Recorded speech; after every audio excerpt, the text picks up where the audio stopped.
Hey everyone, by popular demand, I'm going to take a break from new series. I've been releasing a lot of new stuff, but not any continuations. So, continuations are going to take priority for a while, but new series will still come out little by little. And you guys love this series, you dropped a ton of likes on it. So, the continuation is here for you. And by the way, I really liked it, and I'm liking it more and more. So, I really hope you guys enjoy this video. Comment down below and leave a like because it's free and it'll help the channel a lot.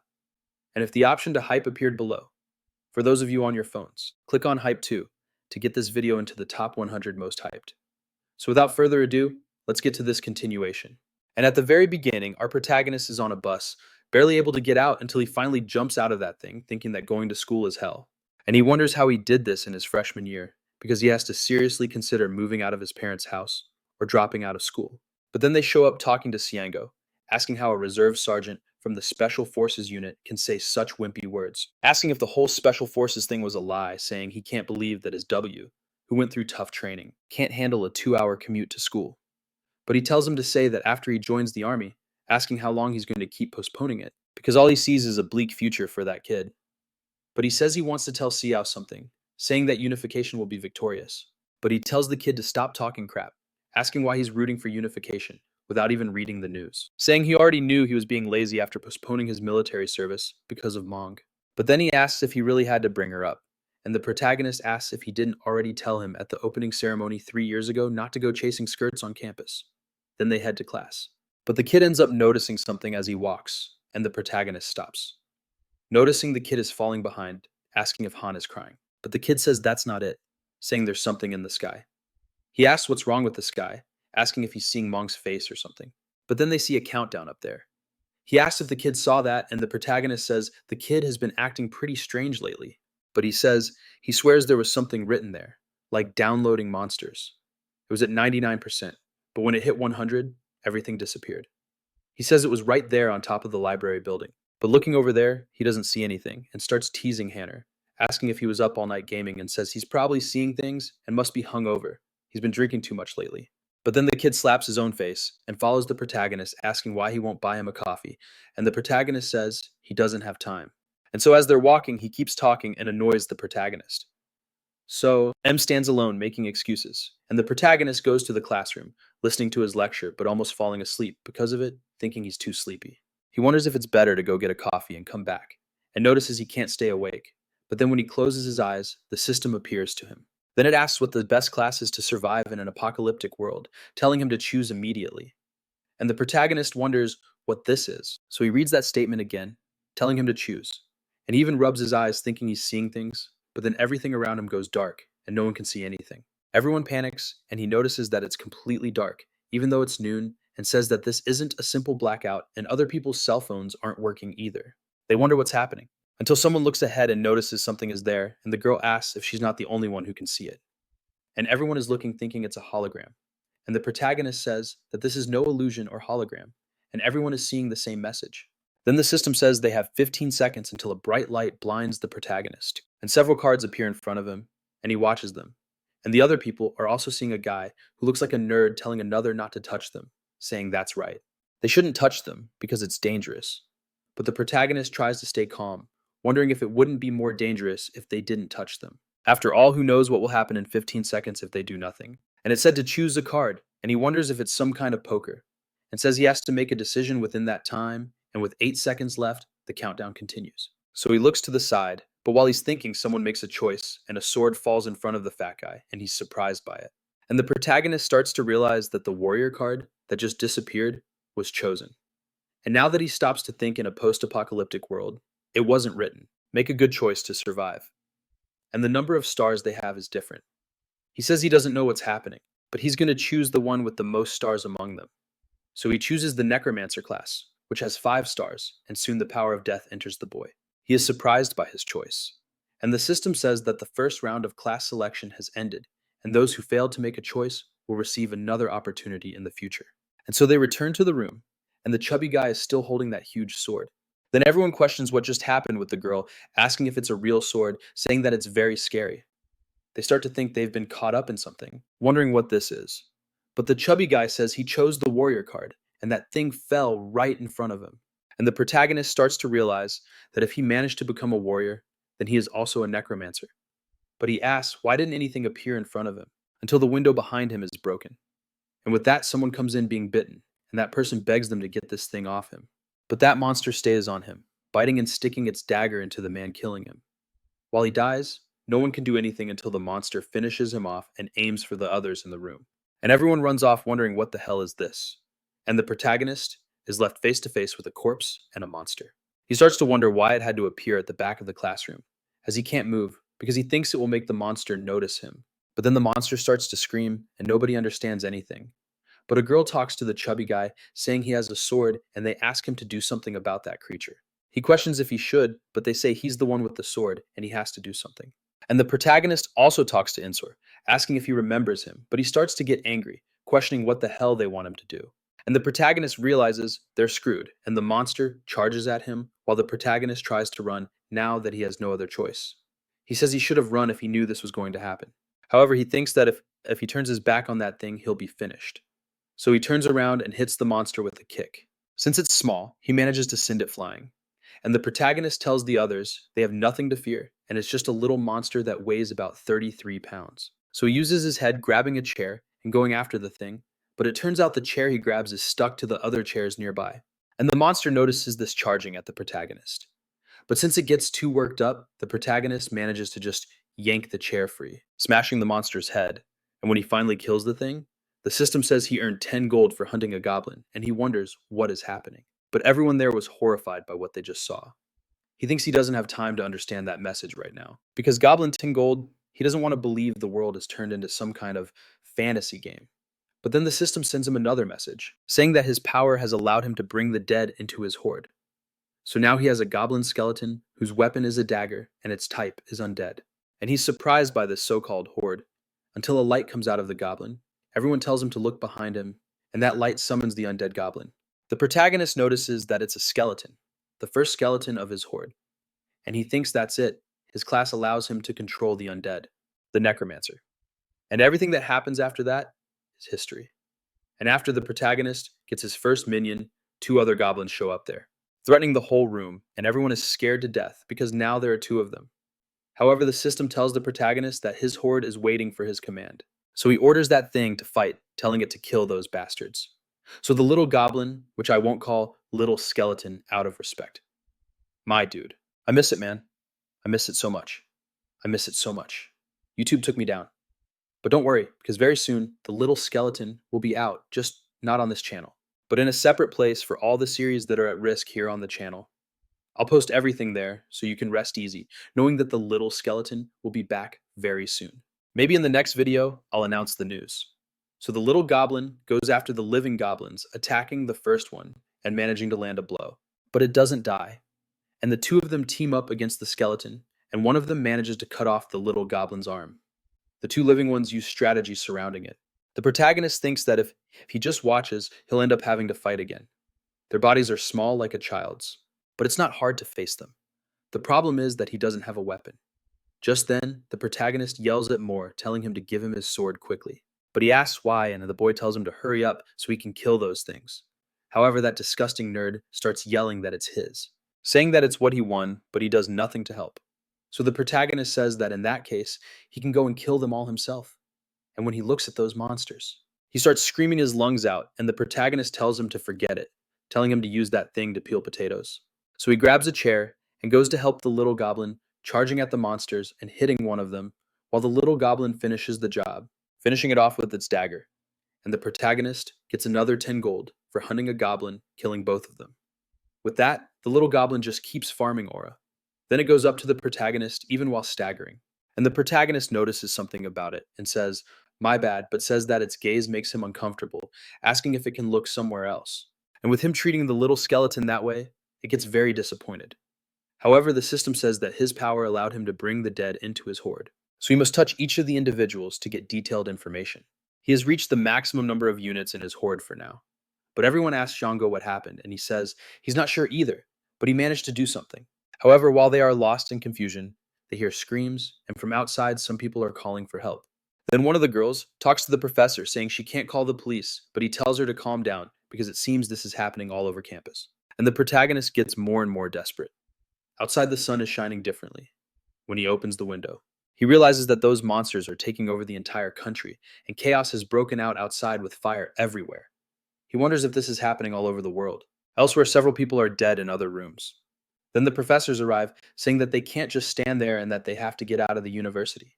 And one of them says he's going to his car, calling everyone to the parking lot, but in front of him, there are more goblins that have just killed people there. So they start running from those things, but the monsters jump on them, trying to hit their necks, which is where they are sure they can get a kill. Just then, the protagonist sends his skeletons after the others, killing them and holding them off while the people run. He tells everyone to run, because he's going to stop them there and says that actually they are the ones who will go pointing to his minions. And everyone runs, taking advantage of the protagonist holding them off. But then he tells them that if they split up like this, things will go to shit. But he thinks it's best for them to make their own decisions. And nothing is clear yet. There must be some rules to this game, and they have to follow them. The class, the skills given to him, and the appearance of monsters that are supposed to be his prey. It might be foolish of him to think this, but his survival rate might increase the more he fights. And he thinks that for now, he has those guys to fight for him, but it turns out his little skeletons are pretty weak, and the living goblins are still putting up a good fight, attacking them and breaking parts of their bodies.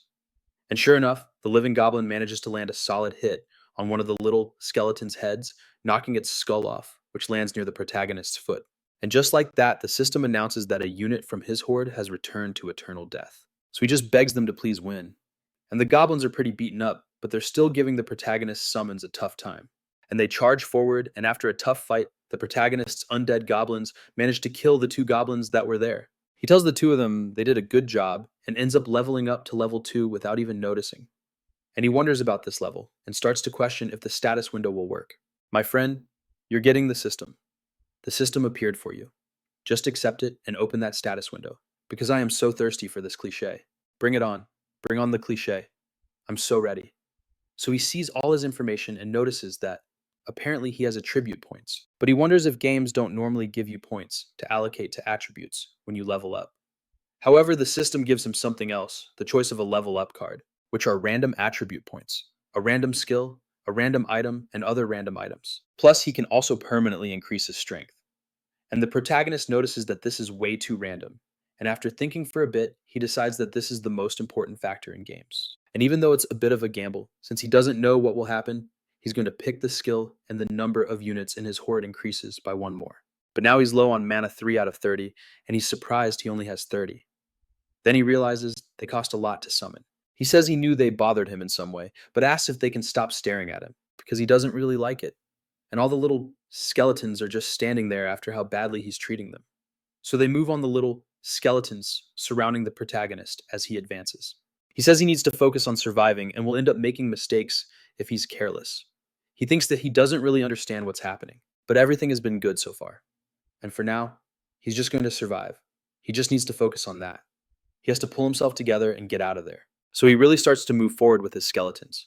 But outside, the goblins are killing everyone who comes by, and looking through the window, he realizes the situation is better where he is. Because if he goes down there without thinking, it's going to get ugly, and he thinks that he can't stay there forever, deciding he'll try to go down while letting those little guys go first. As the little skeletons are descending, the protagonist's friend ends up running right into one of them and starts screaming, hitting it on the head. But the protagonist calls out to Han, and his friend is startled, asking what those things are. He tells him not to worry, saying that they are, he starts calling the little creatures bodyguards, and the first one ends up taking a hit for no reason at all. Poor thing. And its head gets cracked. And he asks Ron if he also chose a class card, and he doesn't really remember, until he realizes what the protagonist is talking about and says he's a rogue. But he asks why it had to be something like that, questioning how many stars it has. He asks about stars and says he only had one, asking if that isn't normal, wondering if it's a good thing. And the protagonist is disappointed by how dumb that kid is, telling him to just keep believing that. Then he says they'll go somewhere safe before anything else. They should be fine with those little guys in front of them. However, the system speaks to him, saying that their teamwork has triggered a synergy effect. And the synergy list is number 1, Rogue Dagger Group, Synergy, Category, Weapon, Synergy. And the condition is when he is equipped with 5 daggers, and the effect is that he inflicts a fatal blow, plus 10% and gains 10% more gold. And Hanro asks if he's seeing that too. And the protagonist says yes, thinking about the synergy, and realizes there are buffs. if people of similar types are grouped together, which means there's more benefit the more you stay in a group. But he's surprised it's happening, even though those little guys aren't people, and he's surprised that they still count. He says he doesn't know the details yet, but it's a great deal, and it seems like he chose a good class. This means he can get the same effects as a full party, even playing solo. And as he continues downward, the little skeletons end up finding the goblins. But this time there's also a much bigger monster there. And Hanrocha, the protagonist, says he thinks that guy is the boss, and the goblin group becomes weaker after smelling the rank one scent of death. And the effect activates when he has four or more skeletons of the same type, and the goblins there become afraid of the protagonist's entire party. And he thinks this is damn lucky sending his skeletons after the others, starting the slaughter before they could do anything. And Hanro tells him to look at the protagonist's skeletons. However, the leader doesn't like this at all, raises his hand, and a kind of enchantment comes out of his bracelet. With that, the goblin general activates bestial frenzy, and the goblins under his command get stronger, entering berserker mode.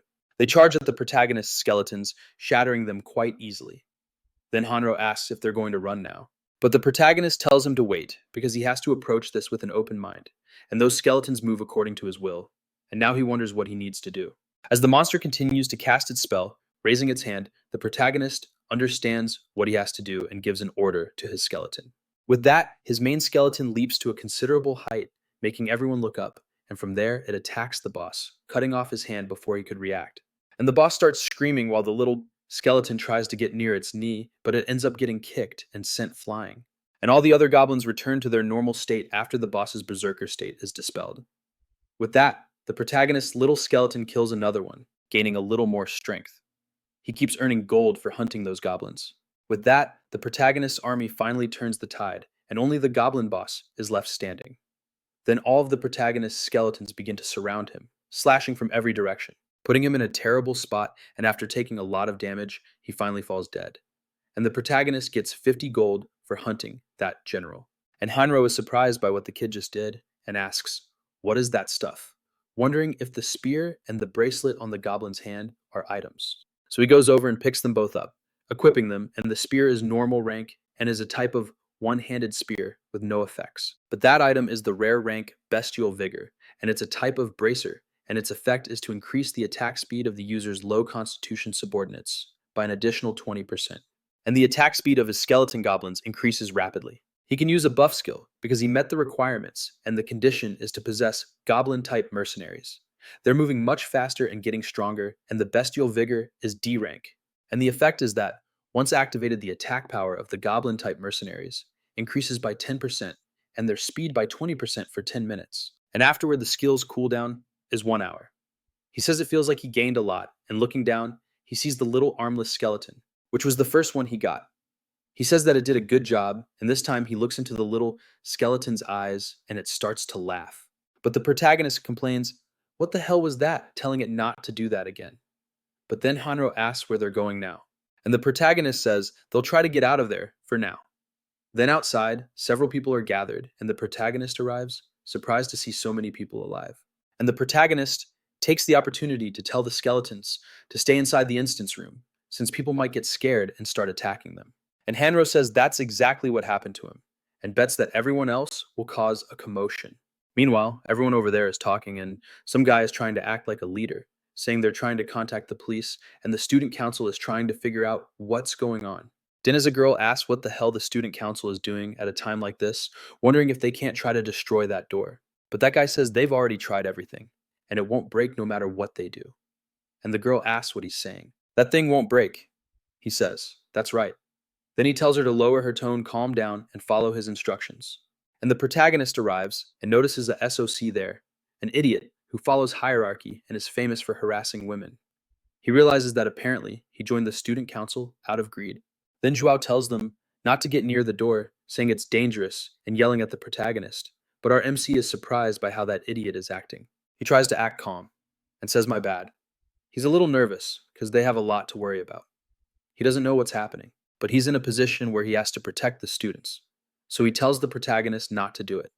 And our MC wonders what's with that excessive sense of duty, calling him a controlling bastard. And it seems like this will only make things more complicated. But then he asks Seongwu if he also chose a card, and the protagonist says yes, saying they both did, and asks if he knows Hang. Then he says yes, saying he remembers seeing him at the event and that he's been kind of busy, so he hasn't been attending many classes. However, the protagonist questions if he even comes to school, and Jinak then asks if they know the situation is really bad right now, saying that if they both have weapons, they'll have to help protect the other people. And the protagonist agrees, but Amag asks what his class is saying. He looks like a lancer, and that the boy will be useful, and adds that he killed those green bastards they call goblins. He says that even with a weapon, it's very difficult to face them. But he got a good card, and he's a 2-star shield bearer, telling him to make sure to hide behind him if anything happens. And the protagonist agrees. But then that big guy arrives and tells Jinx he can hear goblins on the stairs upstairs. So he asks everyone to go inside, quietly hide in the cafeteria, and they'll protect the entrance. Then the protagonist speaks with Hanro, asking him to come over for a moment. They stand face to face at the door, but then Hanro asks if he's seeing it too, and the protagonist says yes. Outside, the system says the doors are sealed by powerful magic and they can only leave by killing the boss. And if they fail to do so within the time limit, the monsters inside the building will get stronger. They have 2 hours and 11 minutes to finish it. He's surprised they only have that much time since the door doesn't even budge. And Hanro asks Guo if this thing has an attack limit. They'll all die if they don't kill that thing before the counter hits 0. And the protagonist says he doesn't know what they mean by the monsters will get stronger, but it seems they'll have to kill the boss to get out of here. They can't keep believing someone will come to save them, and he thinks they'll be the first to die if they just wander around. Then Jinak calls out to Guio, asking if the two of them know Minso, saying they're all in the same class. Einsu agrees, though he doesn't like the situation. Then Gok says, that's great. He's relieved to know he has freshmen from his department as subordinates, telling them to focus on holding out. However, the protagonist asks what he means by holding out. Gok asks what the problem is, and our MC asks if they didn't see the message on the door. He says of course he did, and asks if that isn't why they're waiting. Since they can't leave, they should wait for the rescue team. But the protagonist asks what the hell is this about a rescue team, questioning if he really thinks the police can get there right now. If this is happening all over the world, they won't have time to come here. But then Ginchi asks if he's completed his military service, and the protagonist says of course he has. Then Ginchi asks why someone like him is such a complete idiot. He says the army must be mobilizing, and soon everything will be resolved. And the protagonist thinks this kid is a total idiot, because the army can't cover the entire country, and he thinks he needs to pull himself together, since acting passively will only put them in more danger. So he just leaves that idiot talking to himself, who gets all pissed off.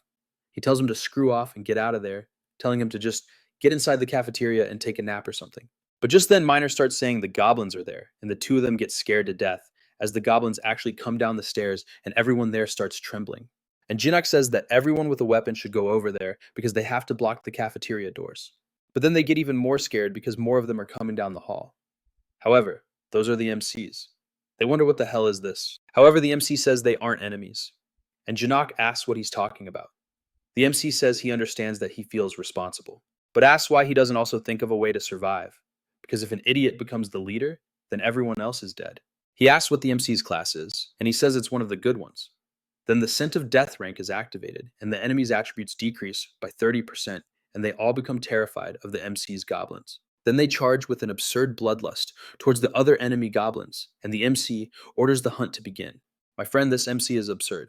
He's so powerful. I can't even believe it's only chapter 3, and the guy is already at this level. And everyone inside the cafeteria notices that the goblins are fighting. And Jinak asks what the hell those things are, because the MC's goblins are soloing the living goblins, and they are thrown to the ground and killed by the MC's spear. The fight continues as he goes on killing everyone. Joke says he was planning to escape alone after observing the situation, but he really manages to massacre all those creatures with just one spear. And the goblins start getting scared to death, and the MC orders his minions to block the stairs so they can't escape. These minions get in front of those things. He orders them to keep blocking, but he thinks that he has to show everyone that he can find a solution to the situation. And by showing them that he has minions of that caliber under his command. This way he can persuade them to kill the boss. They have to follow the rules and go kill the boss, and that's the safest way. So the current effects are group synergy. Then he also uses bestial vigor. And he says that the simple goblins aren't dangerous when they have the buff from that bracelet added, but he's sure that goblins aren't the only things that will appear. Stronger monsters will definitely show up. And the people in the cafeteria realize that Seongwu is giving orders to those skeletons.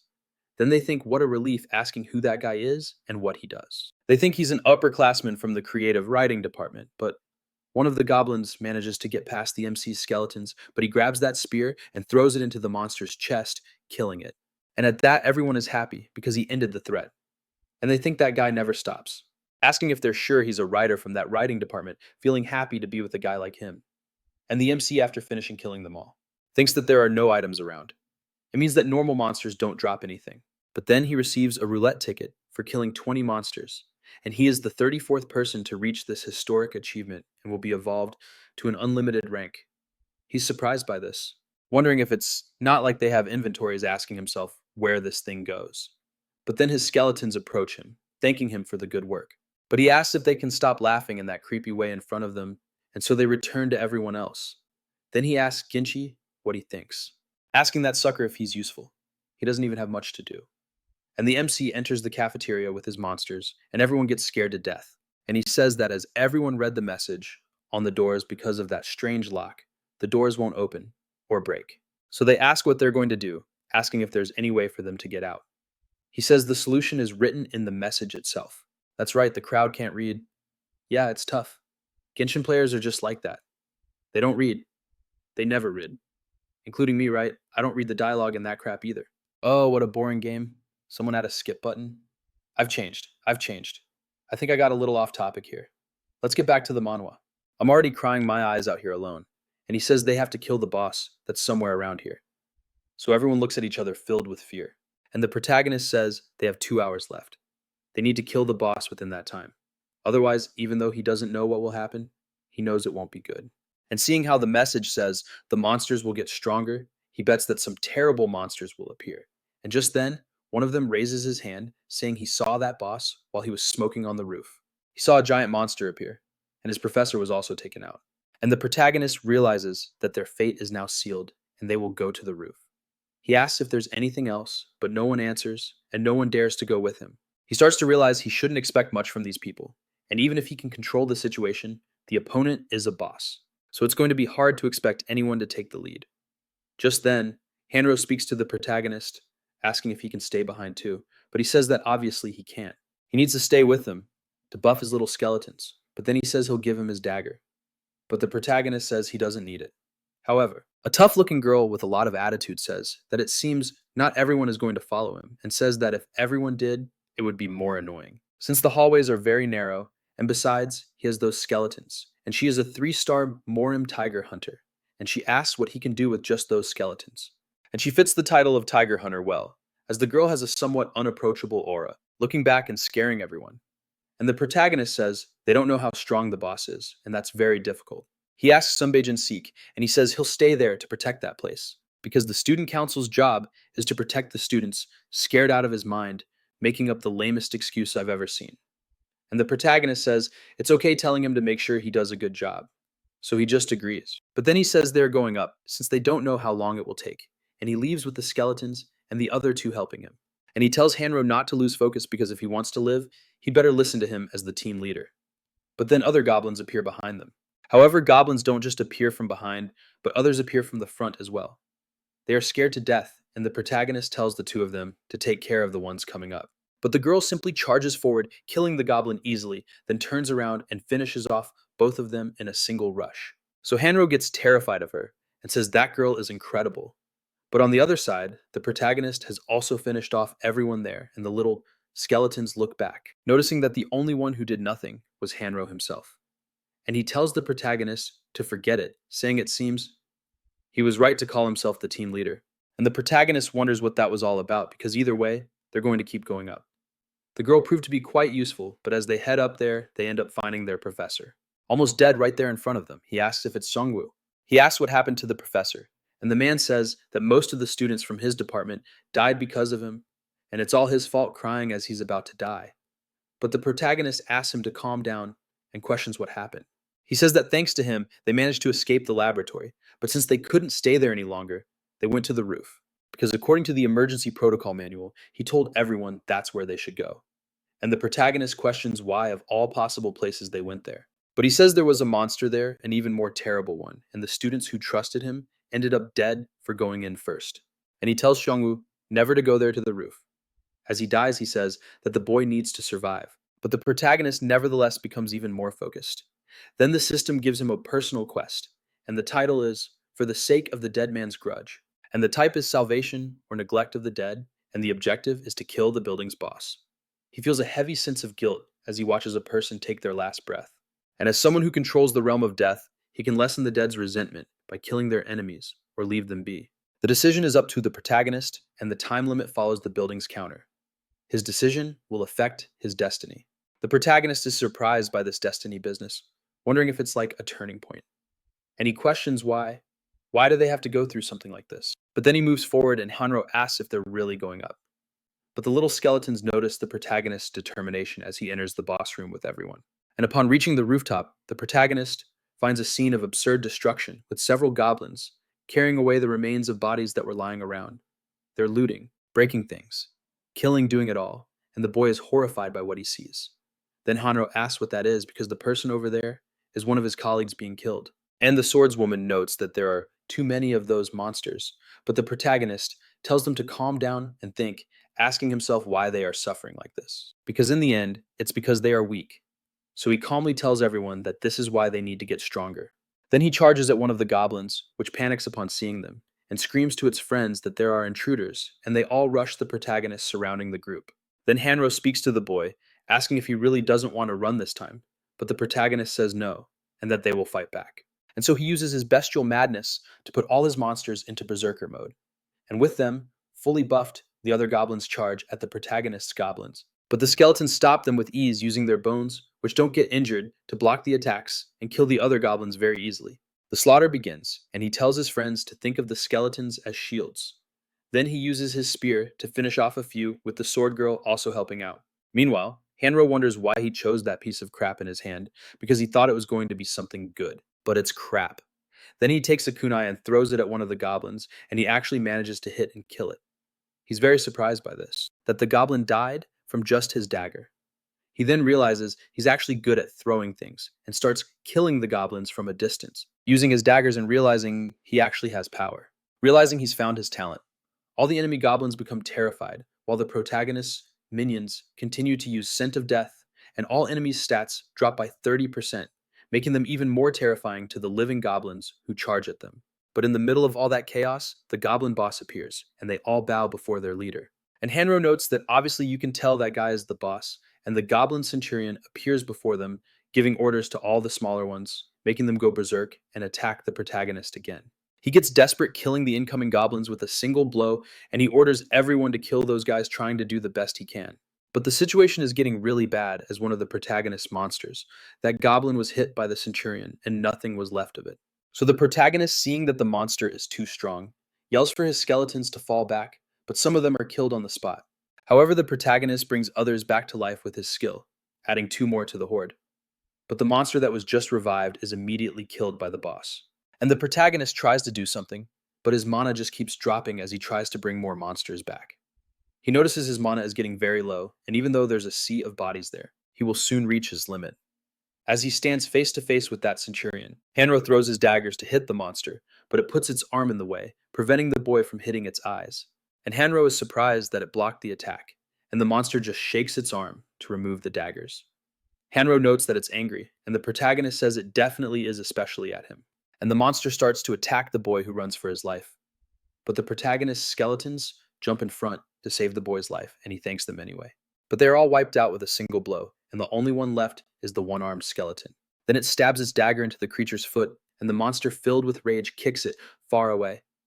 The one-armed skeleton falls somewhat injured, but doesn't die.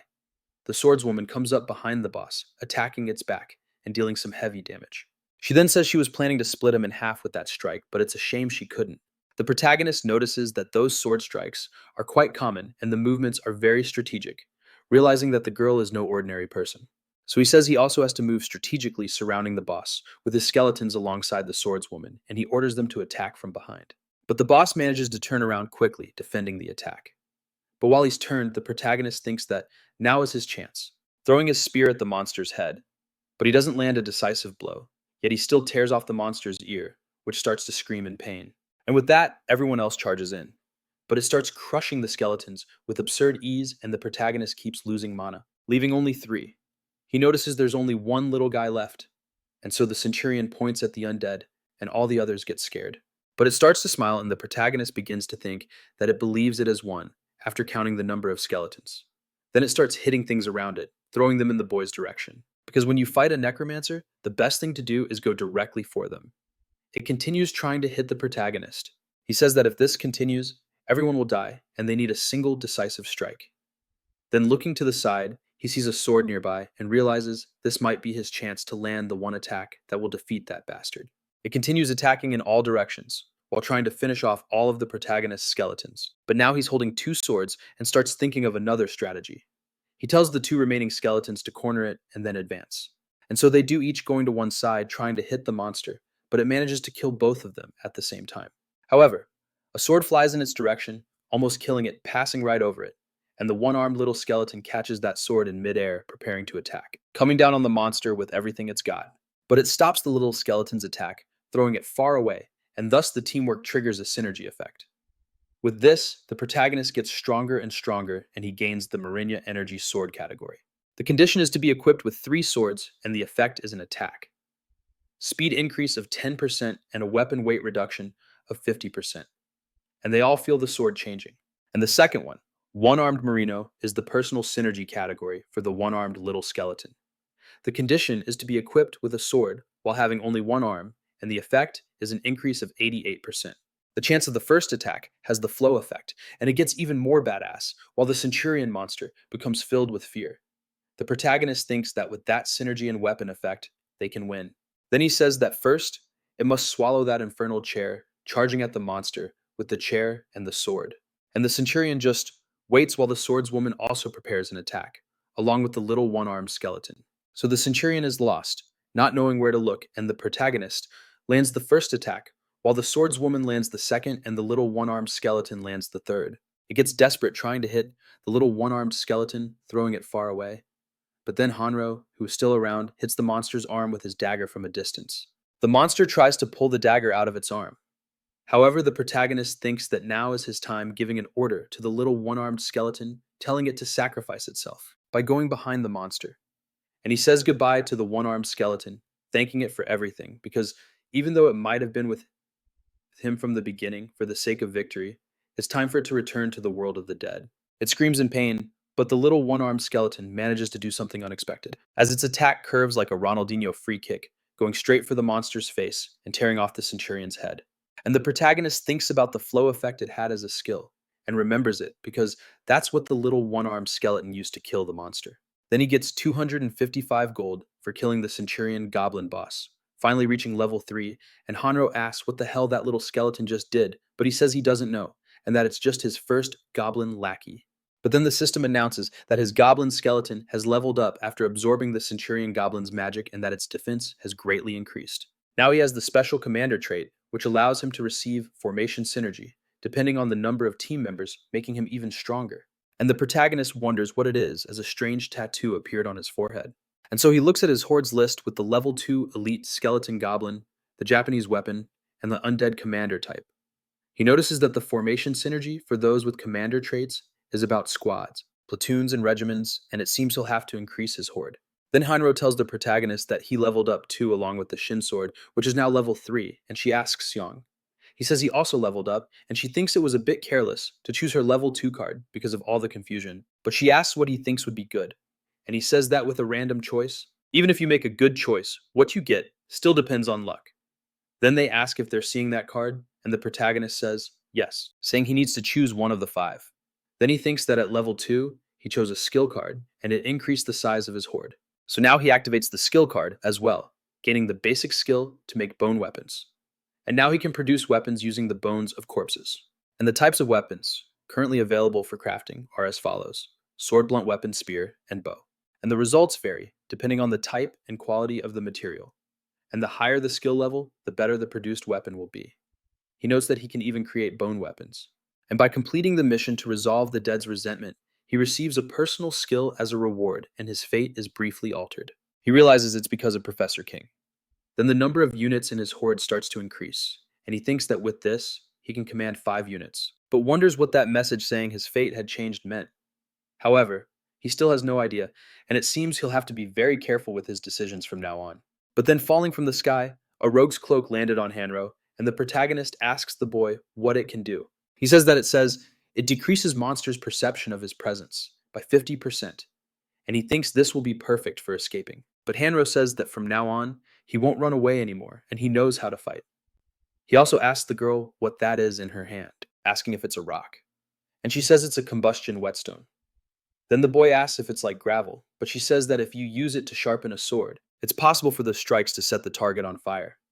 It's like she's putting a flame aspect on the sword, so I think that's pretty cool.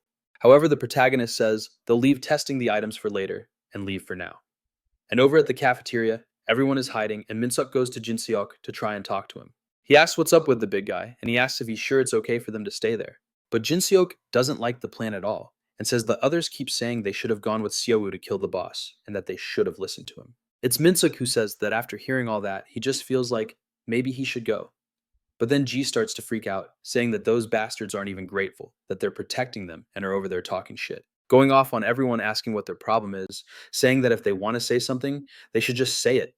He says he doesn't want to make sacrifices trying to save them anymore. So whoever wants to leave can go and get the hell out of there. But one of them asks what he's talking about and where they're supposed to go. And he says that anyone who isn't satisfied can leave, go to the roof, and die with Seongwu if they want. However, one of them starts asking that idiot if he owns the place.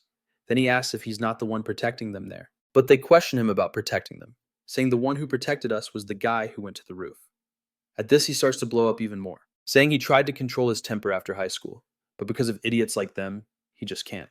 But then one of the guys asks why he's calling the others idiots. He retorts that he is an idiot and tells him to say it to his face, questioning if he's saying that damn Seongwu who protected him, saying that idiot went to the roof just to die. He died after trying to act all tough. And he says this getting more and more irritated, but everyone just stares at him like he's a complete fool. So he asks what's wrong, questioning if they have nothing more to say, and asking if the cats got their tongues. However, the protagonist shows up, asking just who he's saying died. And when that loser looks back, all of the protagonist's little skeletons are already pointing their swords at him. Seongwu asks if he was hoping he had died, and with that, the lock on the door is released, and the boy opens the doors. Jinok can't even believe he was capable of that.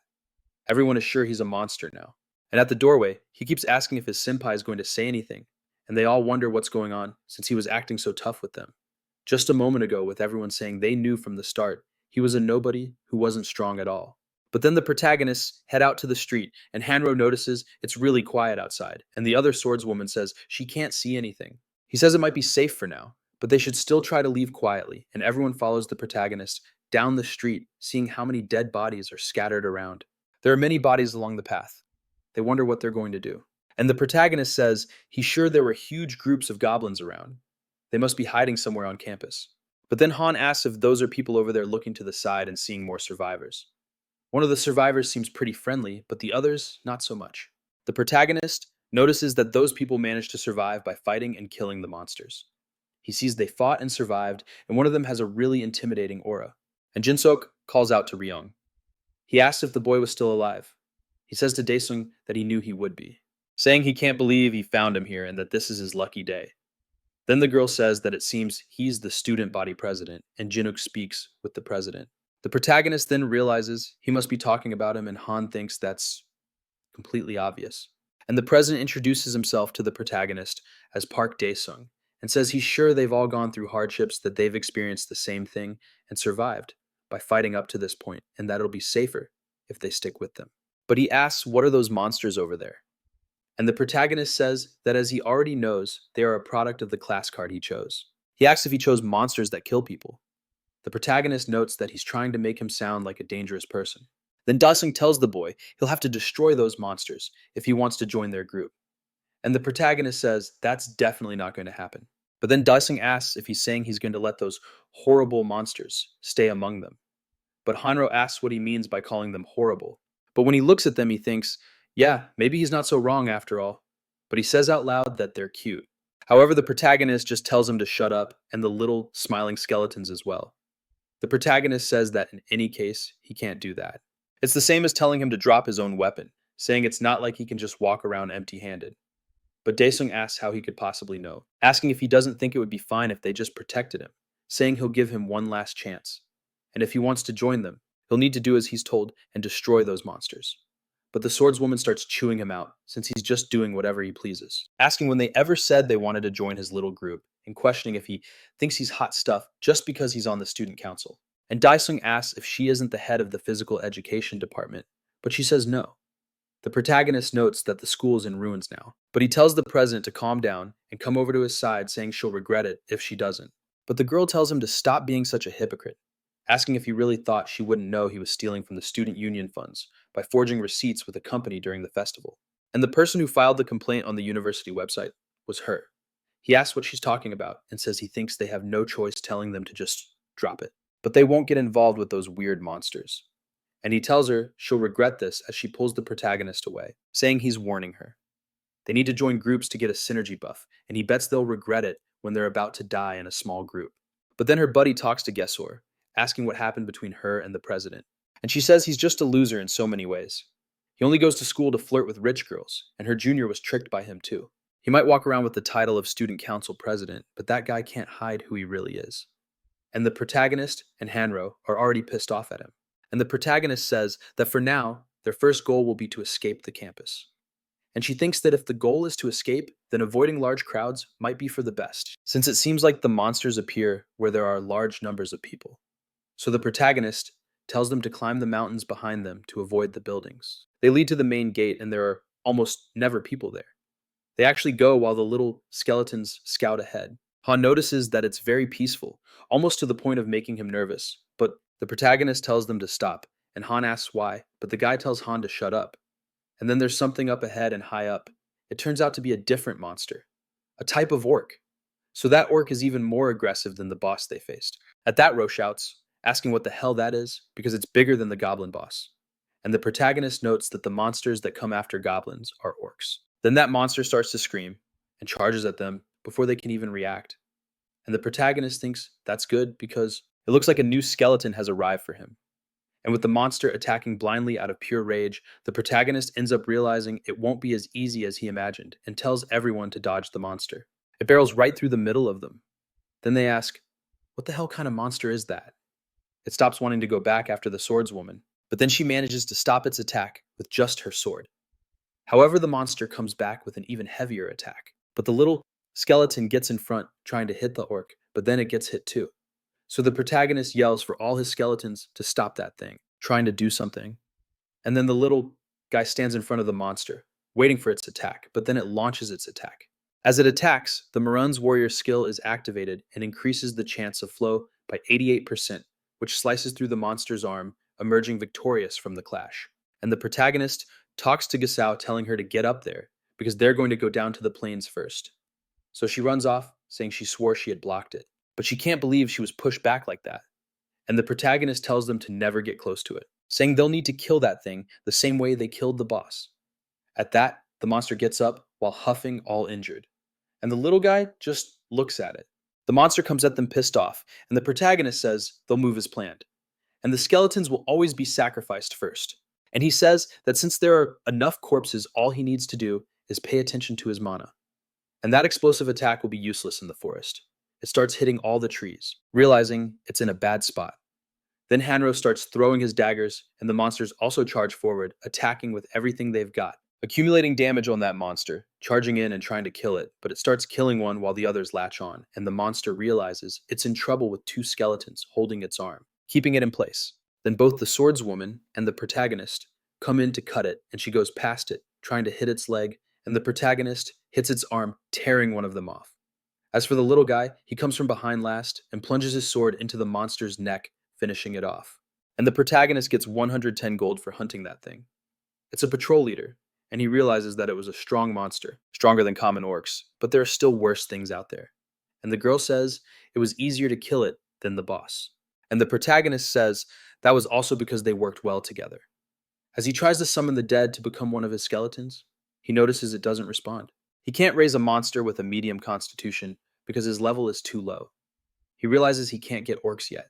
By the way, he asks Gessa what she chose. He says he's a necromancer, and she tells him she's a Mourinho tiger hunter and only picked that card because it had her favorite color on it, but it ended up being a 3-star one. And so Hanro notices he's the only 1-star around. The protagonist says that since his mana is fully restored, he thinks he'll test his new skill using bone weapon production on that thing. And he can make 4 types of weapons. A lowest ranked sword using 6 bones, a blunt weapon using 5 bones, a spear using 2 bones, and an arrow using 4 bones. So he thinks a blunt weapon would be better because it has a higher rank among the options, since all the others are lowest rank and the blunt weapon is just low rank. So he tries to make one and it becomes a hammer. Gessa is surprised that there really are all kinds of things available. He says it's lighter than he thought. It's an orc femur hammer, normal rank, a blunt weapon. He tells one of them to take the thing. Then stubborn savagery activates. It activates when the party is equipped with 5 or more bone weapons, and the effect is plus 30% damage when attacking a wound. And the Staff of Love also activates, giving a plus 5% chance to cause a stun and a 30% damage increase against monsters of medium constitution. But then the protagonist tells them to wait, asking Hanro to hold his sword for a moment. He thanks him profusely, saying he finally has it. But the protagonist says he's just lending it, telling him to give it to that little guy. When he says so, asking if he didn't see how good the one-armed warrior Mim's synergy was, and says it's not like he could ask him to cut off one of his own arms. So they continue on their way, going down the other side of the stairs, and he says they'll head down while looking around as they'll be there soon. But Hanro calls out to the protagonist, asking why the bodies are like that. Then a quest appears at the university exit, and the doors are sealed.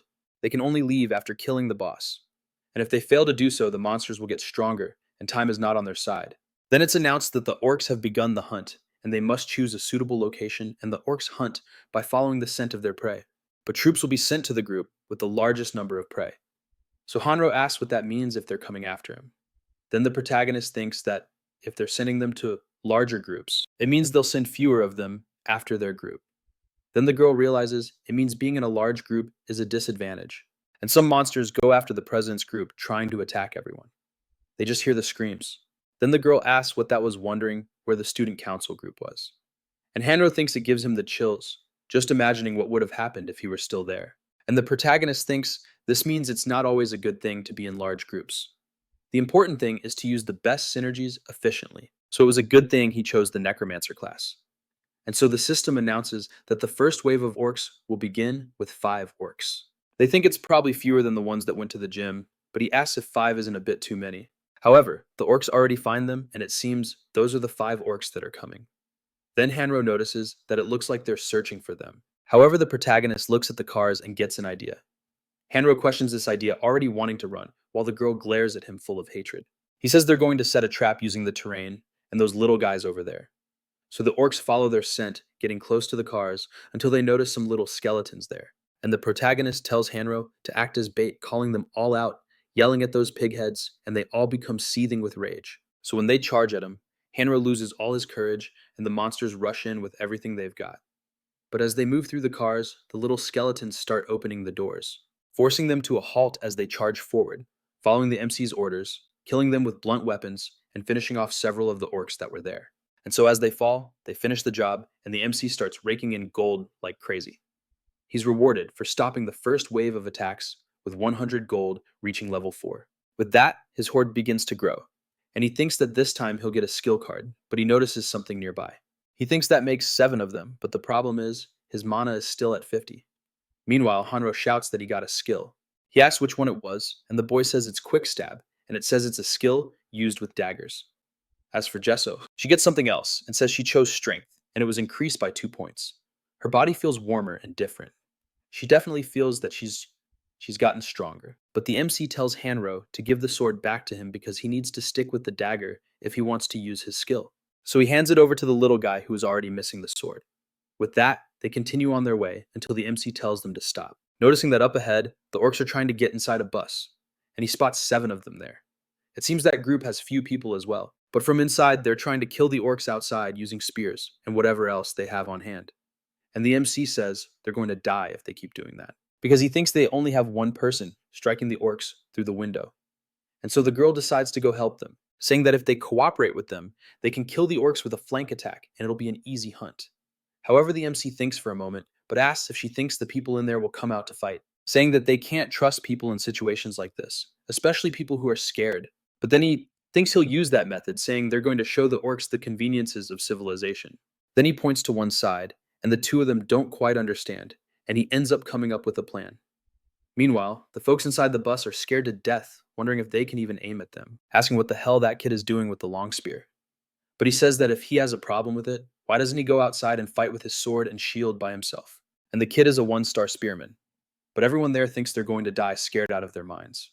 But just then, the orcs outside have their attention drawn by the MC, who comes charging at those things with his skeleton convoy, running them all over, and everyone inside wonders what the heck is happening. And the boy says that the skeletons are killing the orcs.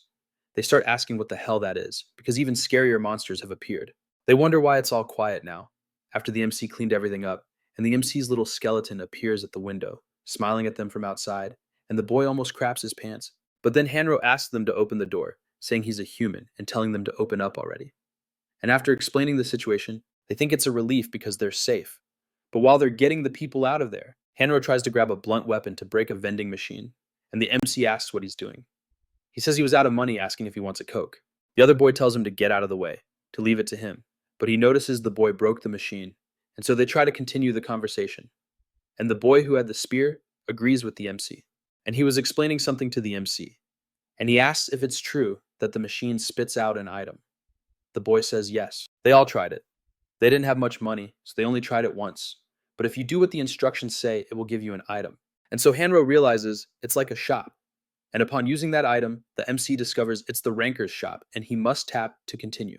So he starts clicking on things until he realizes there's a lot to buy there, telling him to choose the lucky roulette, which has bronze, silver, and gold tiers costing 100, 1,000, and 10,000 coins. And the ranker's shops only sell items up to the gold level. Then Hanro asks if he really thinks items will come out of it, but Jess says that swords will fall from the sky. So it's not impossible. He says they'll only know after they try. And he starts looking at each one by rank. Says he has 360 gold and thinks he's going to pick a bronze one. And the girl has 584. Then it's the protagonist's turn. He even hesitates to say how much he has and says he has 1,552 gold, and everyone notices he can pick a silver one. However, the system tells him he has a free roulette ticket, and he says it's the reward he received for getting the hunting achievement back at the building, and now he'll get the chance to use it. However, while the protagonist is choosing, Hanro says that what he's picking is a gold one that costs 10,000, but the protagonist actually manages to use it, and they're surprised by this. And after the roulette spins, he ends up getting a piece of equipment. So he gets the Tear of the Ocean Spirit, legendary rank orb type, plus 300, and recovery, plus 200%. So Hanro is surprised and can't believe he got first place on the roulette. And the protagonist thinks it's pretty unbelievable getting exactly what he needed. And so they all try the silver roulette, and the protagonist ends up getting a Vanguard shield, coming in second place. And Gisso also gets second place, getting the ornamental Sword of the Subjugation team. As for Hanro, who's unlucky, he only gets a set of rank C potions. And he asks why he's the only one who got that crap. And the protagonist asks what the problem is, since they seem good to him. And Gisso says that in any case, it looks like it's still chaotic in the gym, wondering if they shouldn't go help them. But then Hanro asks if he's going to show them the victory of civilization, this time too. But the protagonist thinks that this time it might be a little different. While the monsters are chasing the surviving people, they still try to fight, and the president orders everyone to gather to at least open a path for them to get the hell out of there. But another guy from the group says there's an isolated group of people back there. So the president orders them to be ignored, asking if he thinks they have time to worry about those guys. He orders Gokumin, saying that the guys with shields should be in the front. They actually go. But then the protagonist shows up in that minibus, sending all the orcs flying, and that kid they found is overjoyed because the gold is rolling in like crazy. And with them killing everyone so easily, things are looking good. Then the protagonist tells everyone to get on the bus quickly. They realize he's that guy they left behind. They think they should have followed him. Who would have thought, right, now that the crap has hit the fan, you're thinking you should have followed the most sensible guy who already saved you. Who would have thought, right? Who would have thought? Then Gisso gets off the bus to face those orcs, saying she won't go down so easily this time. But the orc slams its axe against the girl's sword, and she holds her ground, thinking she can do it, saying she can withstand it now that she's stronger. Her sword starts to set the thing on fire, and she thinks this is her chance killing it. But when she looks back, she sees the protagonist has already killed several of them and is still killing more with his little skeletons. They're carrying out a massacre on those things, killing them all at the same time. She notices that the protagonist's tactics are really efficient, and they continuously throw things at the orc while keeping their distance. It's an attack that keeps the enemies pinned in place and makes it impossible for them to know what the next attack will be. And seeing this made her feel like an idiot for having invested in strength, just so she wouldn't lose in combat against the orcs. And she wonders what that guy has been doing until now. And with that, after finishing off everyone there, they ask, why is the president here, questioning if he wasn't the one who said he didn't want to travel with those disgusting monsters? He asks if he's really going to bring that up now, saying it's kind of cold of him. And the protagonist says it's because he saw him abandon those people and run away. He asks what he means by abandon, since they only retreated to catch their breath for a moment. However, the protagonist asks if he really thinks the people inside the bus will think that too. And the president is seething with rage. But then the system announces that the orc chief is enraged by the failure of the hunt, and it starts wanting the protagonist's head, and they can feel it. And the protagonist says the bus is leaving and they can get on if they follow his rules. So Gisso asks what they're going to do, and the president thinks they have no choice, and the protagonist says he'll need to take off that chainmail he's wearing. But then he asks why he has to deal with his armor, questioning how it's going to protect his body, and he's told it will protect him. So he has to pay. They aren't like certain people who would help students for free, and so the protagonist keeps leveling up, reaching level 5, and now he can add a bunch of medium constitution to his horde, and he thinks this means he's finally found the orc. And as always, the best level up card is the skill card.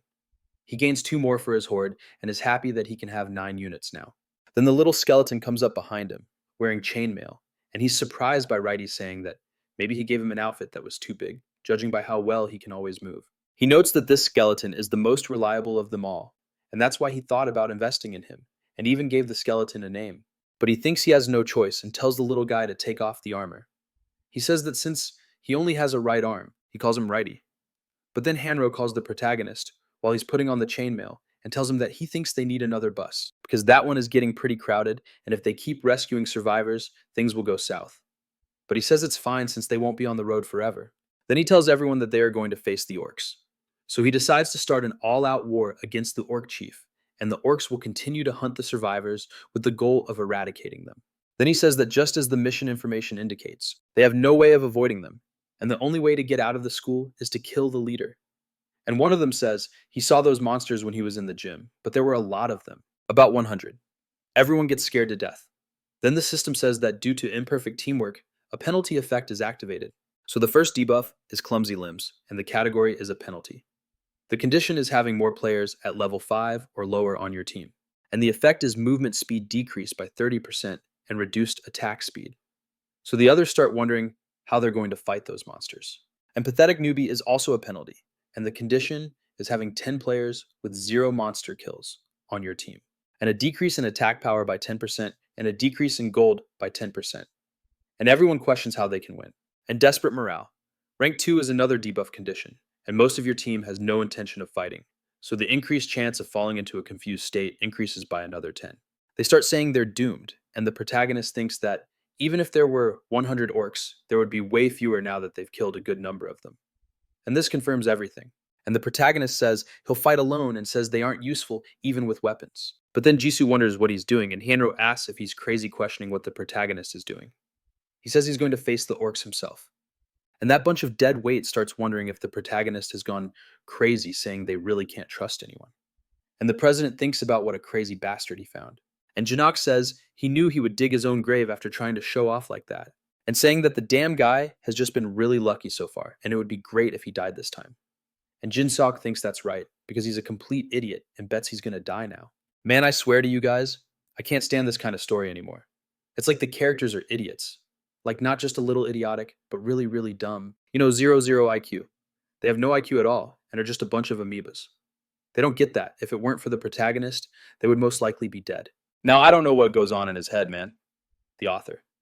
I don't know, dude. He must just take this kind of script, ask ChatGPT for the first thing it comes up with, and throw it at these guys. Man, it's not possible. I swear I'm only watching this manhwa for the protagonist and Righty, because that little guy is a beast. Then Jisoo talks to him, asking what he's talking about. They wouldn't be strong enough even if they all fought on the same team. But he remembers the words she said when they went to kill the boss on the first floor. She asks what it is. And he says it's not like things would work out if everyone charged in at once, and that they were people who weren't any better than his skeletons. And he says she was right, and of course she was useful. But he thinks this time it's going to be a little dangerous. And that's the decision he made after thinking it all over. And she notices that Seong might have meticulously calculated his fights up until now, but this time it's too dangerous. So he really goes with the skeletons to face the orcs, and from up high, everyone watches him from safety. They think that they can't believe he's really going down there. And some stay in the building, while others are in the bus. And Han thinks his dad is really crazy. And Jess thinks that if anything goes wrong, they can pick him up and drive away. And so the boy says he'll keep his foot on the gas. But then the MC comes face to face with the horde of orcs heading his way. And the orcs are already charging full of hatred. He notices the one in red must be the chief, but thinks that there's no system window. This means he must be a mid-boss. At that, the orc with the mohawk orders the bald orcs to go after the MC, and he calls his skeletons forward. Then he plants his shield in the ground, calling Diratino to stand guard. They don't have to worry about either side of the stairs, and he thinks this can be seen as a small hill. Then he tells everyone that it's all right, and it's been a lot of fun so far. So they shouldn't forget him. As the orcs charge the skeletons, he uses bestial madness, giving them the berserker status and ordering them to kill those things. And some of them throw their daggers, killing a few instantly, and eliminating the threat before they could even get close. But the leader is no pushover, letting the daggers get to him and calmly parrying them with a swing of his sword. The MC realizes he blocked the throws and orders his skeletons to advance. He uses the terrain to launch more powerful jumping impact attacks. But then one of the orcs grabs a skeleton and starts to dismember it, completely destroying it. He notes that it's a suicidal attack, resulting in sacrifices, but at this, Diratino gets filled with rage, wanting to charge in. But the MC tells him to wait because it's not his turn yet. Then the orc chief starts to taunt him, but he doesn't even see where the attack comes from, because the debut of the undead orc is starting right now, and the orc starts dismembering its own friends, and the MC puts more mana into play as his power allowed him to bring the dead under his command, and their teamwork triggered a synergy effect. Barbarian warrior rank, and the weapon synergy. The condition is to have 5 or more axes, and the effects are an increase in attack power by 15% for 10 seconds at the start of the battle and a speed increase for 15 seconds. The cooldown time is 10 minutes. So the undead orcs start killing the others, and he orders them to kill the enemies with everything they've got. And even if they fight and spit blood, they don't get tired and are reborn after death because they are the undead. And the MC says that this is the power of a necromancer, frightening the orc leader who sees his own former friends attacking him after death. Damn. I'm telling you, the necromancer class is so badass. The necromancer class is so badass. Of course, as long as it's not one of those glass cannon necromancers that dies from one punch. If it's the main character, it's totally OP. It's just absurd to go against an army and kill them. Your army dies, so you use the enemy's dead to kill the enemy. Freaking insane. You're so badass, it's insane. And with that bunch of dead weight watching from up high, they say they thought it was all over. But they wonder what's happening and who that guy is, with the MC soloing everyone with just his minions. And watching from inside the bus, they get even more scared, because it seems the MC has gained more skills compared to before. He should have said something. And Jess notices that he really did calculate everything, and remembers him saying it was the decision he made after thinking it all through. His mana starts to drop, but then it instantly begins to refill with that 200% rapid regeneration. He remembers the tear of the sweet ocean spirit and realizes that this is the power of a legendary item. And the guy is getting more and more OP, and the number of undead orcs is growing to an absurd amount. The group of living orcs gets weaker after feeling the smell of death rank debuff, and their stats are reduced by 30%. And with that fear, they can't do much. But their leader shouts at everyone, and the group's fighting spirit is shattered, and his attributes are cut in half. And they try to do something, but the protagonist summons charge forward, and the protagonist calls out, saying it's his turn, and he rushes at everyone full of hatred. He stabs his sword into several of them, passing through and dicing up all the orcs in the area, until he comes face to face with the leader, who begins to be surrounded by the protagonist's summons. And he says they should end this now, and they all finish off the group very easily. Then he wonders if it's a reward he received. He gets a roulette ticket, limited to 100 people, for getting the achievement of killing 100 monsters. He also receives a free rank upgrade for being the 21st player in all of history to get this achievement. And he's surprised that he's the 21st, because at this point in time, he thinks that count includes everyone around the world and wonders what kind of people the first 20 are. But then he hears a noise and wonders who's driving the bus, and he notices they tried to escape, ignoring the boss, but it didn't go very well. Then he asks if that isn't the president's group, and it seems they've been kidnapped. And the protagonist thinks that all they had to do was stay quiet, and now they're making everything worse. But then he moves forward.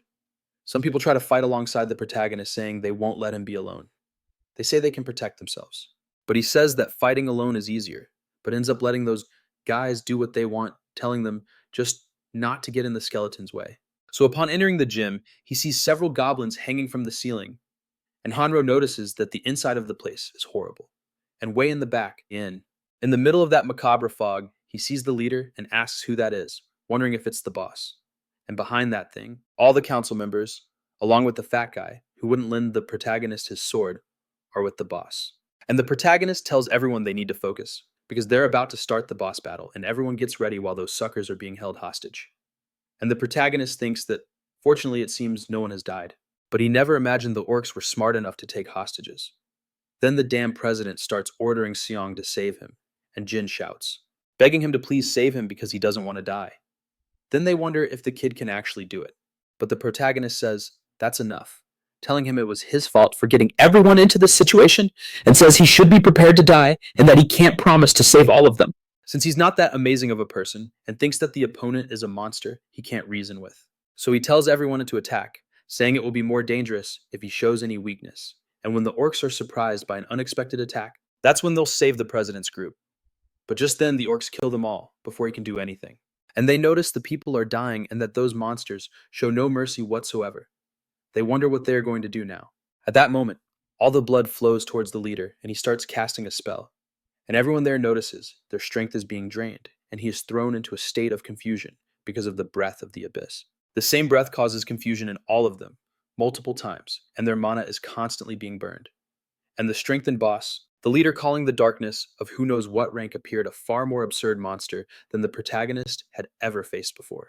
Hanro uses one of the potions he's gotten so far, and after drinking it, he thinks it tastes like an energy drink and tells the protagonist that he should drink the antidote too. But the protagonist tells the kid to take care of the summons since apparently he isn't being affected. And in fact, he wonders what that power is. It feels so refreshing, and the system says his mana has been greatly increased because of the breath of the abyss. He notices his mana has reached over 4,000, and now he knows why he's feeling so good. And the breath of the abyss has accumulated in his body, causing him to temporarily reach his stage 1 awakening, and the number of units in his horde temporarily increases by an additional 50. And he says he doesn't know what the boss did to him, but he's going to have to ask it to teach him what this is. My friend, who would have thought the debuff the guy used actually buffed the protagonist? After all, the guy is using evil stuff against the dude who's the incarnation of evil itself. And the boss is scared to death. The protagonist says it seems this wasn't what the boss expected. And Hanro says it's just going to be like what they did on the rooftop, saying it'll be the 3 of them. And Jisoo says she's ready to fight, but the boy says no, explaining that this time it will be different. And his power allows him to raise the dead for his horde. His horde grows immensely, so everyone questions what the hell that is as his power summons more and more. And he says he's going to show them exactly what teamwork and synergy effects are. The synergy of the rank 1, Morim Warrior, is activated, and he's there with 3 swords, increasing his power even more. And they question why so many synergies are activated while Hanro and Jisoo are scared stiff, and the protagonist gets stronger and stronger with all the buffs he's receiving, and the creature becomes absurd, leaking mana from its ears, and he thinks he's going to show the boss what true death is. And apparently he's going to take on the boss alone. And with all those monsters, the boss just keeps killing them. But the skeletons are permanently revived, time after time attacking it, without it being able to do anything. And the orc even continues to kill them, but since the skeletons are revived, it ends up taking damage anyway. And the skeletons keep being revived, again and again, while the protagonist asks if it understands what it's facing. And even though he's already being modified, already turning into a full necromancer, he says they will keep coming back, no matter how it tries to crush them. And that is what he calls death. And the monster is terrified, trying to flee from the protagonist, but is summoned surrounded again, while the protagonist calls it an insolent worm, because it's trying to escape death, and that's impossible. Then he grabs the monster by the hair, pulling it back and attacking with all his creatures, completely surrounding it, holding the boss down. Then he calls for Diratino, who charges in with everything to deliver the final blow. As the protagonist orders it to kill him, he earns 155 gold for hunting a strengthened boss. A high-rank boss summoning the darkness, and Diratino is getting more and more badass. And the elite goblin skeleton evolves to the next level after absorbing the orc chief's magic, and its defense increases greatly. The commander trait also ranks up. The protagonist finally discovers that the skeletons need to kill bosses to gain experience. So he checks his horde list, which is at 33 out of 59. The level 3 veteran goblin skeleton, along with his common blade, has become the undead rank 2 commander. Then he notices something coming out of the boss's mouth, and he realizes it's an item, and a notification appears, saying that the item gives the owner the evil attribute, and he will need to perform several sacrifices if he wants to remove this attribute. And the protagonist thinks that it's not so different from a necromancer, and he receives the evil attribute, and that is the Demon's Bloodstone, a legendary rank orb type item. and its effects are to grant the owner the evil attack, which steals 2% of mana with each hit. And if the user is completely out of mana, their life will be stolen instead.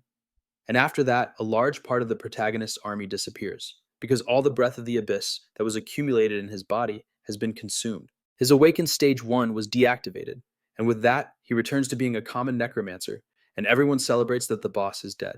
And one of them says he doesn't want to be a bother this time, but promises to help next time.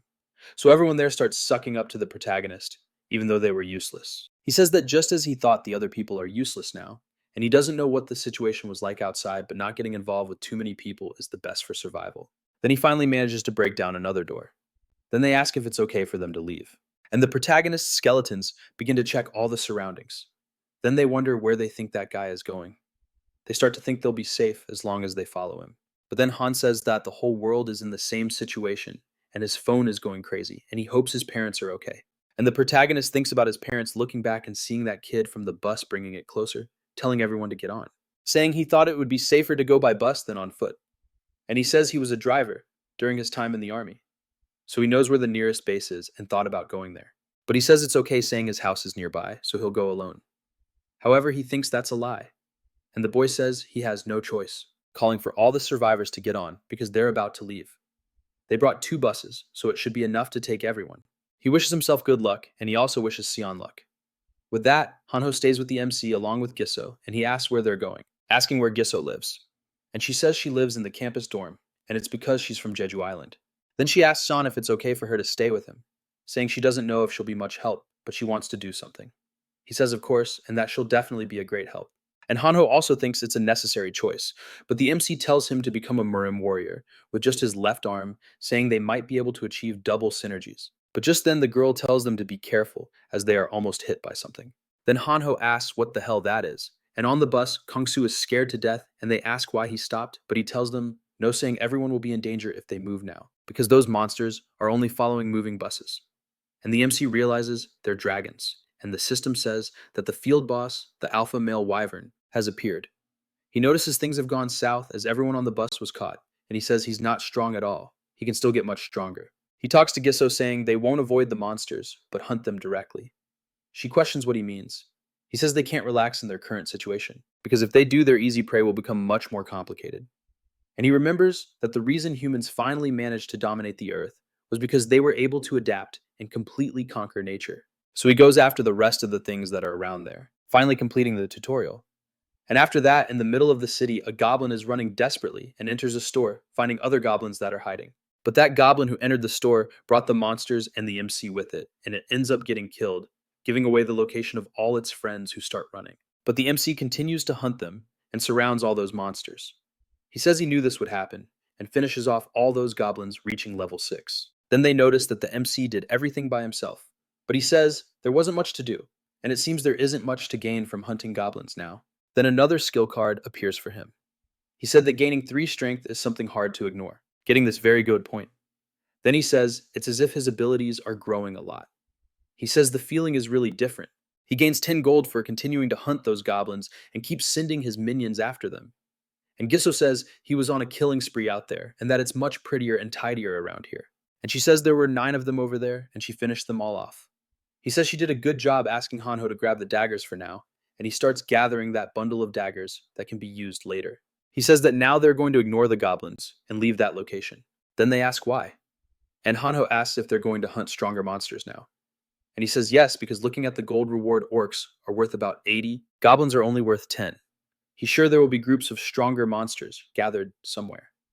And so they continue down the street. And Hanho starts to feel that the scene reminds him of a zombie movie and asks what that is if it isn't a military cannon. Looking to the side, he notices they fought using shovels. Then he sees that there's still someone alive over there. And that soldier, scared to death, asks if they are human, asking what that thing is behind him. He tells him not to worry as they are human. But then he shouts to the sergeant, saying there are humans over here. He says of course they are, asking if by any chance they look like goblins to him. Then inside, the sergeant with the broken leg says my bad. But as you can see, he can't get out of there in his condition. And the MC notices that apparently he was struck by a goblin's dagger. He says that's right. He was attacked by a punk-sized bastard, but managed to injure it somehow. And the MC calls out to him about the attack, asking if he didn't use his weapon. He says the guns won't fire, and they aren't broken, but they can't find the cause, and that's why they fought with shovels and bayonets. Then Hanro talks to the MC, saying he has a potion. So he offers it, and the sergeant says he saw a player with one of those, questioning if the MC could part with it. But he says that as the MC knows, it's hard to just hand over an item that's crucial for survival in their current situation. So the sergeant asks what he thinks about trading information for it. He says he'll tell them everything he's seen and heard so far, but the MC says he'll decide after hearing everything he has to say. He says there are wolves the size of bulls. They can't kill any of them, and his squad ended up getting massacred because of it. And besides that, a QR code asking if they've seen any blue QR codes, but none of them have. He says he's seen 2 so far. And if you keep following that road, you'll reach a bus and subway transfer center. And there's one there. You should try scanning it with your phone. That will cause an app to be installed. A community app that provides the only way for survivors to communicate in their current state. And all other means of communication are frozen. And the MC hands over the potion for that information. The sergeant then asks where they're heading, because they're planning to go back to the base, and the MC asks if he thinks the base will be safe with everyone around here dead. And he says that when the players started appearing, the higher-ups began confiscating their weapons and told them to fight with shovels. But I bet they've changed their minds by now. However, the MC says they have somewhere else to go. So the sergeant just lets them leave, wishing them good luck. He also tells them to be careful of the skies. So the sergeant asks about that, and the MC says there are pterodactyls the size of buses flying around. And the sergeant and the other young soldier get scared to death, thanking him for that information. Then they depart, leaving the MC and his army behind. They keep going. He notices a QR code right in front of him and realizes it looks just like the one described. And Hanro asks if he doesn't think it's a virus. He asks who cares since it's not like their phones have any other use right now. And when he downloads it, he sees a favorite discussion board and various types of topics. So he opens the main topic and notices that the service officially started that day. And upon selecting the first class card, a total of 2,900,000 people were chosen to become players, and currently 1,300 are still alive. The second player selection will begin in 3 days, and so they hope more people will choose a card this time. And he wonders who created all of this. But then he notices there are no more posts on that board, but sees that the price to post something is 1,000 gold. And Hanro notes that this means they need to hunt 100 goblins just to write a single sentence. Then he sees another post, someone asking if anyone is out there, asking them to reply if anyone is alive. And they are a group of 8 people at level 8 and are trying to create a safe zone in apartment H in the city of Hwanseong province. And they ask for people to please reply if they're in the area. The post continues. Hanro speaks up about that apartment H, saying it's near his house. So the MC asks if he wants to go there, mentioning that each post costs 1,000 gold. But this person is posting so easily.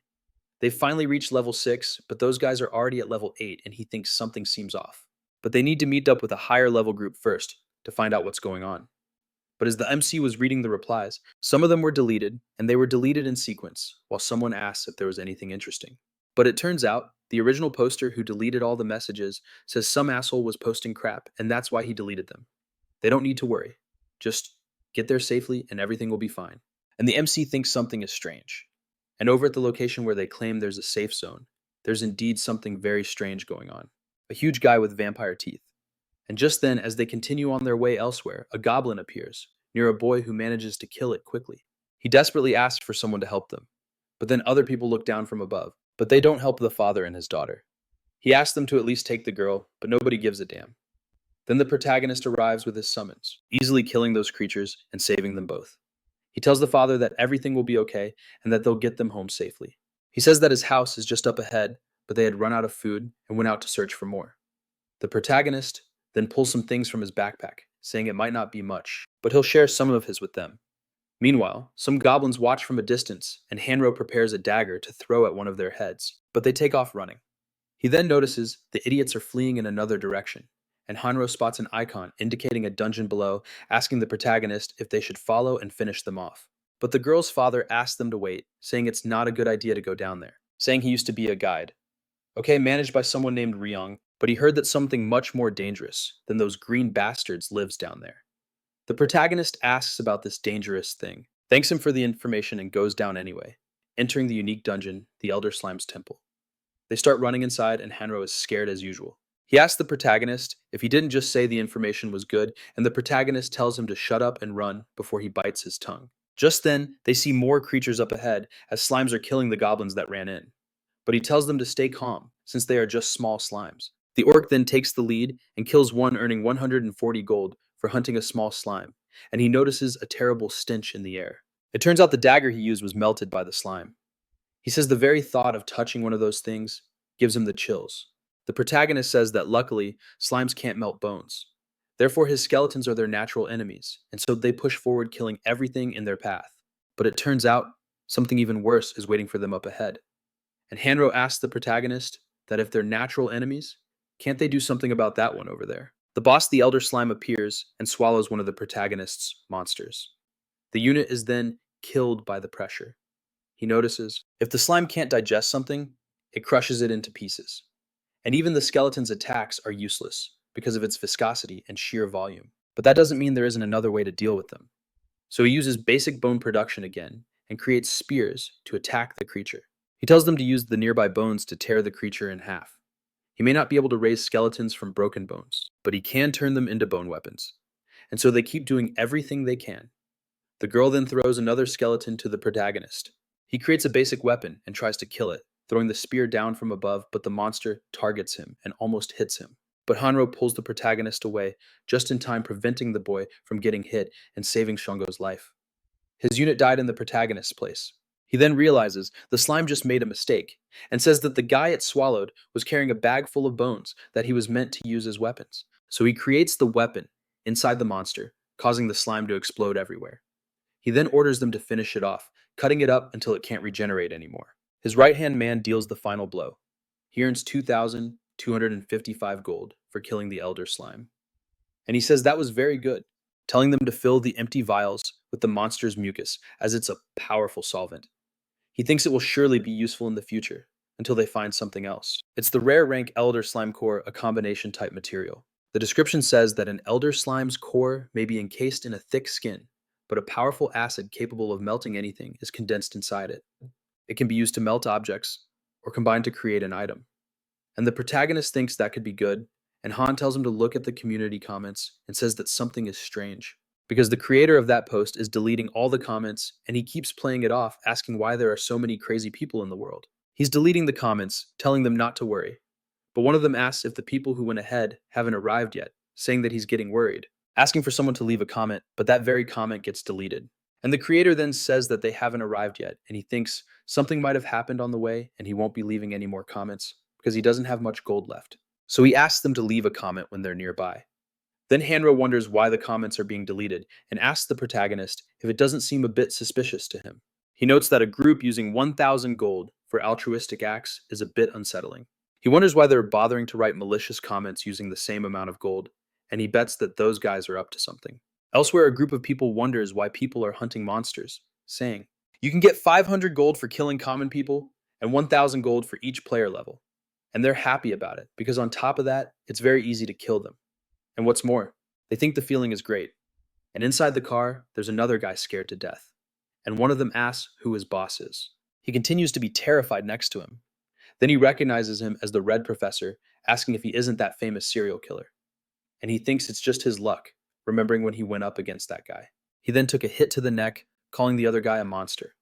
But he says that since the world has become like this, he was really in need of some arms and legs. Then the protagonist calls Hanro. He asks what it is. Then the boy asks if he can kill a person. Man, I'm so glad the protagonist has apparently decided to do whatever it takes to keep his friends alive. I hate that type of protagonist who says, "Oh, I'll let him live." I don't do that. Those people change, and 2 seconds later, the guy he let live tries to take his life. Elsewhere in a convenience store, a lot of people are dying.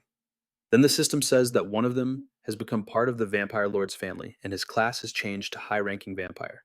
Then that guy wonders why things turned out this way, asking why Sylvjong was doing this.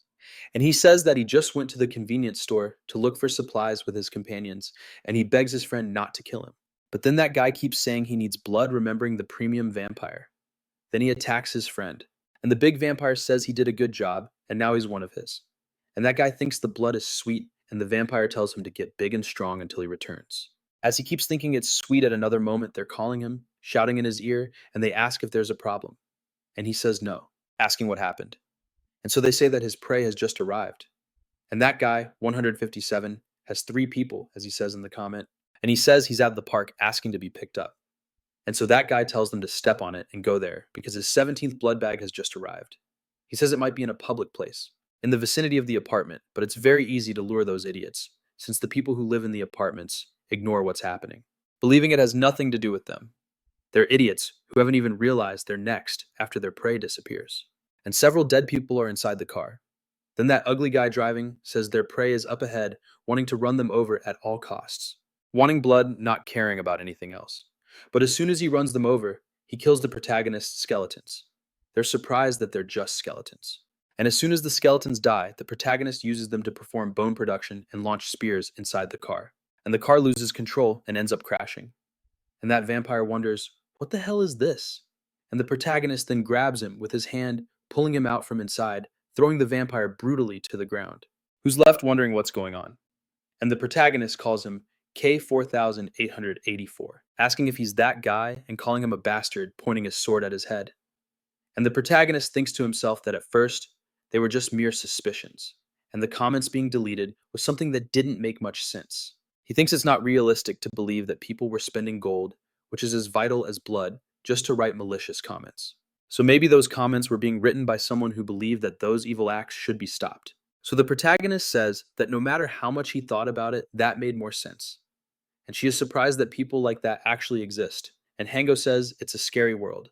The protagonist says they might have been responsible for the bait, but who would have imagined they'd charge at them like this? And the vampire curses at the protagonist, asking if he has any idea who they are. But the protagonist lands a swift kick to his chin, not caring at all. And his henchman starts calling him fatherless. But the protagonist asks how many people are giving him orders, saying he'll rip his head off if he doesn't answer. He starts laughing, asking if he's really going to rip his head off, questioning if he's ever killed a person before and telling the kid not to try and bluff him. But then the enforcer shows up, ready to actually do what the protagonist said, ripping off an arm first, just to show them how things are done. And the vampire starts screaming while the other one is scared to death, and the protagonist says, "That's right, it seems he gets it now. That even when the world became like this, he wasn't evil enough to kill anyone, even once. But those guys are different, and they are ready to kill." However, the vampire on the ground starts acting strange, and the protagonist wonders if he lost control because of the pain, and addresses the other guy saying they'll start by ripping off an arm to make him talk, asking if it's going to be an arm or a leg. And he says he'll talk, and that they work for a total of 8 people. But before he could rat out the plan, the vampire gets up and rips his head clean off. And just like that, she is surprised that he killed his own friend. And Hango tells them to look at that as the vampire creates a kind of stake with his arm. He says his arm is as sharp as a sword, and the vampire eats the head, strengthening himself and starts laughing, saying that that aroma is the best taste in the world. And the protagonist calls him a psycho, unable to believe what the vampire just did. And the system says his vitality has been recovered after drinking blood. His stats will increase for a certain period for having drunk blood with +2 strength, 1 agility, and 1 vitality. He says his original class was ninja, but the moment the boss bit his neck, it changed to high-ranking vampire. And when they become a vampire, you start at level 1 and can't level up. But that's not even a restriction. And if they kill and drink the blood of humans instead of monsters, they can gain stats. And his strength reaches 14 agility, 13, and vitality 13 as well. And all his stats increase from entering a berserker state +20. And after the effect ends, his stats will decrease by 50% for 10 hours as a penalty. And the protagonist says that this class is scarier than his own, but tells everyone to get behind him, because if they make one mistake, they could die in a single blow. And he orders his monsters to attack, going after the vampire, but since he's too fast, he passes right through the summons easily, and the protagonist orders them to use the solvent net. But the vampire grabs one of the skeletons by the hand and throws it at the other, blasting right through. Then he asks if that's the protagonist going straight for the boy, but the skeletons try to attack him again. However, the vampire almost gets him aiming his dagger at the protagonist's neck. And before he could hit the protagonist's head, he puts his shield up to defend himself. But then another attack comes from that direction, with the swordswoman trying to kill him, but she fails. Then he says he thought she was a bridesmaid, but she's more like a lioness, and the girl gets angry as he tries to hit her again, saying he'll have to taste her blood first. But then while he's busy with that, several daggers fly in his direction, and Hango tries to hit him. He tells it not to forget him. Then he unleashes a barrage of daggers on that thing. And the vampire can't stop, and ends up running through all the daggers charging at the boy, and he's surprised by how fast it is. However, the protagonist uses the discharge on Diratino, trying to hit it, but the monster manages to escape. So he tries again to hit the dodging vampire, and the protagonist says he blocked it from behind with his shield.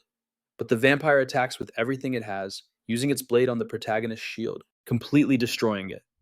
But the protagonist tries to use his sword. However, the vampire says he's too slow, telling him to back off and calling him weak.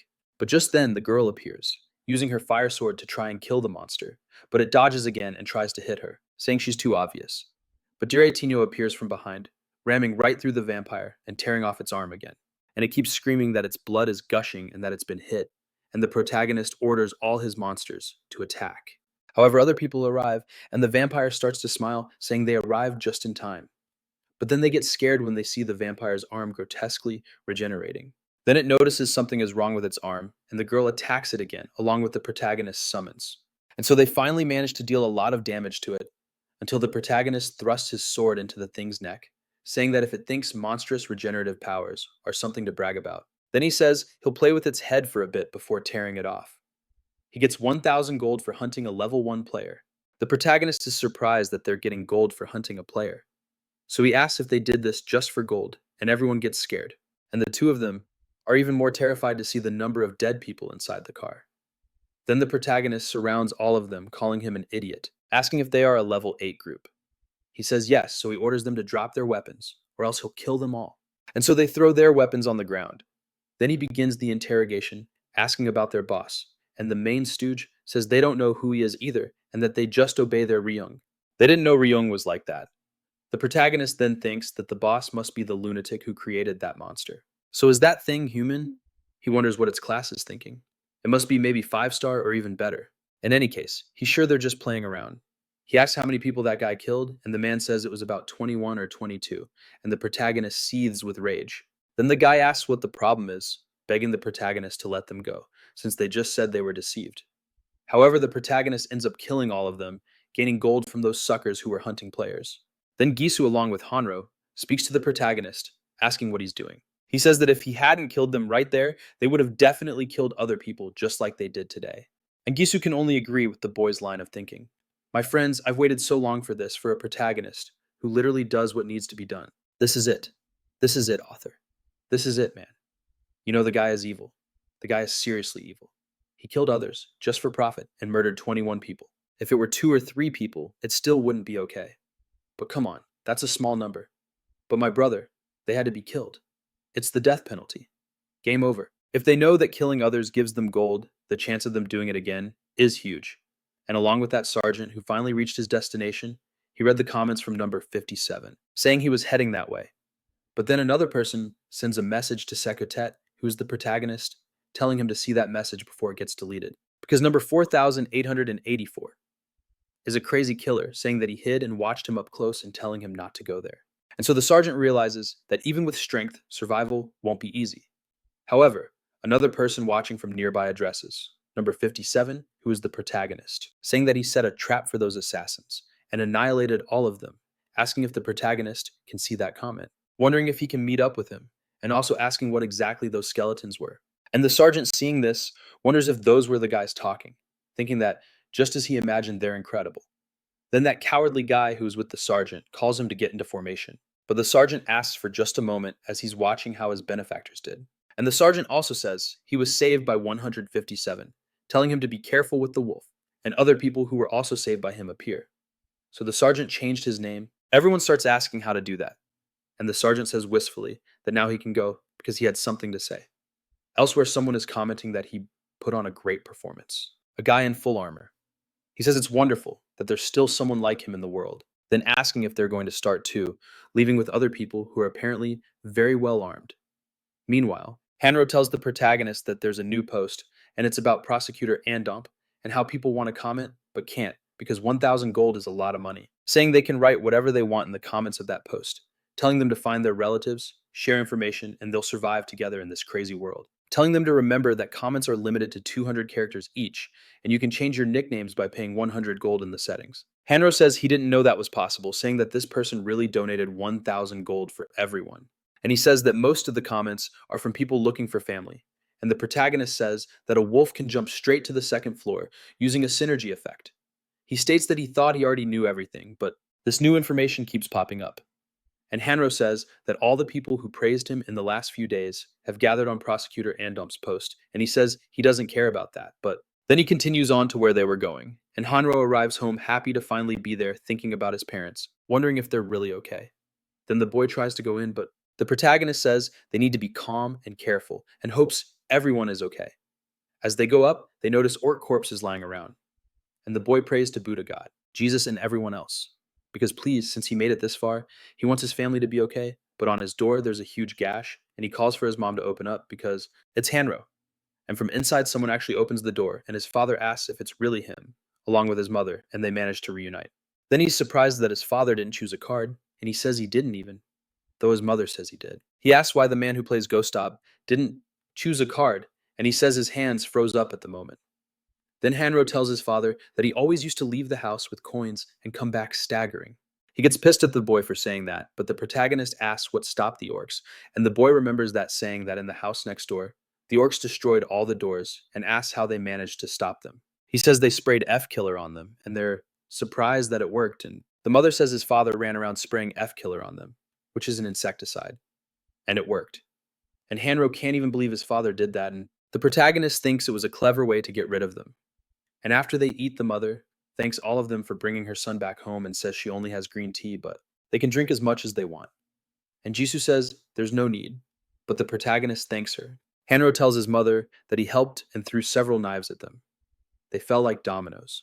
But she tells her son to be quiet, as she doesn't believe him then. She says the boiler is off, so there's only cold water in the shower. But they have enough water for everyone to bathe and rest, and so they actually stay there to have a better night.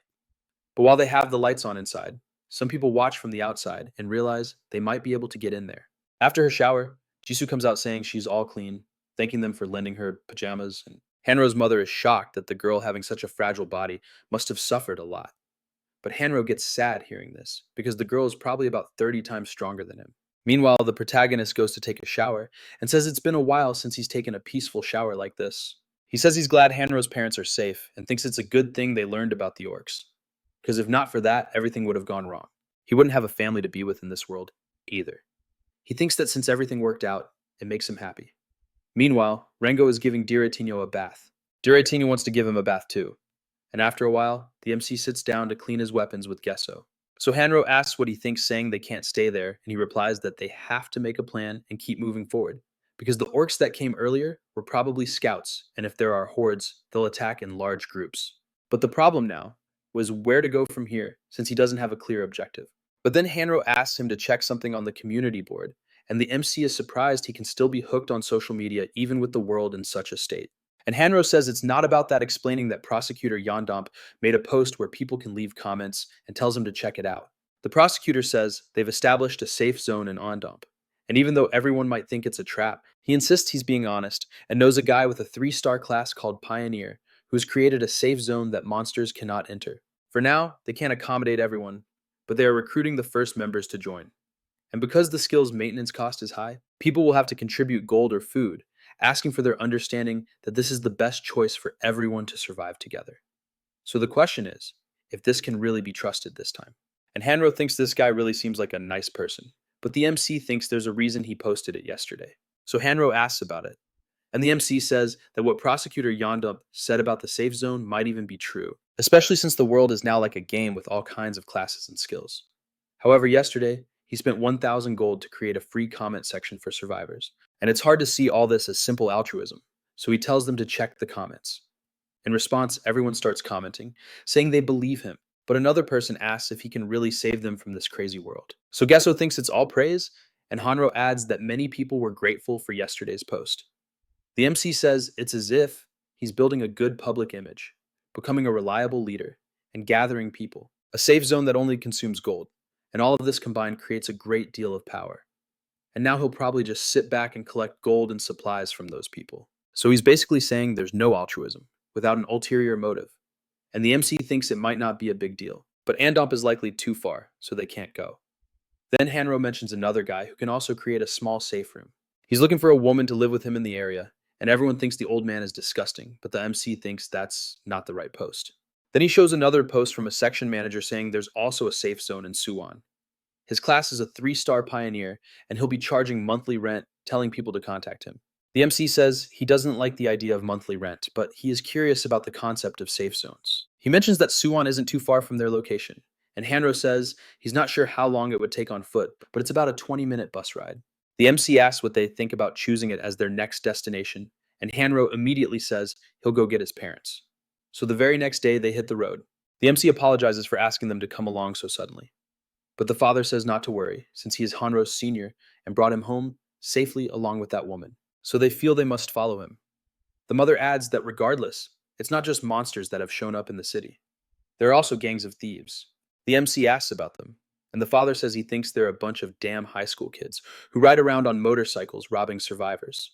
Hearing that, it sounds like total anarchy. Guys on motorcycles robbing survivors. Man, it's getting real tough out there. The MC thinks that even scumbags like that are running rampant. And just then, the guys on the motorcycles show up, stopping right in front of the MC. And a girl says hello to him. The protagonist gets pissed off because she just called him Sir. And one of them says they heard talking and laughing last night, asking why they don't share those funny things with And, asking if they don't see their numbers in people and weapons. And the protagonist wonders about these numbers, with their numbers appearing behind them. Then all the skeletons start glowing with bloodlust while he was threatening the protagonist, when suddenly the girl tells them to step on it and run, and everyone leaves. So the three of them are left wondering what their problem was. And the protagonist, looking back, tells everyone to run because something is coming. Then the wolves show up, and the protagonist is surprised because a large pack has arrived. He notices they aren't charging all at once. He tells his companions to approach very slowly. And he wonders if it's because of the wolves' habit of scouting for prey. It's dangerous to fight four-legged beasts up close, regardless of their fangs, claws, or power. We are at a disadvantage in a balanced fight, since their spines are parallel to the ground. On the other hand, as humans, our spines are perpendicular to the ground, and as soon as they charge, we won't have time to regain our balance. And if we get hit, we're finished. At this, they go back inside, and Hanro asks if it's okay for them to stay there. The protagonist says no, because if he had the strength of those wolves, he would charge forward. Then the girl asks what they are going to do, as a wolf lunges at him, trying to get him, but the protagonist throws acid in its face while everyone is surprised.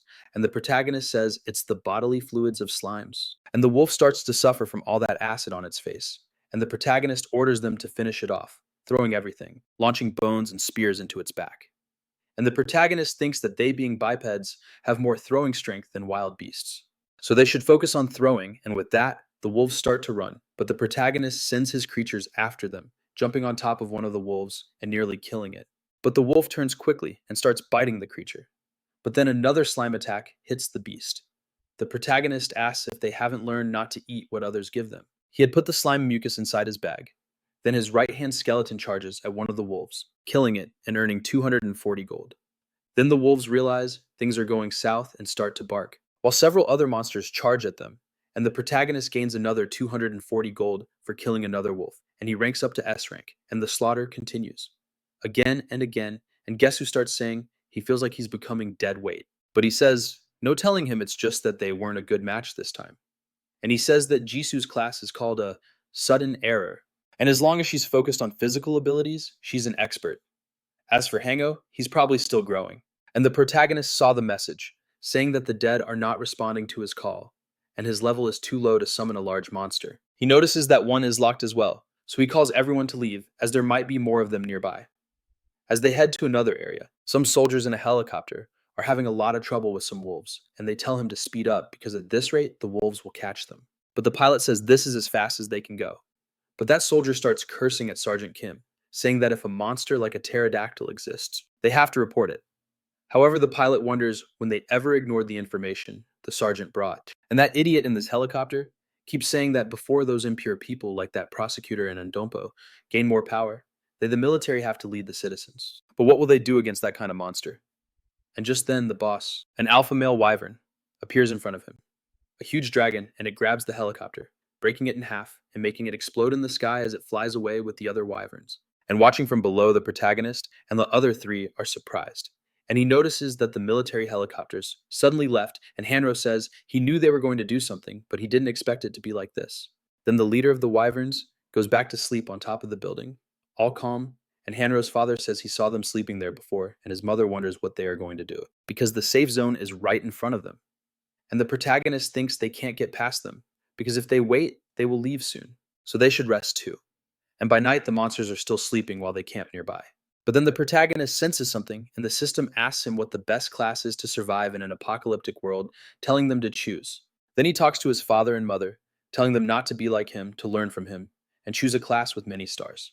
His father says he's been dealing with cards for over 20 years, saying he won't make the same mistake as his son. Then the protagonist also sees the system's cards. It tells him to choose a card connected to his class, and he's surprised by this, wondering if it will combine with his current class. Then he looks, noticing that other cards have disappeared, and it seems like someone has chosen a card. He thinks it might not be for everyone, but it seems that card is shared with many other people too. And in the end, this is a competition. So he thinks he has to calm down, because when it comes to a connection, choosing a card with many stars might not necessarily be the best choice. And the card he needs is the one that will have the best effects when combined with his Necromancer class. So he chooses the connected card of a Dark Mage, a card that will be fused with his original Necromancer class, and a new skill will be given to him. And the protagonist notices he gained the Aura of Death, a buff for his undead, and a debuff for his enemies, thinking that this is good. But then a boy gets pissed off about it, saying that the 4-star card he was going to pick was chosen by other people first, and that's why he ended up with the 1-star priest card. And the protagonist notices the boy is very unlucky, so he says that the skill he obtained gives protection for 10 seconds after killing an enemy. However, they ask if that isn't a good class. He asks which one, and the boy's father says it's a class that can create a safe zone, the Pioneer. And the protagonist is happy about this because it seems they won't have to go to Seongwu anymore. And with that, Hanro's father starts freaking out, asking his son if he can see the moves he's making. Then he says he should have taught him to have quick hands like that. However, while the boy's father is freaking out, he asks his mother what she chose, and she says it's the Cook 1-star. But he asks why she didn't choose a combat class, and she asks if he's saying his old parents should be getting into fights. The one who's been feeding you for 20 years, and that's not what they should be doing. But as for Jess, he asks what she chose, and she says she chose the Assassin, and she has a passive skill called Heightened Senses, which increases her senses in difficult situations. And the protagonist thinks that's good, and the girl also thinks to herself that Seongwu is strong. He has the ability to use people effectively and has the clear judgment necessary to survive. And no matter how hard she tries, she can't act like that. She wants to get stronger too. And if she can't be like him, then she'll have to find her own way and has to get stronger, both physically and mentally. And the protagonist asks if the boy's father can better explain the Pioneer class's skill. And he says that. Of course, asking him to just give him a minute because he's going to tell him more details. And so he shows every detail of the skill that creates a safe zone where he can avoid monster attacks. And the effectiveness of the area is limited to 200 meters with a height of 10 meters. And the safe zone can be defended with a shield, and the created shield can be retrieved immediately. However, it can be destroyed by a strong attack, and as soon as his mana runs out, his gold will be consumed to keep the skill active. And it's 100 gold every 10 minutes. And the protagonist thinks that if they create and maintain a safe zone now and send a large group to collect gold, it's not a wise choice. He says they will only use this skill when necessary, because they also need to find a place for the safe zone. And the boy's father asks if he's serious, and Hanro asks if they aren't going to the safe zone in Suwonrong. And he says they don't need to anymore. And it's pretty obvious that any group will just be ordering its members around, and it'll be a pain to join them. Then he also notices that the monster up there is moving. He rested for a long time and seems ready to move again. As he takes off, the protagonist tells Hanro to look at the community tab. His shop's location is there, so he takes a look. The protagonist thinks he has to use his gold and level up since he has 24,000 in his possession.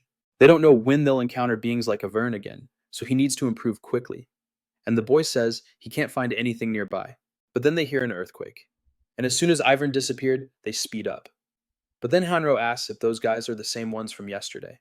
And so he says they'll ask them, since they weren't just stealing gold from others.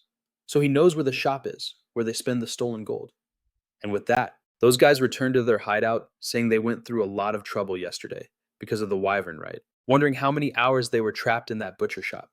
Then one of them says, at least they'll be able to eat meat now, and speaks to Taesong, asking if he can spin the silver roulette. But he says if he collects a little more, he'll be able to see that the last time he spun, he got screwed by getting the survivor's pack. This time he wants to get something useful, calling everyone to leave, asking if they thought they were dead. But when they get out of there, he asks why it's so quiet. And so one of them speaks to Song, and he tells the guy to shut up as he quietly proceeds and opens the door, wondering what happened if everyone had been there the whole time. He asks what's with the atmosphere with those people inside asking, where's Yojin? And one of the hostages says that man came and said they had collected a lot of money. So Yojin went with him, and Taesung asks what happened to her. As she tells him to shut up, he gets startled, asking what happened. Then she again tells him to shut his mouth and not even dare to open it, already turned into a vampire, saying that when she smells human flesh, she gets hungry. But then another guy there speaks to Taesung, asking why he killed Usak, and says that she always had a soft spot for bullies, and their leader ended up dead. He asks how that bastard dared to attack them. But then the other one asks if Yojin is going to be killed this time, saying that he already told her that if you suppress your desire for blood, it will only hurt you. She should drink a moderate amount of blood to maintain her sanity. And he says that kids like them don't understand what he's talking about. Then Taesung talks about this moderate amount, asking if he knows how many people he has killed. And that guy questions what he's trying to say, saying that the boss is going to put them to work, asking how long they think they can survive without following his orders. Taesung says to just leave them alone and they'll manage on their own.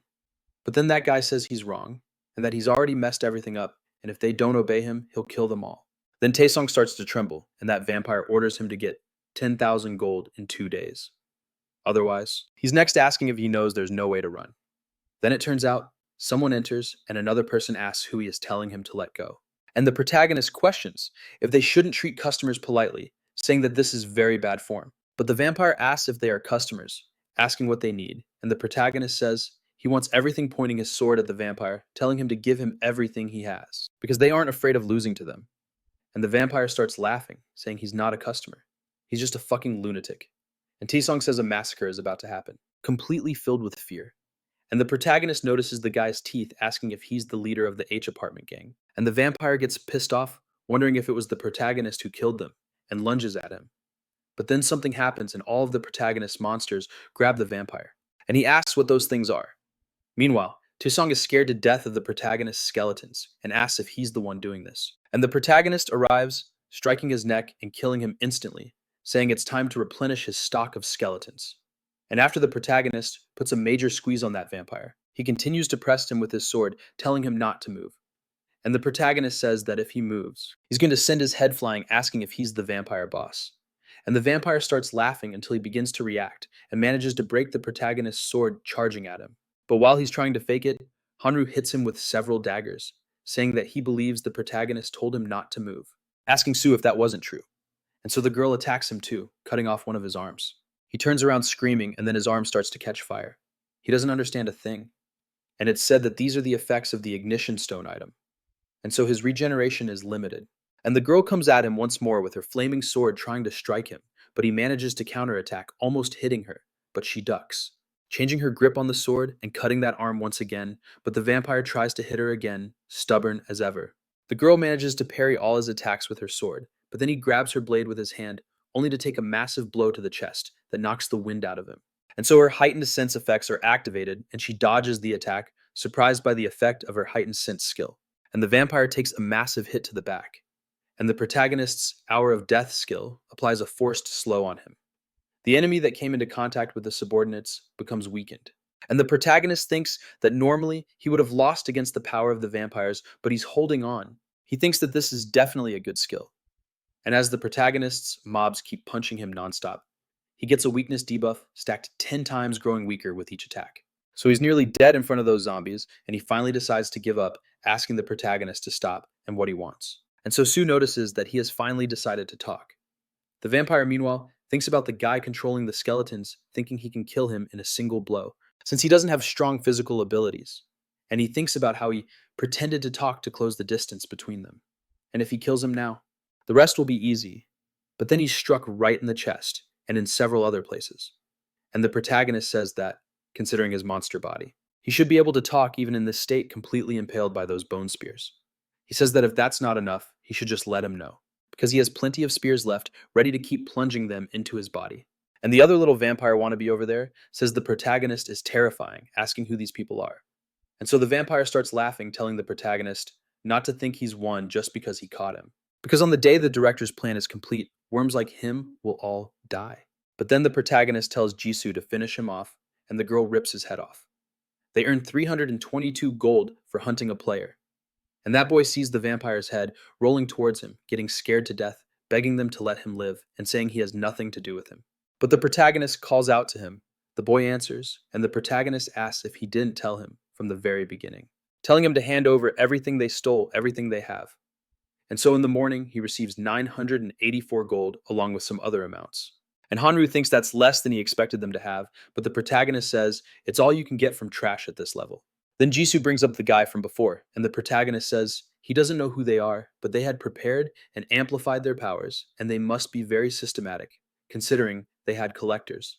And Jisoo says the protagonist also adapted very quickly, because the thought of someone being capable of something like this is just too much. But the protagonist says that rather than having adapted, it's as if this is normal for them, because they've always lived in this kind of world.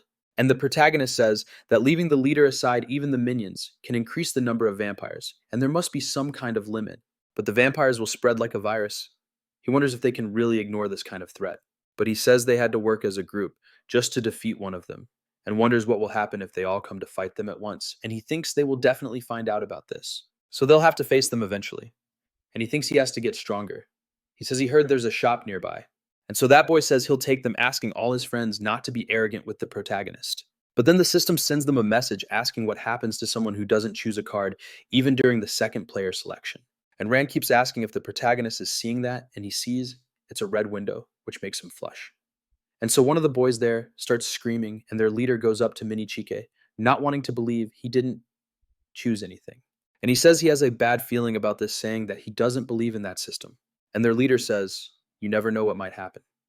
But then the boy asks what the problem is, since he wasn't the only one who didn't choose. And they didn't choose either. But the system says that the answer is, if you still have to wake up to reality, even after being given 2 chances, now you will receive the chance to become a monster, since you refused to become a player. Then that boy really starts to turn into a monster. And the protagonist is surprised by the pressure, thinking that there's no doubt that if he completes the transformation, they won't be able to win. Unfortunately, it's not going to end quickly, and the protagonist tells everyone to attack now. And Jesu is a bit hesitant, but Direitinho slashes upwards. Meanwhile, Han's parents are still in the safe zone, and the father thinks it's been a while since Han and his senpais went in there, and the mother asks if he's sure they can do anything. He says, considering what happened to the people who live near them, it's normal for them to be worried, and some of them were dead. And the mother says that even so, they're just kids, and hopes everyone will be okay. Meanwhile, the protagonist is fighting against those who didn't choose a class and became monsters, and the protagonist mentally apologizes to them, but he can't do anything in this situation. Meanwhile, those monsters kill his skeletons very easily. The protagonist is surprised, wondering if the monster is really going to use such a weak blow against a skeleton with such a rigid body. Then Direitinho and the other 2 monsters kill that werewolf. He gets 3,000 gold. For each monster hunted, he reaches level 8.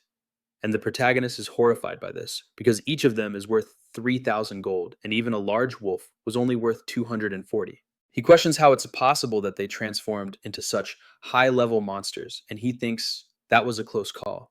And the system says he chose the random attribute points card, and his agility is increased by 3. And he says he chose a random attribute, but this is very good. And the girl says that since you can control skeletons, she thinks this will be very useful. And Hanro asks if they are really going to face more enemies like these guys, asking because he feels like the difficulty has suddenly skyrocketed. And the protagonist says there's a way, and thinks to himself that they will proceed with the family dependence, and until now, he hasn't turned any person into part of his skeleton army. That's because it could give a bad impression to the other survivors. But the situation has changed.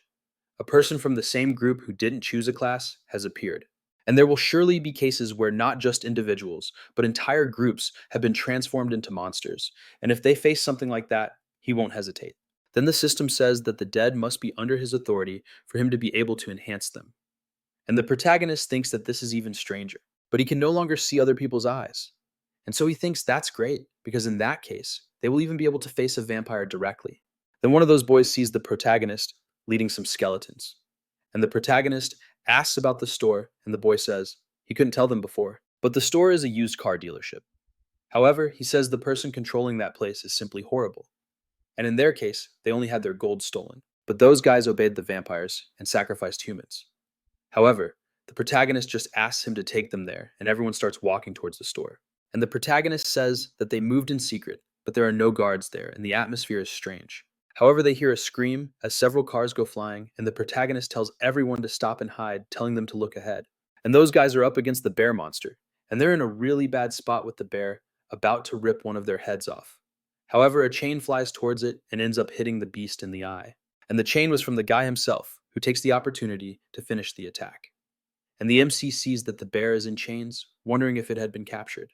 And so, with that guy dead, the bear continues to hunt its next prey.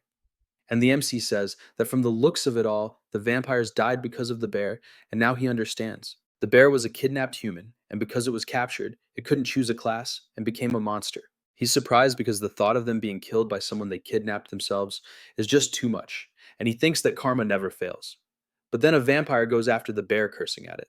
He questions how it dares to act out, since it's just prey. But as he attacks the bear, the most he does is injure one of its eyes, and the bear returns the swipe, hitting him square in the face. And the MC keeps watching until he notices that if he acts now, he can kill two birds with one stone, because the bear is on its last legs and the vampire is also injured. And so as the two are about to kill each other, the MC thinks fast and sends his monsters after them, telling them they can go. And one goes after the vampire, landing a direct hit and killing him, and the other goes after the bear. But the bear waits so it can grab the skeleton. And the MC thinks he made a mistake, because unlike the wolves, they only know how to charge at their prey. So he says he'll also turn them into friends, so they have more company. And so when he manages to defeat the bear, he gets 3,500 gold. And watching it fall, he says he needs to get rid of someone to turn it into his follower, and so he looks at those other orcs. So he finishes off the orcs and manages to bring the bear over to his side. And he thinks that it's huge, wondering if his size limit wasn't medium. But then they see the bus nearby, and Hanu says it's his school bus, and thinks it's the one Kungsu took. And Jisoo is very surprised to see it. The MC thinks they must have been caught by a vampire, and says that he definitely said he would lead the people to the military camp. And if there were that many people in his group, the number of enemies would also be huge, and people will end up getting killed if they advance like this without thinking about the consequences. But then he asks the boys where the store is, and that boy starts to stall. But then the girl on his arm slaps his shoulder, and he asks what Eugene is doing. But then the vampire who took her over asks about this Jinu. Noting that this is the name of the already turned girl, he tells him not to worry about her, because to him, every one of his children is precious. And so the boy is surprised, and the vampire says he's been thinking about his children's killer, and went to take a look. He seems to be a pretty incredible guy, and the MC realizes she's possessed, wondering if that thing sensed the vampire's deaths and came here. The MC says he thought a lord would be the type of person who stays quiet, but this one is very different. And the MC thinks that whatever this is, it's a very annoying ability. And the vampire says he often has to explain things to idiots. And he says it's all thanks to this that he got the nickname Professor, but he thinks the MC isn't interested in things like that. So he'll just get to what he has to do. And he tells the MC that he's dead sucking in air and releasing a dark smoke screen. And a notification says the MC has been cursed with a low-class spell and needs divine power to analyze and remove the curse. And so the vampire starts to taunt him, saying that the MC is screwed and that he's going to eat his guts, telling him to just wait because he's going to tear him to shreds. But he notices something, and the MC simply lands a kick right in the girl's face, sending her flying.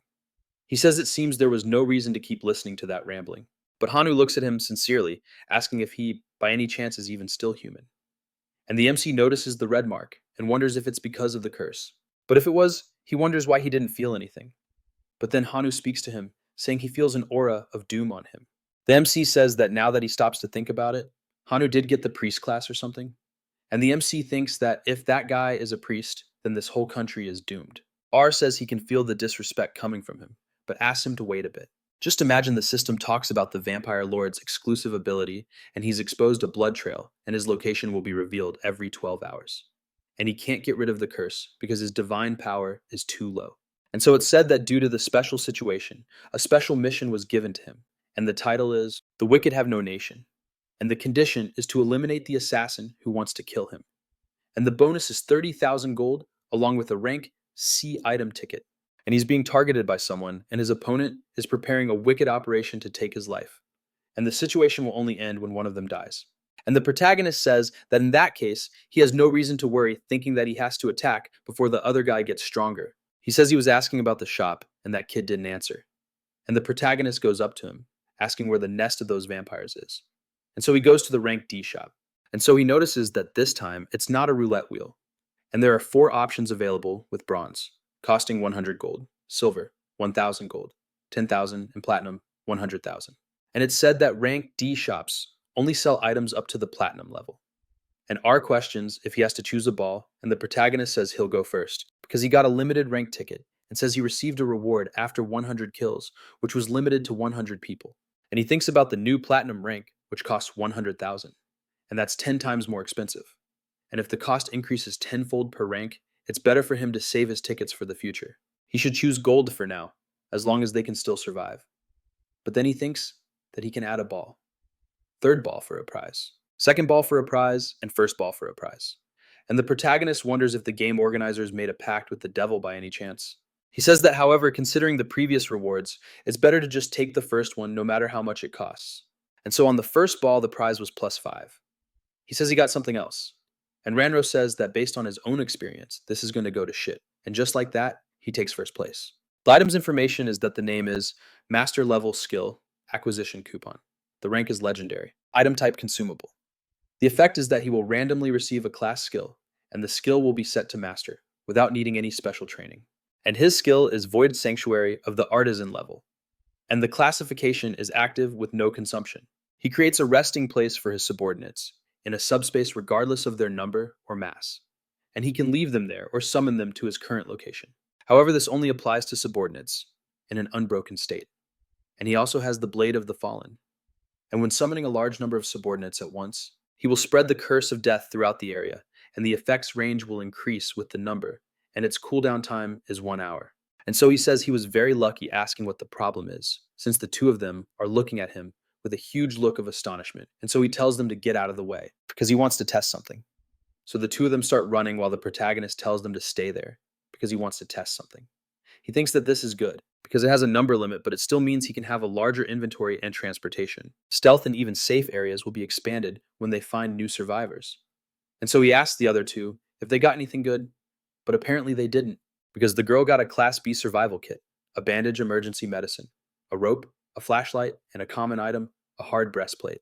And so the protagonist tells them it's time to go, and Hanro gets pissed off, saying he'll definitely be the first one at the machine next time.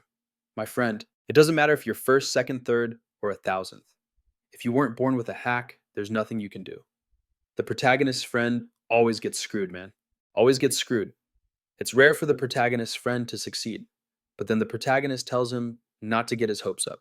But meanwhile, that kid who stayed with the bus is wondering where he went wrong, saying he was too careless, questioning if he should have stayed with that guy, and thinks that he definitely should have.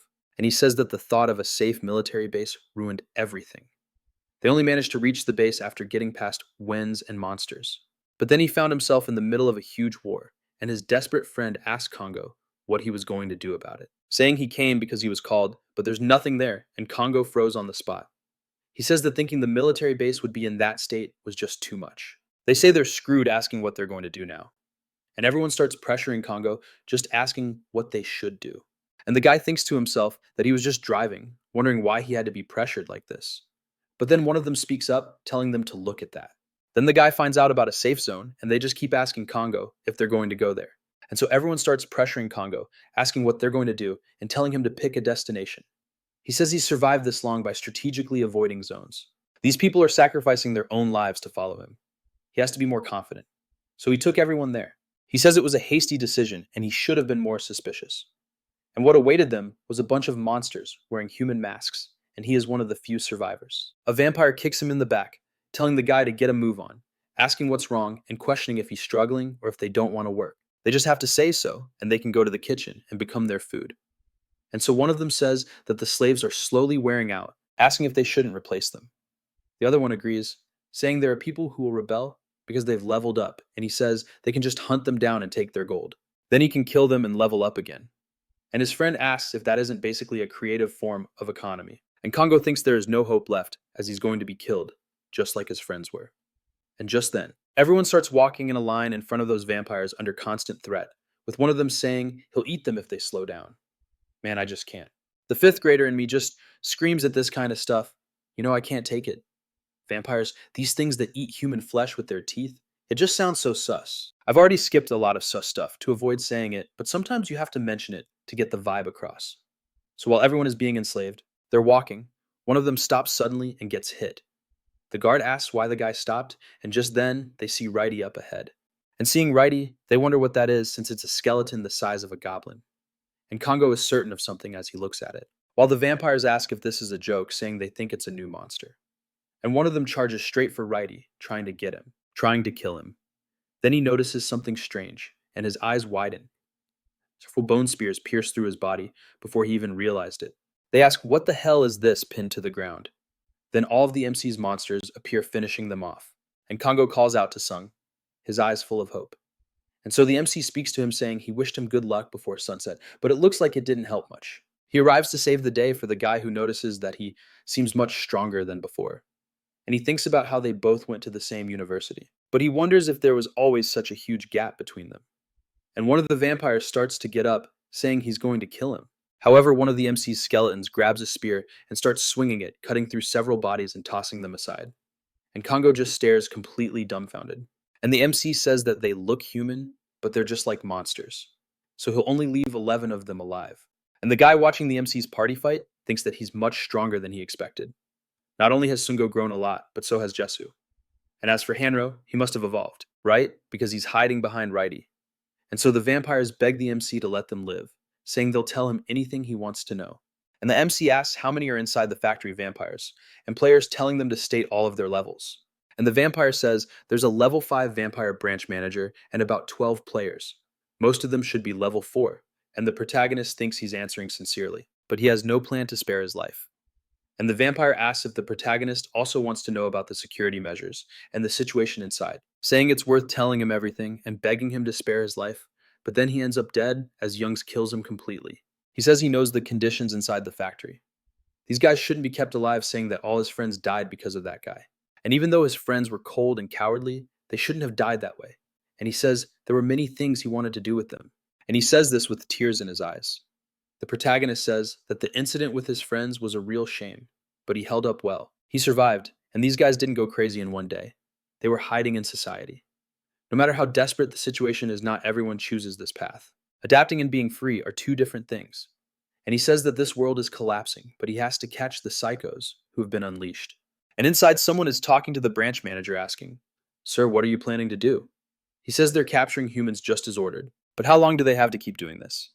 But then he asks about the humans, saying they're just food and experience points, and easier to capture than monsters with various uses. And the work they're doing is an evolutionary business, and the CEO has great vision and understands philosophy.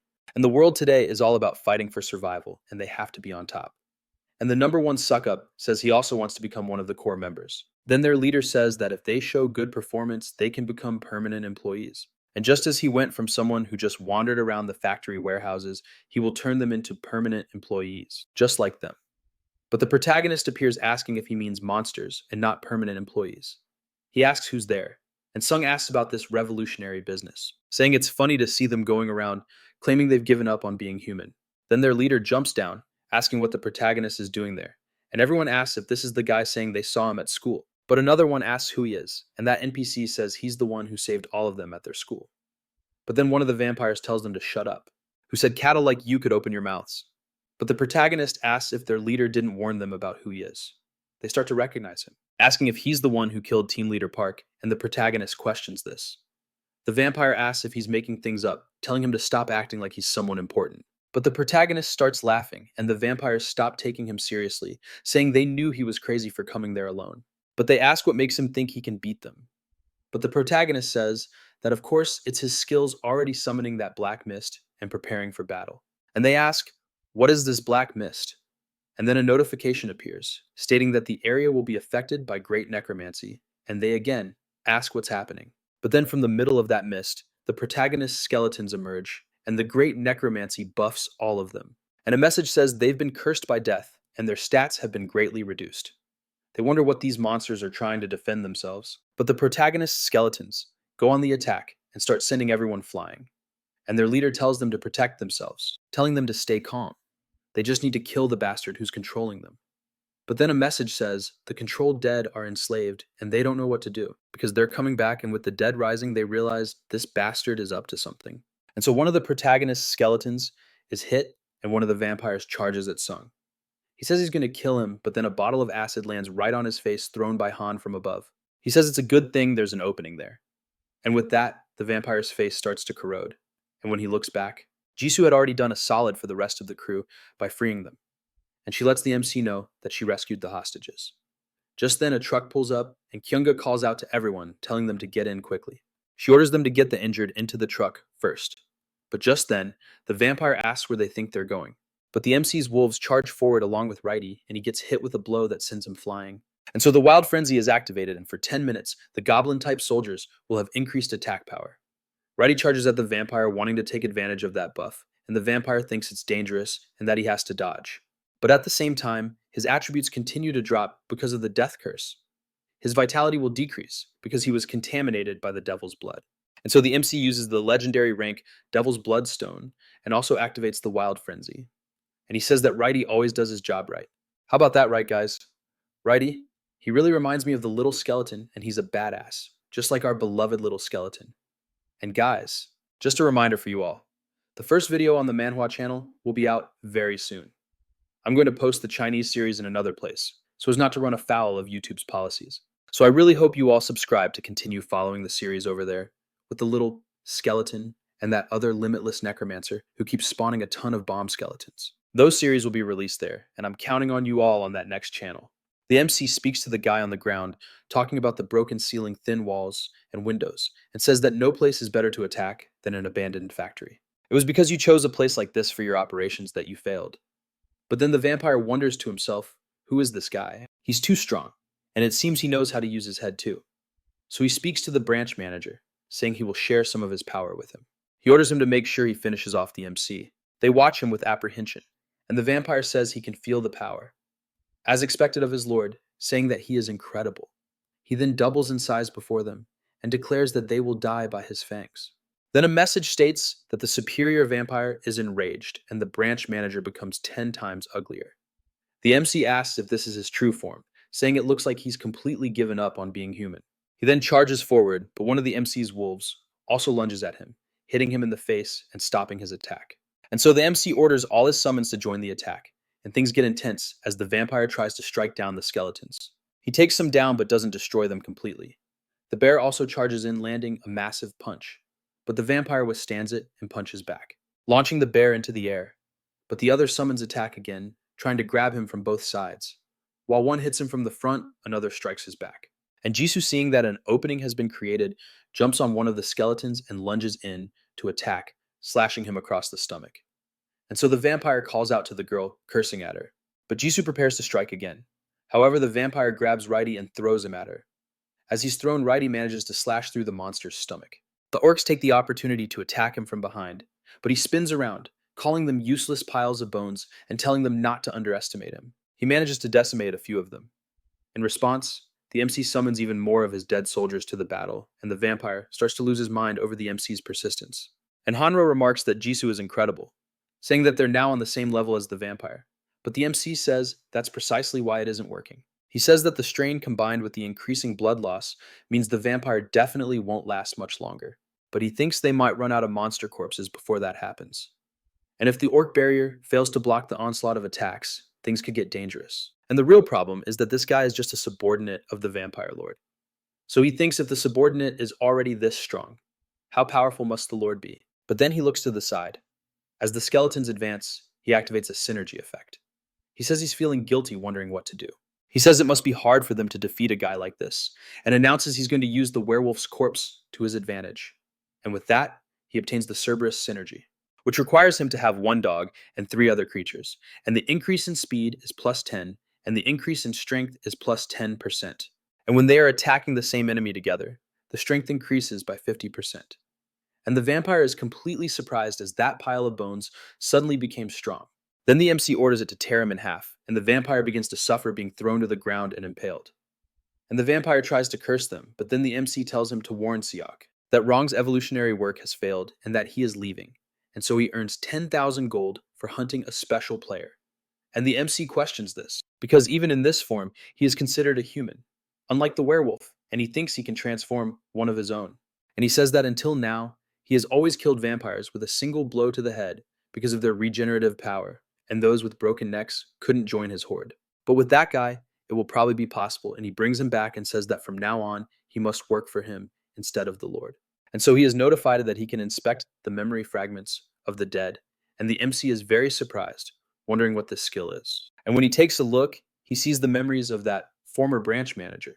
He says he couldn't see his soldiers' memories before and wonders if this is also a necromancer's power.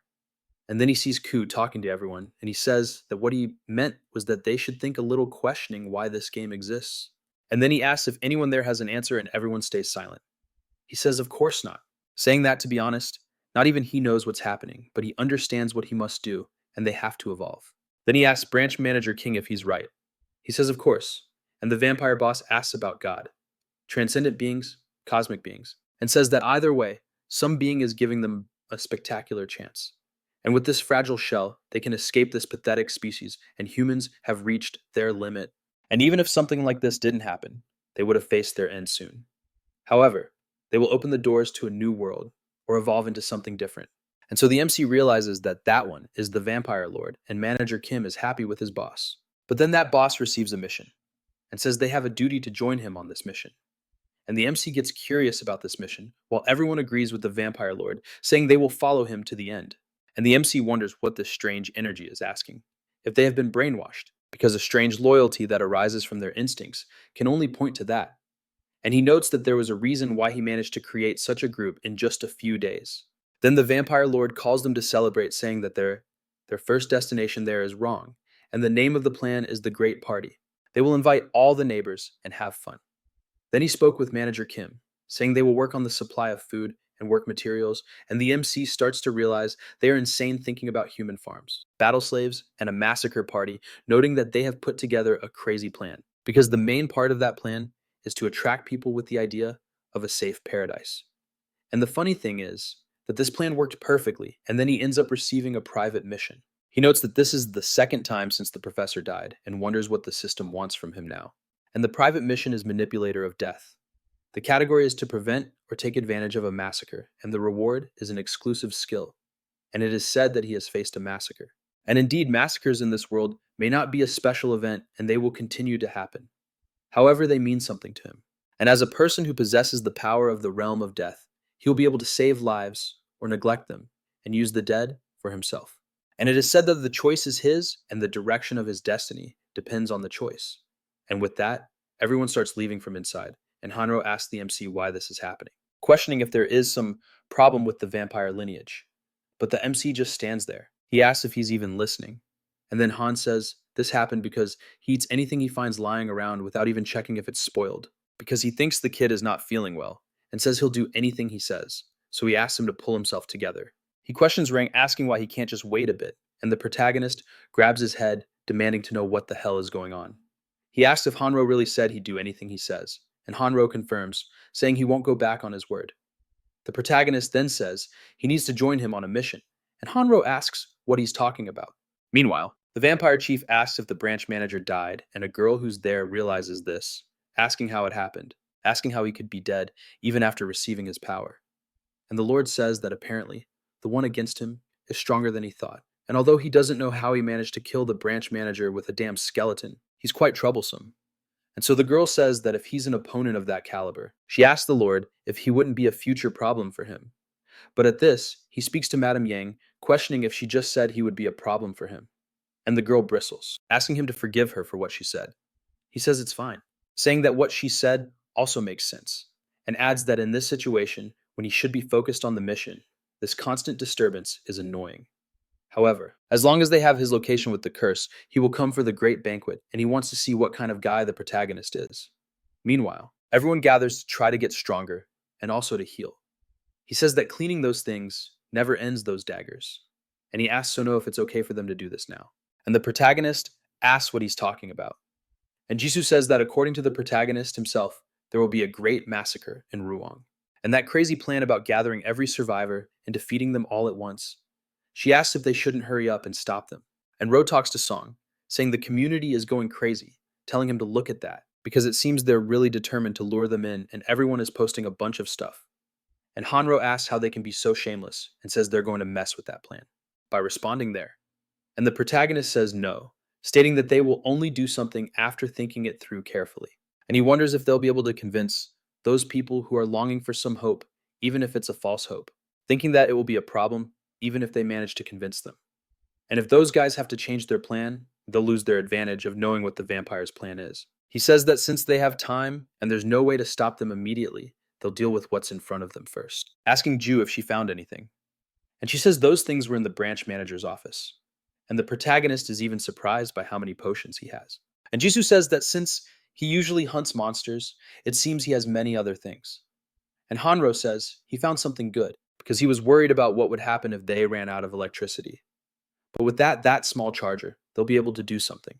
And with that, they place the phone on it, and the battery goes from 28 to 100% in 10 seconds. They notice it has wireless charging and seems pretty easy to use. At this, Jisoo asks him to look at something saying that the intermediate potion can heal several different stats. And he thinks this is something they can use now. And after a while, they go to the protagonist to thank him. And that kid who led him to the store says that it wasn't enough for him to just accept them. He even gave them medicine and says they had some difficulty before this. But even though it's not a complete cure, the effect is great.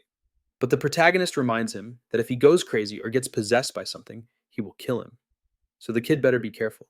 And he says, that's right, stating they'll make sure to handle it.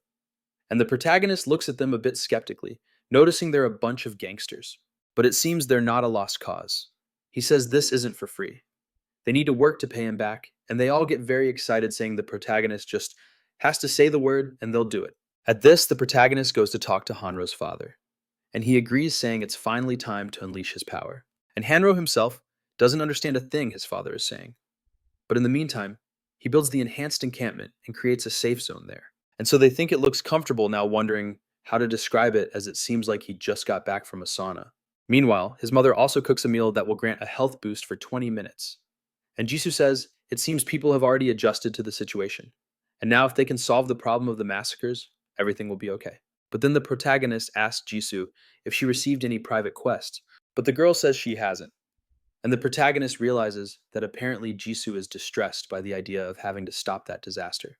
And he thinks it's not as if she received a suspicious quest with a strange outcome condition like he did. And even if it's not a quest, he can no longer avoid the vampire lord because of the blood between them. However, he tells Jisoo that it's not her duty to stop the massacre. She says that's true. But then she tries to argue, but he wonders, does she want to stop the massacre out of her sense of justice? But the girl hesitates and still answers no, saying that if she just avoids it, she'll die someday for some other reason that isn't the vampires. So she's fighting to survive. Just then, an announcement appears with the final objective, and Chapter 1 is A Long and Dark Night. And the system congratulates them for everything they've done. But it says that this is the real challenge. And the most important thing in a survival game is to try hard.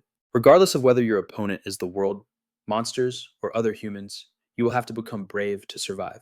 And the first item on the announcement is that the current event will last for 7 days, and travel to other regions will be restricted, with the only accessible areas being Suwon and Ryong. And second, the event rewards will be doubled. And third, secondary players will have a chance to get random cards whenever they hunt beasts. And fourth, boss monsters will appear based on the region, and there will be a chance to obtain items that can't be found in shops.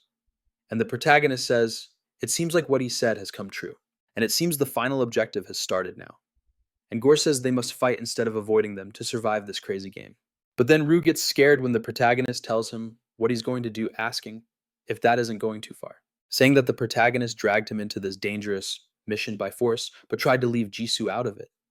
Then he says that Jisoo went through a lot while he was off doing his own thing, but she has the strength to survive on her own, while he would die in less than 1 day if left alone. He even gets pissed, saying that's slander. But he starts looking at his phone, saying they're getting replies on their community forum.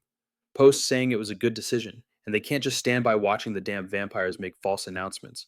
And even if it wasn't for that, there's something he needs to write about. And even though he was expecting these reactions, it was even worse. Then Jisoo says that apparently an Inspector Jong Deong-poo left a comment, and as expected from the community celebrity, the reactions are in full swing. And the comment said that they've decided they can no longer wait for a reaction from the government. They are proclaiming the players' independence, and the guild's first purpose is the group's survival, or securing safe zones, saving survivors and subsequently killing monsters. And so the protagonist says that this person doesn't think he wrote the comment expecting him to join them. And this is an appeal, saying they aren't such a bad organization. But then Hanro asks if he's serious, because he acted this way last time too, and this guy is making sure of everything. And the protagonist says that ambitious people are slowly starting to show up. But Rue asks the protagonist where they're going, and he says they have to level up, asking what his level is. He said level 5, and the protagonist thinks to himself that apparently he would die in 2 hours at most if left alone. Just then, the truck stops, and Kunga tells the protagonist they've arrived, saying she thinks they have to go on foot from here. Everyone gets out. Then Han asks if this is their destination, and the protagonist says yes, saying it's a new hunting ground with several things watching them from nearby. And as they get closer, a fireball comes flying toward Hanro, exploding right above his head. He asks the protagonist about that attack. Jisoo recognizes what it is, and a bunch of Odin appear nearby. And the protagonist says that these monsters use magic, but he says they're nothing now. And the protagonist sends several of his skeletons to finish them off quite easily, because the monsters are very weak. And Jisoo also charges forward with Diratinia and Guess to farm some kills. And the monsters, seeing them charging, don't have much they can do. And Hanro recognizes them as kobolds, as he thought they looked similar to goblins. And he says they aren't as dangerous as they look, but apparently they can use magic attacks. And the protagonist says they need to make Hanro level up and find new members for the horde on this hunt. And in his case, just having mobs in his horde already greatly increases his combat power. And since the single skeleton werewolf is enough to tear through 3 or 4 lesser vampires, that's already good enough. And even though the kobolds use magic, they aren't powerful enough to join his horde. At that moment, Jisoo speaks to the protagonist, mentioning the market's appearance and asking if it doesn't look like the entrance to her school. And they see all the cars and the number of corpses, since it's a large area with many people, and the tutorial might be happening there. And Jisoo asks if he thinks there are any survivors in the supermarket.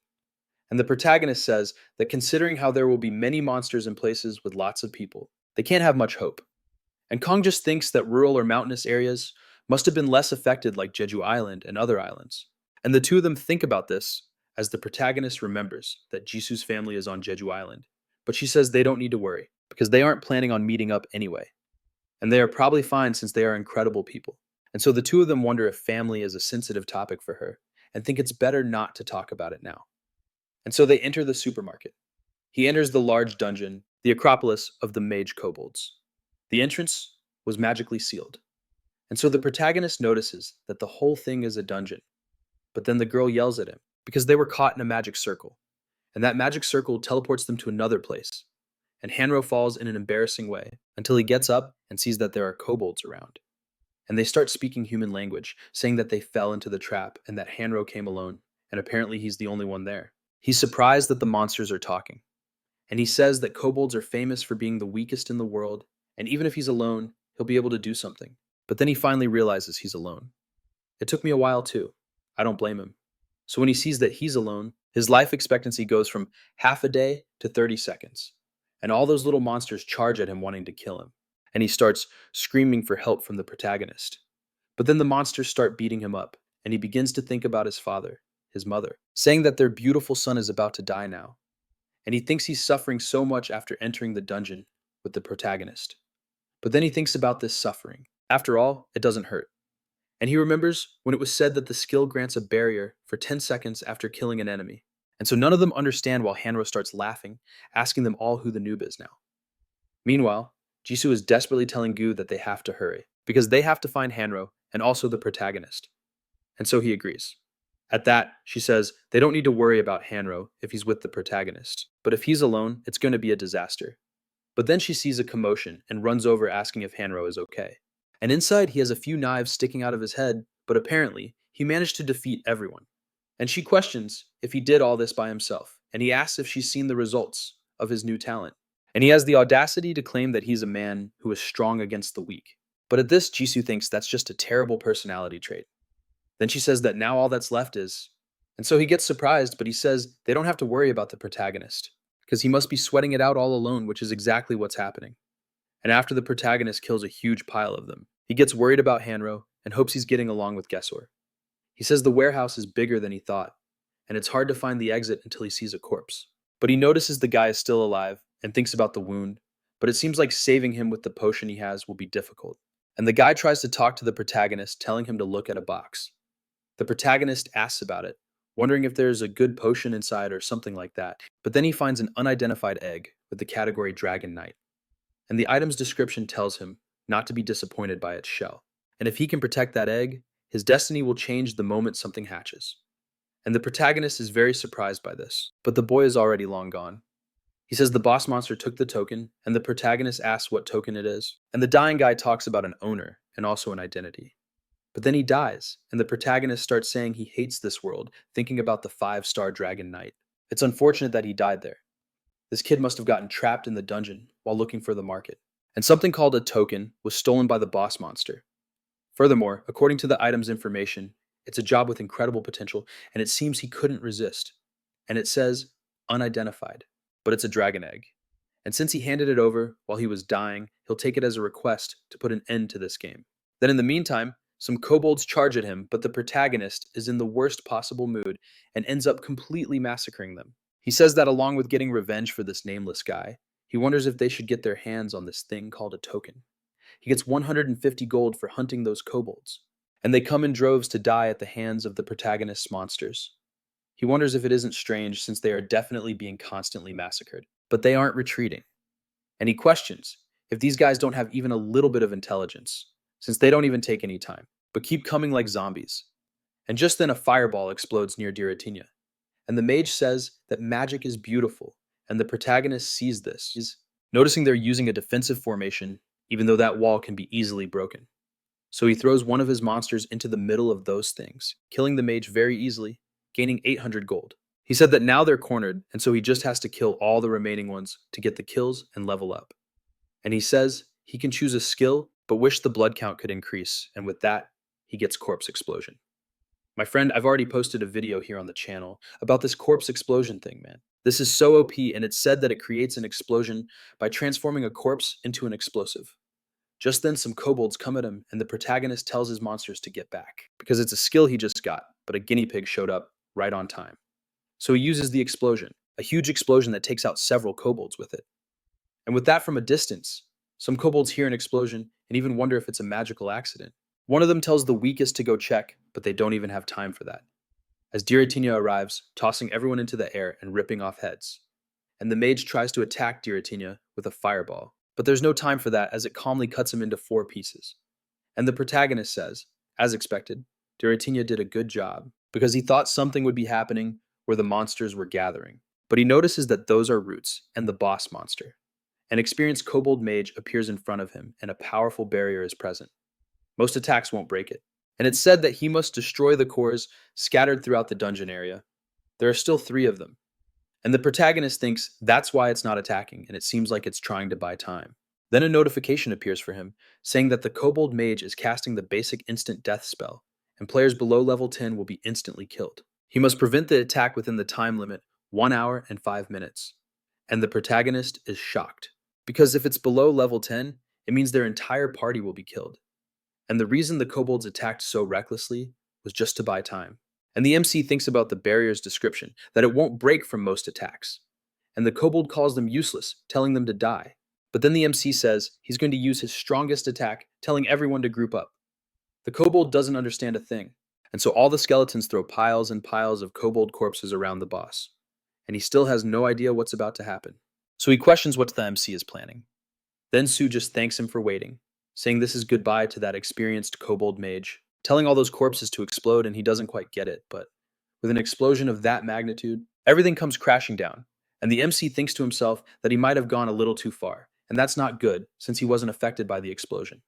And then, the kobold starts laughing, and the system says the boss sacrificed its hit points to reduce the casting time from 52 minutes to just 25. And the MC notes that the time was already very short, and that bastard lowered it even more. At that, he runs out of there with his summons, telling them to be quick, because there must be a core nearby, ordering them to find it fast. He actually sees the core, and Diratino breaks one. And now there are only 2 left. And the MC says that the remaining ones are on the first floor, up on the roof, saying they can make it if they hurry, and mentioned he kept some corpses separate because they were mages, but he's glad to have summoned them for his horde. And so the rank 1 apprentice mage has a tribute synergy, and the effect on channeling speed is plus 20%. And he can access the memory fragments of the dead. And he says he had only imagined it, but to think it would actually be possible to see a monster's memories, and says he's not so sure. But he found the core's location, and he says the next one is in the electronics section, on the first floor. And arriving there, he sees a kobold corpse, noticing that Gisu must have finished them off. And so he destroys another one and says it was a good job by Gisu, because the instant death message must have been sent to everyone in the party. But then the MC, while continuing to watch a fight going on and some kobolds being killed, he arrives, shouting for Go, telling her to find Hanro and also King So. But when he gets there, he sees that it's Hanro who's killing those things and is very surprised. He's rubbing his eyes to make sure along with Diratino. The 2 of them don't understand a thing, And so Gisu talks to Seongwu saying he destroyed the core, but asks what the situation is. And the MC says the dungeon boss planned something, but now he wants to know what happened to Hanro. He says they have no time to lose, they're going to destroy the last core, and they'll talk more later. And the MC just agrees, being led by that crazy guy. And so the time before destruction is 13 minutes. Then the MC tells them to stop them, saying there isn't much time left, telling them to focus on destroying the core instead of killing the enemies. And so Gisu talks to Seongwu, who's there while he tries to get to the core. He starts to realize that those kobolds are desperate to protect it. So seeing that it's up high, he gets ready to give Diratino a boost, and Diratino runs towards him. The MC throws him up, he manages to jump and slice the last core. And now he tells them to finish off the last kobolds. And when he destroys all the cores, the barrier starts to fall. And he thinks that now he just needs to stop the instant death spell. But remembering how the boss screwed him over, he thinks he definitely needs to make that guy suffer. And Gisu returns to his normal state, telling the MC that defeating the boss should be easy, saying he mentioned something about receiving the power to explode corpses. He notices that he's back to normal and is talking calmly. And the MC says no, explaining that he's already used corpse explosion in front of him and he should already be aware of that power. And Gisu gets a little disappointed, saying it would be amazing if that power could be used to explode objects instead of corpses, saying he could just take the whole building and, well, bury him. The MC gets an idea, saying they'll regroup and defeat the boss. They don't have much time left, and with that, they arrive there with 2 minutes remaining. And the boss wonders how they did that, and the protagonist asks, what's wrong? Since it seems its concentration was broken, and it's a shame for it that only 2 more minutes were left. And the protagonist arrives with the kobold mage and throws a fireball at the boss, preventing that instant death. He says that the spell it prepared has failed and asks if there's anything else it wants to show. Otherwise, this will be its end. At that, the boss spits out some more wood, and Hanro asks if it's transforming because of what the protagonist said. Then the true boss, the depraved tree spirit, appears, and that thing starts running at them. They notice it wasn't a kobold, and that monster is quite strong, launching several skeletons into the air. And with that, some roots start to sprout towards them. They manage to dodge at the last moment, as those roots come crashing down on everyone trying to kill them. At this, Gisu thinks that if the enemy is made of wood, she will burn it with her sword. But then the boss simply has a type of sap covering, where she's struck with fire, and the fire is extinguished. And the protagonist tells Gisu to get out of there, throwing some dead kobolds, and when they get near the boss, he explodes them, and he wonders if they succeeded. At this, Hanro is scared to death, telling the protagonist that it has cursed them. Then the boss takes some damage but doesn't die, as it has a certain level of regeneration. And with that, the kobold mages start launching fire at the boss too. They continue to launch fire with everything they've got.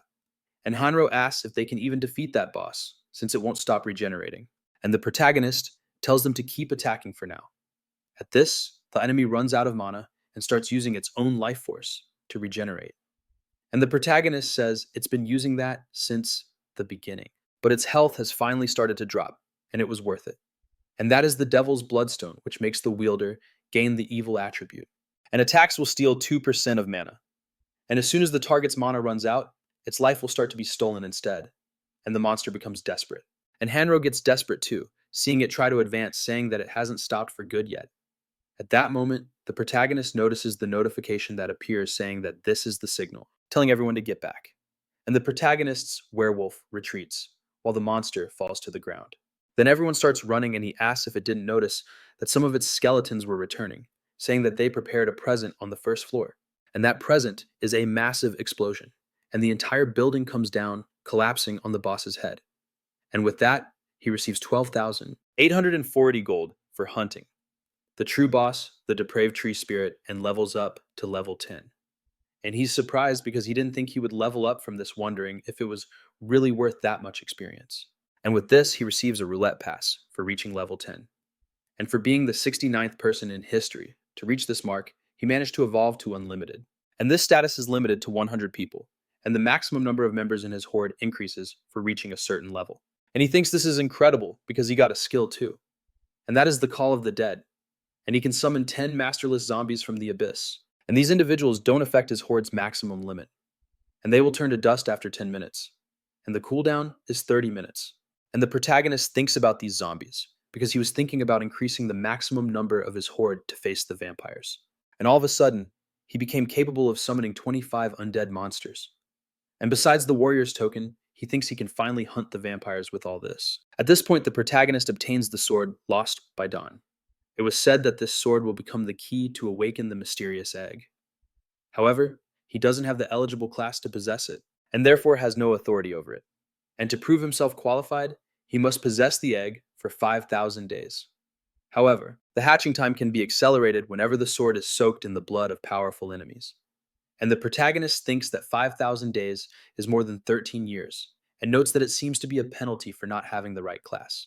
And Hanro thinks he'll be a middle-aged man by the time he can see the benefits, and the protagonist says he can't believe it will recognize him for defeating powerful enemies. Because it's as if he has to work to be recognized by the egg, and the more he hunts, the shorter the time gets. But putting that aside, gaining 6 physical strength is pretty cool. And since this isn't a sword that will break easily, he got a very strong item. And so Hanro speaks to him saying he can hear his cell phone vibrating. He picks up his phone, and it's a message from Radera telling the general that he found the secret message function. So he tried sending one, and he says he arrived at the temporary wrong palace and that there are about 100 or 200 people gathered there. But since he didn't see any vampires, he'll keep waiting, and the price to send a secret message is 300 gold, thanking him for giving him gold earlier. And the protagonist is happy that they are still okay, and the survivors have started to gather in that direction. So he told them to make sure to infiltrate their safe zone and monitor what's happening. And the protagonist told him that they have to ensure the Great Massacre doesn't happen.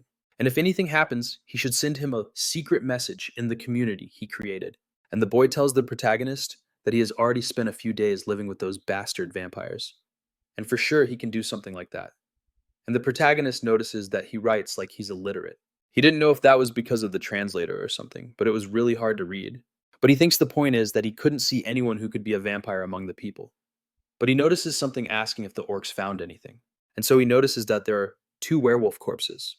And he wonders if they were killed by the corrupted tree spirit, but he doesn't really want to know. But he can bring them into the horde, and now he has 5 werewolves, and he realizes he has the dire bear, the vampire, the warrior, the orc, the kobold mage, and there are 15 in total. And it's time for them to go to Ruangsong, thinking he's going to put an end to these damned vampires. And meanwhile, over there, everyone is wondering if that zone is really safe and who is responsible. But one of them sees that there don't seem to be any monsters around, so they should wait a bit. And the vampires inside think it's a total drag asking when the meal will be ready. And one of them asks if he sees that little boy saying that one is mine, because a child's blood is delicious. What the heck, man? But it's a real fixation, you know. I hope you get to see the protagonist's skeleton. Meanwhile, another vampire tells everyone to get ready to leave. They ask if the banquet is about to start, but he says no, saying they are going after those bastards who attacked the factory. They question what this is about because the boss didn't say they would go after them after the banquet. He says that he said there was no need to work so hard when they have a big event ahead of them. But the vampire says the situation has changed and that bastard is nearby. Then they ask if he's an idiot because he should know they have control of the area after investigating the community. He says he doesn't know, but whatever it is, they have to finish him off before he ruins the banquet. He says these are the boss's orders. Everyone gets excited. He says to kill them all and not leave a single bone behind. At that, as the vampires leave, the infiltrator starts sending a message. And the vampires move in a small group trying to go after the protagonist and arrive at the elementary school near the square because they know that's where the protagonist is hiding and says it seems he has no idea what kind of curse afflicts him. And that's why he got careless. But then they speak to the department head, telling him to look ahead. He is surprised because it seems to be a dead dire wolf, and they say the blood hasn't dried yet, and those claw marks seem to have been made by a werewolf, but seeing as it wasn't eaten, it might have been the work of the protagonist's summoned beasts. Then one of the vampires catches a scent, saying it's the smell of dire wolf blood, and the trail leads ahead. And so one of them asks if he's saying the branch manager was defeated by a guy like this, thinking that even if he wasn't the battle type, it still shouldn't have happened. And one of them questions if he doesn't know that leaving blood behind like this will cause monsters to gather. And it seems he doesn't even know the basics of hunting. Then one of them speaks to the department heads, saying the blood trail leads to that auditorium. So he orders them to advance at once, so they don't have a chance to escape. And they say that just as their boss said, he's a person who summons skeletons, and all they need to do is be careful with the skeleton werewolves. And that's it. And they think all his power revolves around about 5 werewolves. So the number of vampires they have is enough to defeat him. He says that a vampire master who is directly under the Lord. He has the power to face 2 werewolves. And he arrives kicking down the door, saying the protagonist is an idiot for thinking he can face the Lord, saying this place will be his grave. And inside the protagonist is waiting with the werewolf and the orc, all set. He questions what this is asking, why he only has a few little skeletons left. because he's sure the boss said he had about 10 of them, but he thinks it doesn't matter. And the other girl beside him has the audacity to ask the protagonist if he washed his neck well, saying that lately only dirty and sweaty scumbags have been showing up. Man, you're asking for way too much, aren't you? You want the whole package and you want it gift wrapped. But even while complaining, she says she likes it even more. And the other one, seeing the protagonist running, says he's fleeing in terror. And they start chasing after him, saying he's running away from the entrance, saying that this path is a dead end. However, the protagonist stops and turns around, saying it's a good thing they came straight to the place of their deaths, and they question what he's talking about. And the protagonist says there's no way they would just stand by considering he was nearby. And normally a dog is more sensitive and fierce when it's trying to protect its food. And seeing how only a few of them advanced here, it seems they still don't know about all of his abilities, which means he can only see him when he's possessing others. And at that, they ask about the ability, asking if he's talking about the power to summon these skeletons, saying it seems like he hid a few nearby, but the protagonist says it's not just about summoning a few little skeletons and that he can summon absurdly strong skeletons. And so the protagonist's weakening spirit is activated in the area with him summoning all the monsters, and the call of death is also activated. So they are surprised that the protagonist is summoning zombies because the boss never said anything about that. And the protagonist says they are all the same, saying it looks like they've been surrounded in his hunting ground. And the protagonist starts killing several of them, earning gold after gold for killing that player. And so he asks if they understand now. And his synergy list is insane. And they say they can't see anything asking everyone to gather together. But then one of them asks, "What is this smoke? My body feels heavy." And the protagonist mentions the curse of death, curse of weakness, and the devil's blood. And this is what happens when you're affected by all those debuffs and fight against the undead forces. But the dude is way too overpowered. He's summoning a crap ton of stuff. He's debuffing almost 100% of the enemy's stats, and then he doesn't expect to win easily. Meanwhile, that girl asks why they are panicking, saying they just have to kill the summoner. But then even high up, she gets hit by the protagonist's mages, and gets hit by several fireballs, and the trusty orc charges at her, splitting the girl in half from her head down to the Bermuda Triangle, and he earns another 2,000. Then, a few skeletons are thrown back, and that head vampire freaks out, saying that mere corpses are going to kill him and the zombies keep coming at him. But he gets rid of them, quite easily, ripping their heads off, telling the protagonist to send more of them. But then something happens. He gets a scare, because the zombies grab his arm, biting him, and he tells them to stop attacking him. And he finally manages to see the protagonist saying he's the one controlling those minions, and that he should have killed him from the start. As he charges towards the protagonist, Suk remains very calm. He says he just has to kill him, the enemy from the heavens. But then the protagonist says he doesn't think he should bring those guys with him. And the monster turns around to see what it is. And so it's revealed that 2 hours earlier, the protagonist was saying he just had to wait for the vampire over there. And before that, he tells the orc to go over there for a moment, and it actually follows the protagonist's orders. And when it's far enough away, the protagonist orders it to explode, and the orc gets scared shitless, and its flame almost goes out. And the protagonist, with his heart of ice, says that just as he thought, it doesn't work on his summons, and states that technically, he's not a corpse, but a pile of bones. And the righteous one goes to console him, since he almost died, because the protagonist didn't care much about him. And he says it was just to be sure, telling him not to look at him with those eyes, because the righteous one is criticizing him a lot. Then he uses the call of the dead, and when the zombies emerge from there, he wonders if it would work with those real corpses. Then the zombies get scared of him, and he says the result is that they are familiars when they're moving, and corpses when they're not working. Then he uses corpse explosion, and the vampire's arms go flying as he falls screaming, and the protagonist says the falling ashes look like moths. And the vampire keeps saying he's going to kill him, but then the werewolf lunges at him, tearing off his leg with one bite. He continues to scream, and the vampire asks if he thinks someone like him can kill his lord, saying that he is a great being. And the protagonist is surprised because to think a person could be so heavily brainwashed in a matter of days is just too much. And so he keeps saying that his lord will kill him. But the protagonist, saying that a vampire is a repulsive being, stabs him with his sword, killing him and getting 20,000 gold for killing a special player. And the remaining days until the qualification check become 4,949 days. And he says it's time to replenish his army, ordering the corpses with intact heads and bodies to be brought. And with that, the protagonist's power brings several of those vampires back, and his party activates a beautiful synergy effect. And the protagonist thought that with this, he had completed the strongest party. And he also realizes that Jisoo and Han seem to have successfully infiltrated, saying it makes sense for them to advance in a hurry now that their right-hand man has been destroyed. Although now they are subordinates of his subordinate, and it seems the tables have turned, so he must end this quickly. And the Lord is also on the move. Meanwhile, the people at the banquet see something appearing. They notice they are impaled werewolves. They question why the hell they were hung up there, but think it's incredible that they managed to catch them.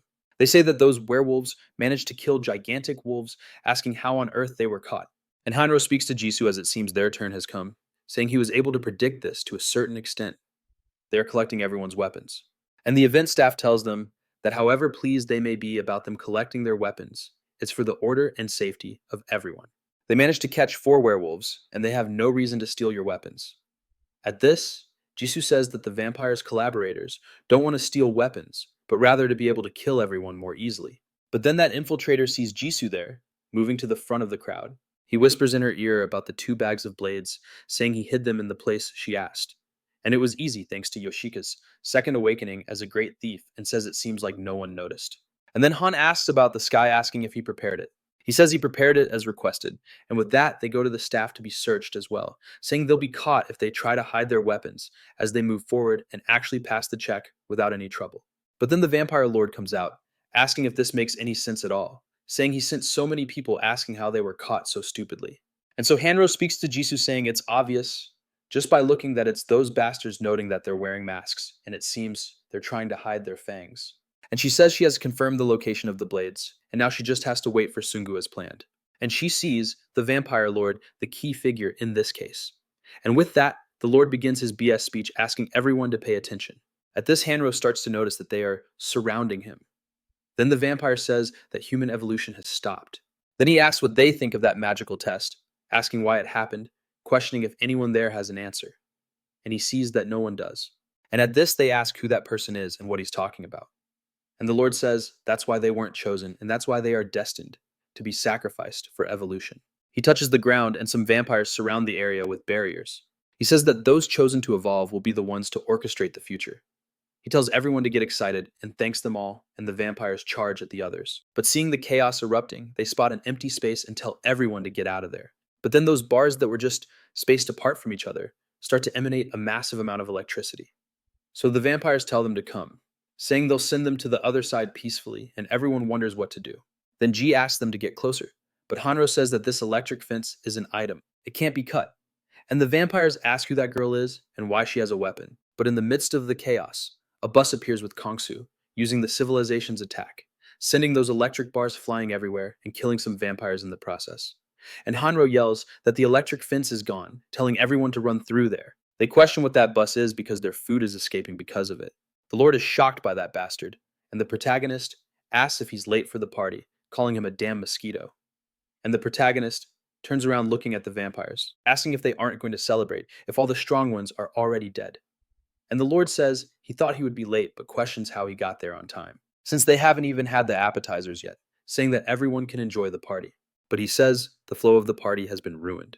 Speaking to Madame Yang, and she agrees, saying they can't have a party without food, and she charges at them, calling the vampires to capture those who escaped, saying that everyone else should help the protagonist.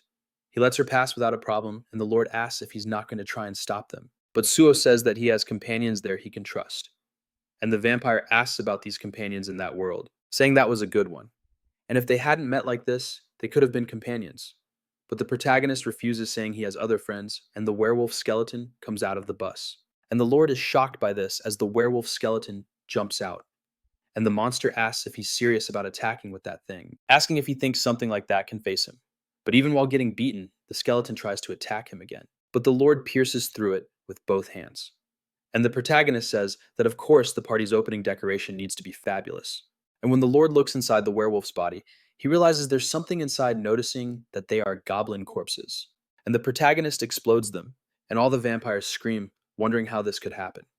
Then another vampire tells them to calm down, saying there's no way the Lord was defeated by just that, saying he'll go check on him and the rest should charge ahead and stop the enemy. And so they notice he's trying to get on the bus, saying they can't lose. They have to stop him. So they enter the bus after the protagonist. But inside they see several corpses, asking where he went. Man, there are only monster corpses in here. And they notice the protagonist is on the roof telling the people to get away from the bus. And the protagonist says it's great that they've grouped up too, using the corpse explosion on all those monsters, causing a massive, gigantic explosion inside the bus, startling all the vampires outside. They think it can't be because he destroyed them so easily. But the vampires come out from inside still alive, and the Lord also shows signs of life. Meanwhile, the staff crew is running with Madame Yang, and they ask about that explosion just now, asking if they think something happened to the Lord. But Madame Yang tells them not to be stupid, because there's no way a great lord like him could be affected by something like that. She says it seems he caused big problems for her lord, but coming there in person was a suicidal act.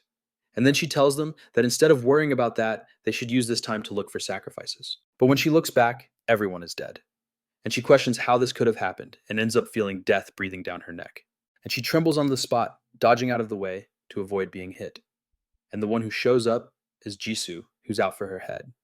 The vampire asks who Jisoo is, and the girl simply says she's here to be that vampire's end.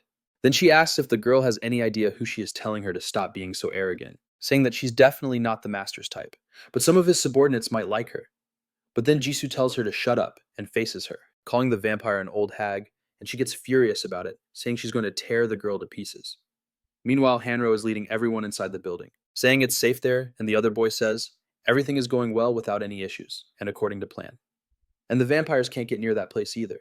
And Hanro says that with Sungo's abilities, that's obvious. He's been keeping these daggers separate, but the boy says he doesn't think they'll need them.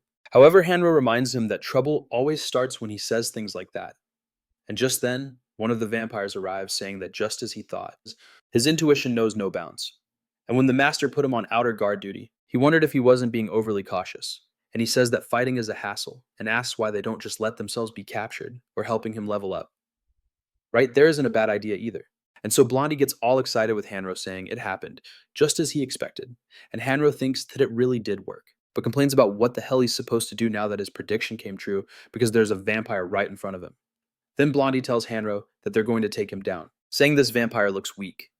But Hanro tells him to stop calling the boy an idiot, and the vampire says he's sad to be underestimated. And even if he is weaker compared to the other guys, he tells them they have no idea and he won't lose to a mere insect.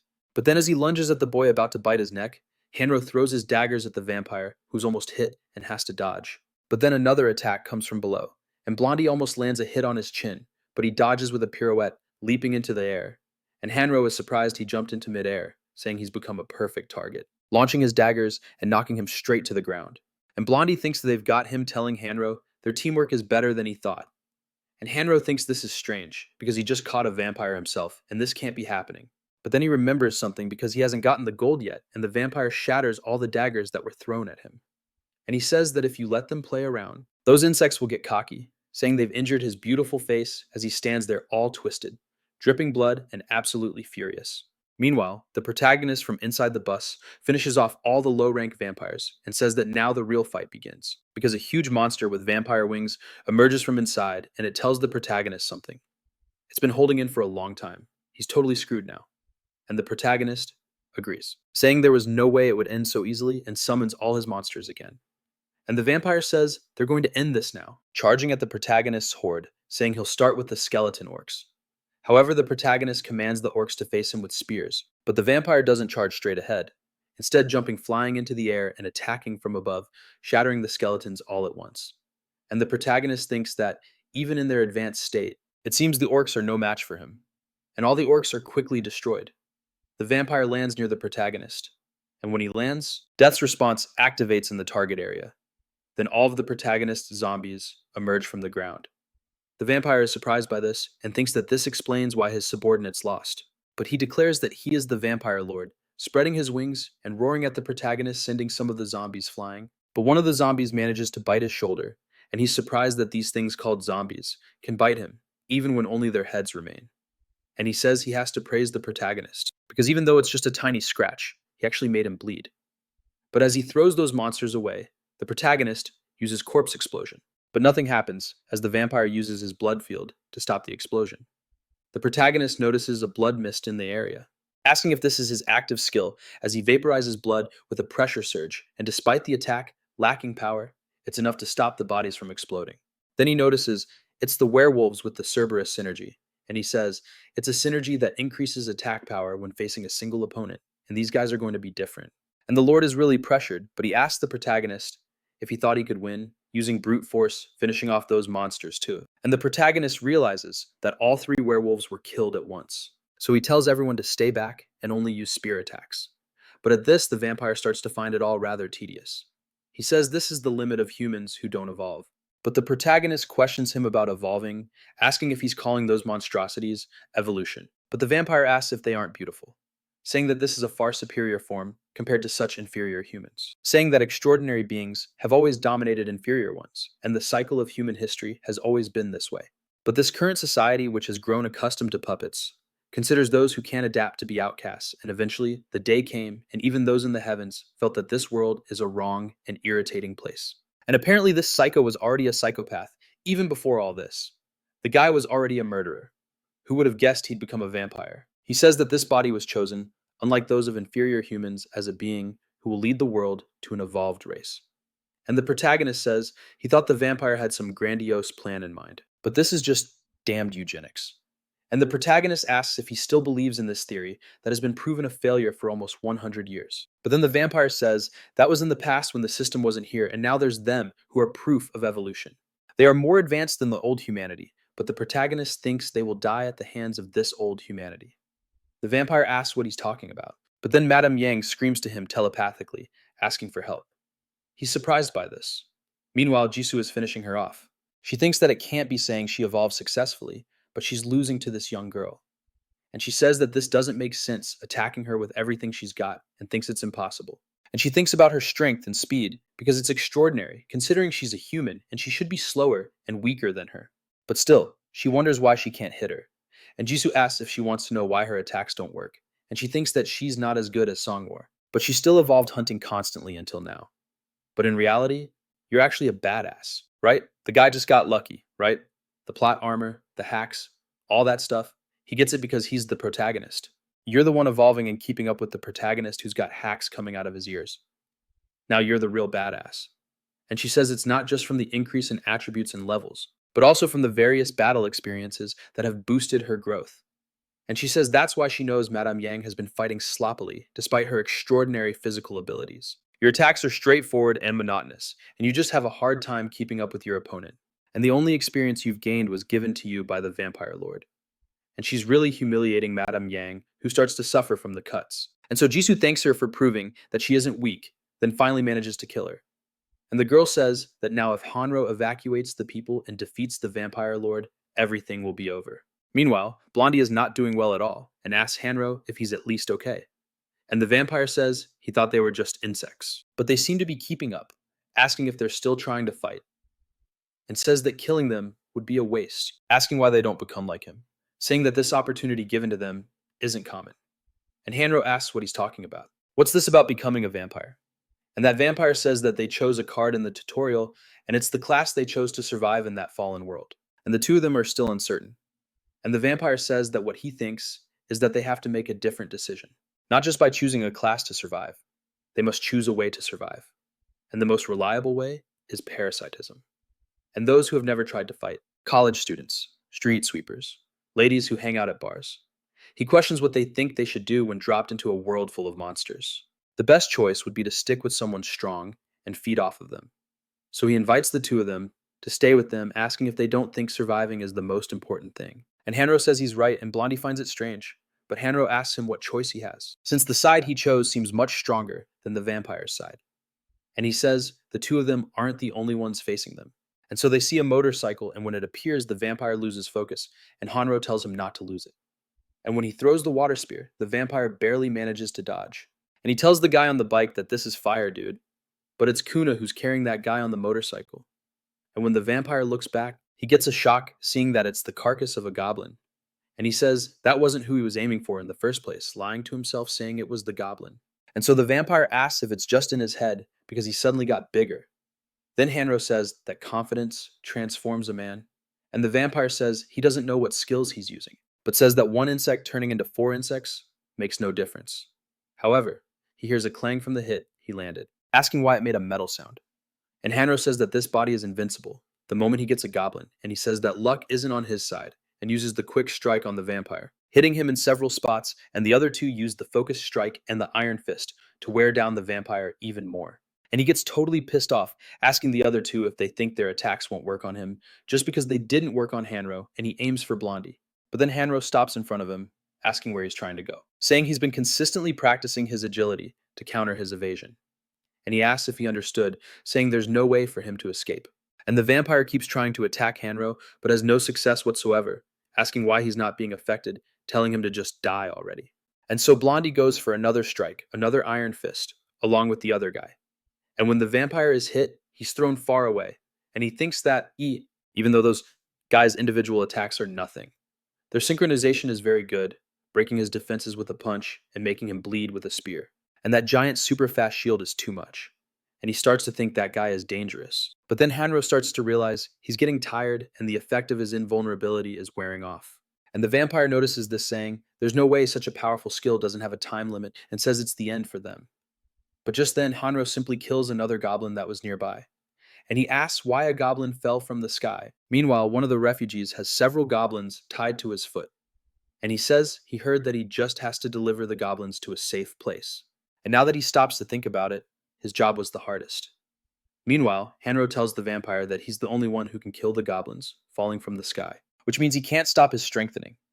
And he asks the vampire if he said the best way to survive was by being a parasite to the strong. He says that he's wrong because true survival is the friendship between friends you can trust, cooperating no matter what hardships they're going through. And the harmony created from the combination of these two is his way of survival, peace and love. But the vampire says that makes no sense, saying it's just a gang fight, cursing all of them while he's getting beaten up, and all the vampires start to die. And so the Lord doesn't like it one bit, asking if that vampire is losing to those miserable humans. But the protagonist says that, to be honest, vampires aren't that great either, because in reality, they're a species with more weaknesses than humans. And then he says he kept him alive for communication. He's just talking crap. And then the vampire talks about the number one weakness of vampires, which is that they can't use weapons, because he thought they didn't use them due to their powerful claws. But after having them in his hoard, he discovered it was a racial penalty. And for distance and throwing, considering the usefulness of weapons, that's a very serious penalty. And the second is regeneration, because due to their strong regenerative power, the vampire's combat style lacks much defense. They use reckless moves and don't mind getting cornered. But then the Lord tells him that's nonsense, because that's a good thing. However, the protagonist points out the third issue. Vampires don't have mana, and their regenerative abilities and skills come from using blood as a resource. And they're reckless without even realizing their vitality is being drained, because he's using the demon's bloodstone. And the vampire, seeing that, starts to notice he's getting increasingly tired and falls to his knees before the protagonist's monsters. And he says their fourth weakness is that vampires talk too much. And if he were in his shoes, he would have ignored the enemy's words and just defeated him, the Necromancer. And so the vampire uses the blood field, once more saying it's not too late yet. He can replenish his lost blood with theirs. But then he notices something in front of him, and it's Diretinia.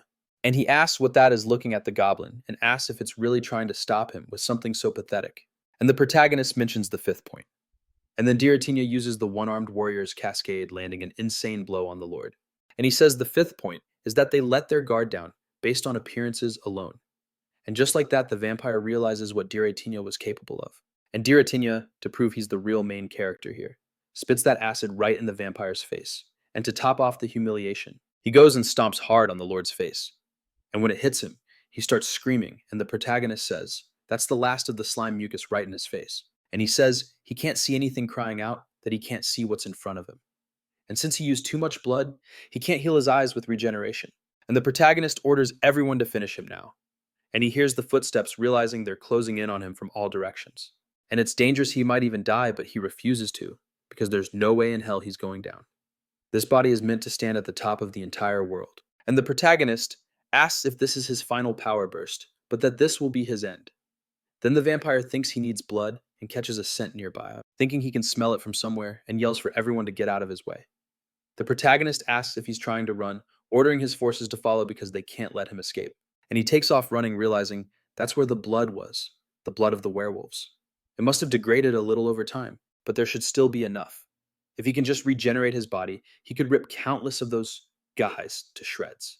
He vows not to be careless again.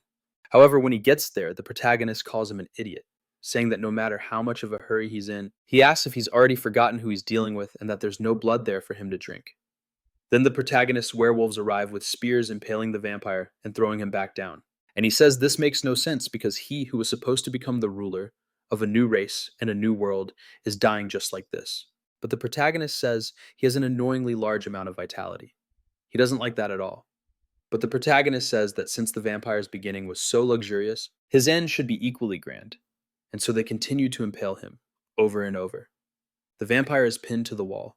He thinks about this place and looks down, noticing the many dead monsters there, and is shocked. And the protagonist activates his corpse explosion. And he tells him he can live happily with his servants in hell, gaining 10,000 gold for defeating a special player. And he successfully completes the quest, No Place for a Villain, by defeating an assassin who wanted to kill him, earning another 30,000 gold and a rank C item ticket. And his private quest is also completed. He thinks the rewards are worthy of a raid boss. Then Jisoo arrives with Hannah, and they say they always believed in him, but he reminds her he told her to stay in a safe area. But even though this is a world facing its ruin, he will continue to survive with the people standing before him. I have to say, 10,000 coins for killing the Lord seems a little low. You know it's strange, right? Because the subordinate gave 20,000. Hopefully it's a translation error, and it was actually 100,000 coins. And the next morning, everyone is wondering who defeated the vampire lord, and they say it's clear he was the one who saved them. And everyone agrees, thinking it's the person from 157 who was speaking. But then Hanro asks the protagonist if there aren't a lot of people there who recognize him. And he says it's because of the community, the people they saved. But those people see others approaching in the distance and ask who they are, noticing that they're soldiers. They ask where the soldiers are coming from and if they're deserters. And the soldier's leader approaches the protagonist, the very same guy he saved. And he says he was wondering who would cause such a commotion and to think they'd meet like this again. The protagonist realizes it's Sergeant King saying he's glad to see him well. And he says he's doing well, thanks to the potion he was given earlier. The protagonist thinks it's a coincidence and asks him what he's doing there. And he says they were keeping an eye on those who claim to be creating a safe zone. And he couldn't imagine something like this was happening. The protagonist questions him about watching them, since he had thought there might be trouble. Looking at them, he's glad they didn't intervene, since they're completely wiped out, and the sergeant apologizes for that, but says there's someone who wants to meet him, and the protagonist asks who it is. He says the Korean army is active, but I have to say the army leader behind this summons doesn't look very trustworthy. And now in the director's office, the protagonist opens his profile. He has some pretty good stats and an absurd amount of gold, almost 300,000 gold. He says that out of the nearly 300,000, he has 150,000 came from this battle alone. There's no comparison between this and killing monsters on the streets. On top of that, the bone armor creation skill he gained is just insane. He says it fits him perfectly. It's denser than he thought, yet he can move freely, and he can probably equip his horde with it as well. They will become a strong barricade. In addition, he received a reward for completing the quest, a dwarven repeating crossbow. It's equipped with a subspace connection to his storage and can be fired without reloading. It's a weapon that suits him well, as he often commands from the back lines and fights from a distance. And he thinks that even though he has a great sword, having to use it means his tactics have failed and he has evolved tremendously. He's stronger and can defeat anyone, and he vows not to be weak like he was in the past. But then someone calls out to Seongwu, and he feels a wave of heat, and when he looks back, he sees someone begging to be saved in a burning house, as he watches his parents in the middle of the fire, and they keep pleading for him to save them, since he's gotten stronger. The protagonist tries to use his necromancer powers, but he sees he has turned back into a child, and his parents ask why he won't save them, even though they're suffering so much, and they beg him not to leave, asking if he's running away again. And the boy runs off completely terrified, thinking that he's weak. He thought he had gotten stronger, but wonders why he can't save them. However, someone calls his name, waking the protagonist from the nightmare. Hanro tells him he slept the whole day, saying he must have been really tired, and the protagonist is surprised. Then Hanro tells him that Sergeant King has come to see him with his soldiers. This reminds him of the request King made the previous day, asking him to come to their camp. But the protagonist had replied that if they needed something from him, they should send their commander to see him in person. He says he doesn't have to go out of his way to meet the commander, especially when he's tired. And he tells Hanro to make them wait for a bit, and then a bit longer. And he thinks that he needs to get stronger, so he won't have to run away or sacrifice anyone to survive. But while he's lost in thought as Hanro is returning, the officers barge in asking if this is the right place. Hanro apologizes and asks if they could please wait a little longer. But then the officer yells at him about waiting, asking the boy if he thinks this is some kind of joke, telling Hanu to get out of the way, and tells the prota that he's Lieutenant Colonel Park Jong of the 51st Division, asking if he's the Necromancer. And the prota immediately looks at him, not liking this at all. And Jong sits down, telling him he must know they don't have much time after coming all this way, and says he'll get straight to the point. The Prota just plays along, telling him to go ahead. Zhang brings up the puppet organization they've been monitoring. He asks if the kid defeated it, saying he'd like him to give a statement and work with them in the future. However, the Prota says that giving a statement isn't hard, but asks what they want him to do. And so Zhang just points at the Prota, telling him to join the army. And the Prota doesn't like that one bit. Unable to stand that cocky bald pig anymore, the Prota questions him, saying he thinks his heart is going to stop, asking if there's any reason at all why he should join. And the man says this is a national state of emergency, a situation of martial law, and it's only right to recruit someone like him, adding that, of course they can treat him very well. And the Prota questions everything he just said, asking when the government fell and saying it's too late for that. Then he asks what Zhang wants him to do, and the man lists several things the kid will have to do. Answer the nation's call, restore territory, and stabilize the system as they would like his help in this process. And the Prota realizes they want to use him for everything. Then Zhang says he should understand, since he's been in the army before. And even if the entire nation comes together, it won't be enough. However, that damn prosecutor Zhang from Yangdongpo said he'll create a puppet organization that will control everything. The Prota says he's heard of him and remembers the rescue of citizens in Yangdongpo, and also the first guild ever created in Korea, establishing safe zones, public order, and clearing boss areas. A great man. And Zhang asks if it isn't a deplorable situation, because everyone needs to unite as one through the army, and says that the worse the situation gets, the more they need a great leader who can see the big picture. And they need to systematically restore society under his command, telling him to become a soldier for his nation to become a hero, and adding that he has more to say about Gwangali too. The Prota is interested in Gwangali, but he refuses, saying he disagrees, and that the army has no right to call them a puppet organization. But Zhang says they do, and asks what he's talking about. The Prota explains that when the situation started to unfold, the government and the army couldn't do anything, and people survived thanks to their own powers and combined strength. And he asks if that's what he calls a puppet organization. It just means they adapted to the system. And Zhang nearly flips out in front of the Prota, turning as red as a beet. Sung says that monsters appeared, rewards and quests were given, and it's not a problem the army and government can solve. He then asks if the man told him to become a hero, saying he'd rather be a mercenary. So Zhang asks if he's trying to treat them like a client, and the Prota says their citizens are dying, they couldn't do anything, and now the nation is already gone. But Zhang says that every word out of his mouth is an act of rebellion, grabbing the kid by the collar, saying that disowning the nation that raised and fed him is going too far. But the Prota says he doesn't think they can reach an agreement, slapping the bald man's hand away and saying he's leaving. But Zhang tells him to wait, saying he'll regret this, and asking how he dares to insult them like that, saying that humanity's strength comes from rules and solidarity. Man, the Prota would have to be insane to take orders from guys who aren't even stronger than him, who no longer have military might, or anything else he doesn't have. And this guy really thinks the Prota is going to become his servant and listen to a chump like him. And he asks the Prota if he really thinks he can survive alone after making an enemy of the army. Sung simply says he's more comfortable alone. Meanwhile, with the army present, everyone starts to feel safe, saying it's different, having soldiers around and that everything will go back to normal. But Ju and Hanru, seeing this, obviously aren't so convinced, since they were the ones who saved him, not the soldiers who showed up late. But she says it's inevitable, and it's just because people need someone to trust, especially since they don't know what will happen to everyone.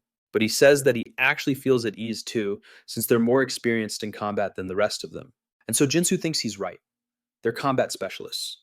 They're probably the strongest, most stable team, but they don't seem to be doing well. She wants to know why. Just then, Hanro approaches them, and they ask if something is wrong. The boy asks if they are Sergeant King's replacements, saying they met someone else with Sergeant King last time, and he says he thinks he was called Private Guan, asking where he is. The two start to tremble and say the soldier's situation is quite unstable and that it's a security problem. And Hanro asks if even though he said that he didn't join the army, so he didn't know about that, but he finds it strange. After all, he was just asking about the soldier's whereabouts, and even Hanro notices the atmosphere there is a bit strange. The girl agrees, and she doesn't have a good feeling about this. And the protagonist over there with Taan says that his negotiations with the military ended right there, and he had thought about maintaining a good relationship with them. But that guy, he was trying to use him. At that moment, the sergeant runs up to Suho, and he apologizes to the protagonist for putting him in such an uncomfortable situation. But he says it's nothing, stating that it's not the soldier's responsibility when it comes to the army. And he asks if Taeon asked him to persuade him, and he's at a loss for words. The protagonist says that he really needs him, and the sergeant confesses that they actually do really need him. But he didn't know the lieutenant would be like that. But besides that, he tells the protagonist that this is confidential, but he has something to show him and leads him to the parking lot. While the protagonist wonders about this confidential something, wondering if it's some information the army is monopolizing. And so he asks him to wait there for a moment, saying that if he gets caught, he'll be shot by a firing squad, and the soldiers' morale is very low right now, so he can sneak it out secretly. The protagonist questions someone executing him by firing squad, even if it's someone who saved his life, wondering if what he has to show him is worth risking his life for. He says someone might see them, so they should go inside.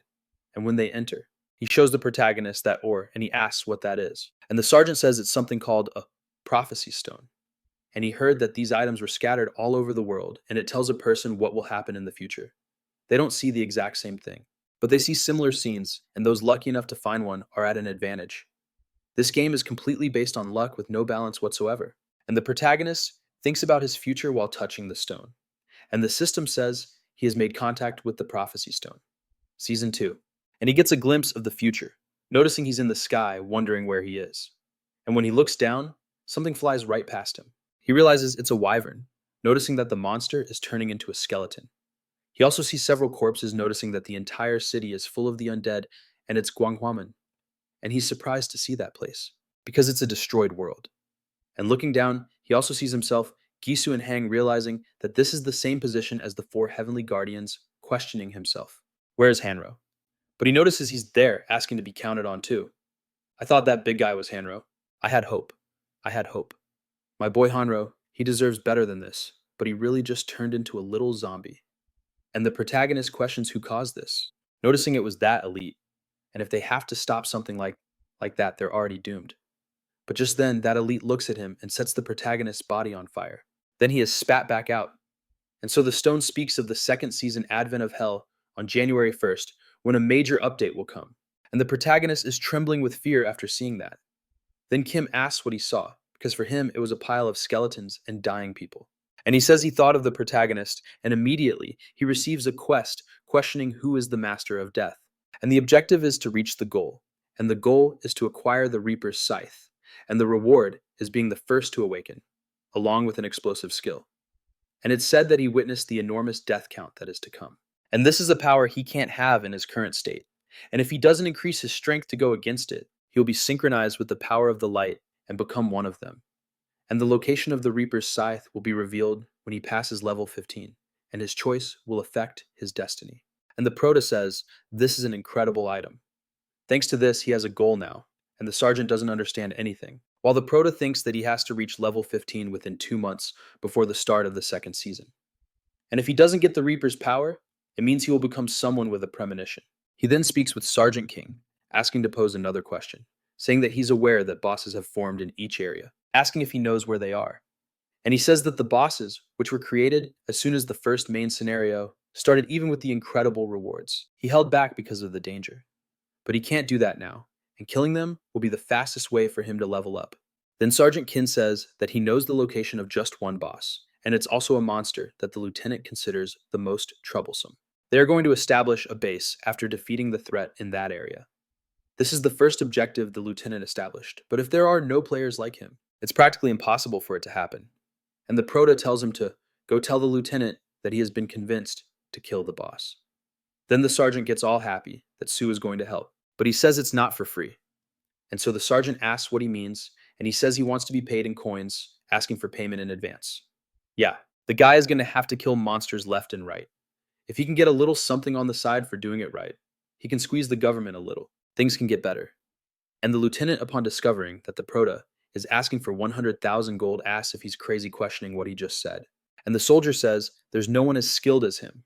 He also saw him facing the vampire, and it was surprising because he utterly destroyed him. The lieutenant then thinks for a bit that Jananos, he is better than Sergeant Kang. He says there's a slight difference, and if Sergeant Kang is just a soldier, that guy is an entire army. A slight difference, right? Just a small thing. At this, the lieutenant says that they are also an army. But then the lieutenant asks if with Sergeant Kang leading the player soldiers, couldn't they destroy his skeletons and thus subdue him? But the soldier says he's not afraid of the army of warriors he's making, but rather of the lives that will be sacrificed if they proceed with this mission. As long as there are corpses, he will have an infinite supply of troops and can even make them explode, and he believes he is stronger than a battalion. but the lieutenant doesn't like the idea of giving away 100,000 gold at all. But the sergeant says he has something to say. He says that they need him as an ally, whatever the cost. And the sergeant says that he is skilled and has already given them information and potions. And Sang is definitely a just man who says he's sure the gold will be worth it, while the lieutenant thinks that they will only be able to stop him after sacrificing so many soldiers. And by using the soldiers, they earn approximately 60,000 gold per day. And his payment is almost the equivalent of 2 days of the soldiers' earnings. He thinks it's a shame.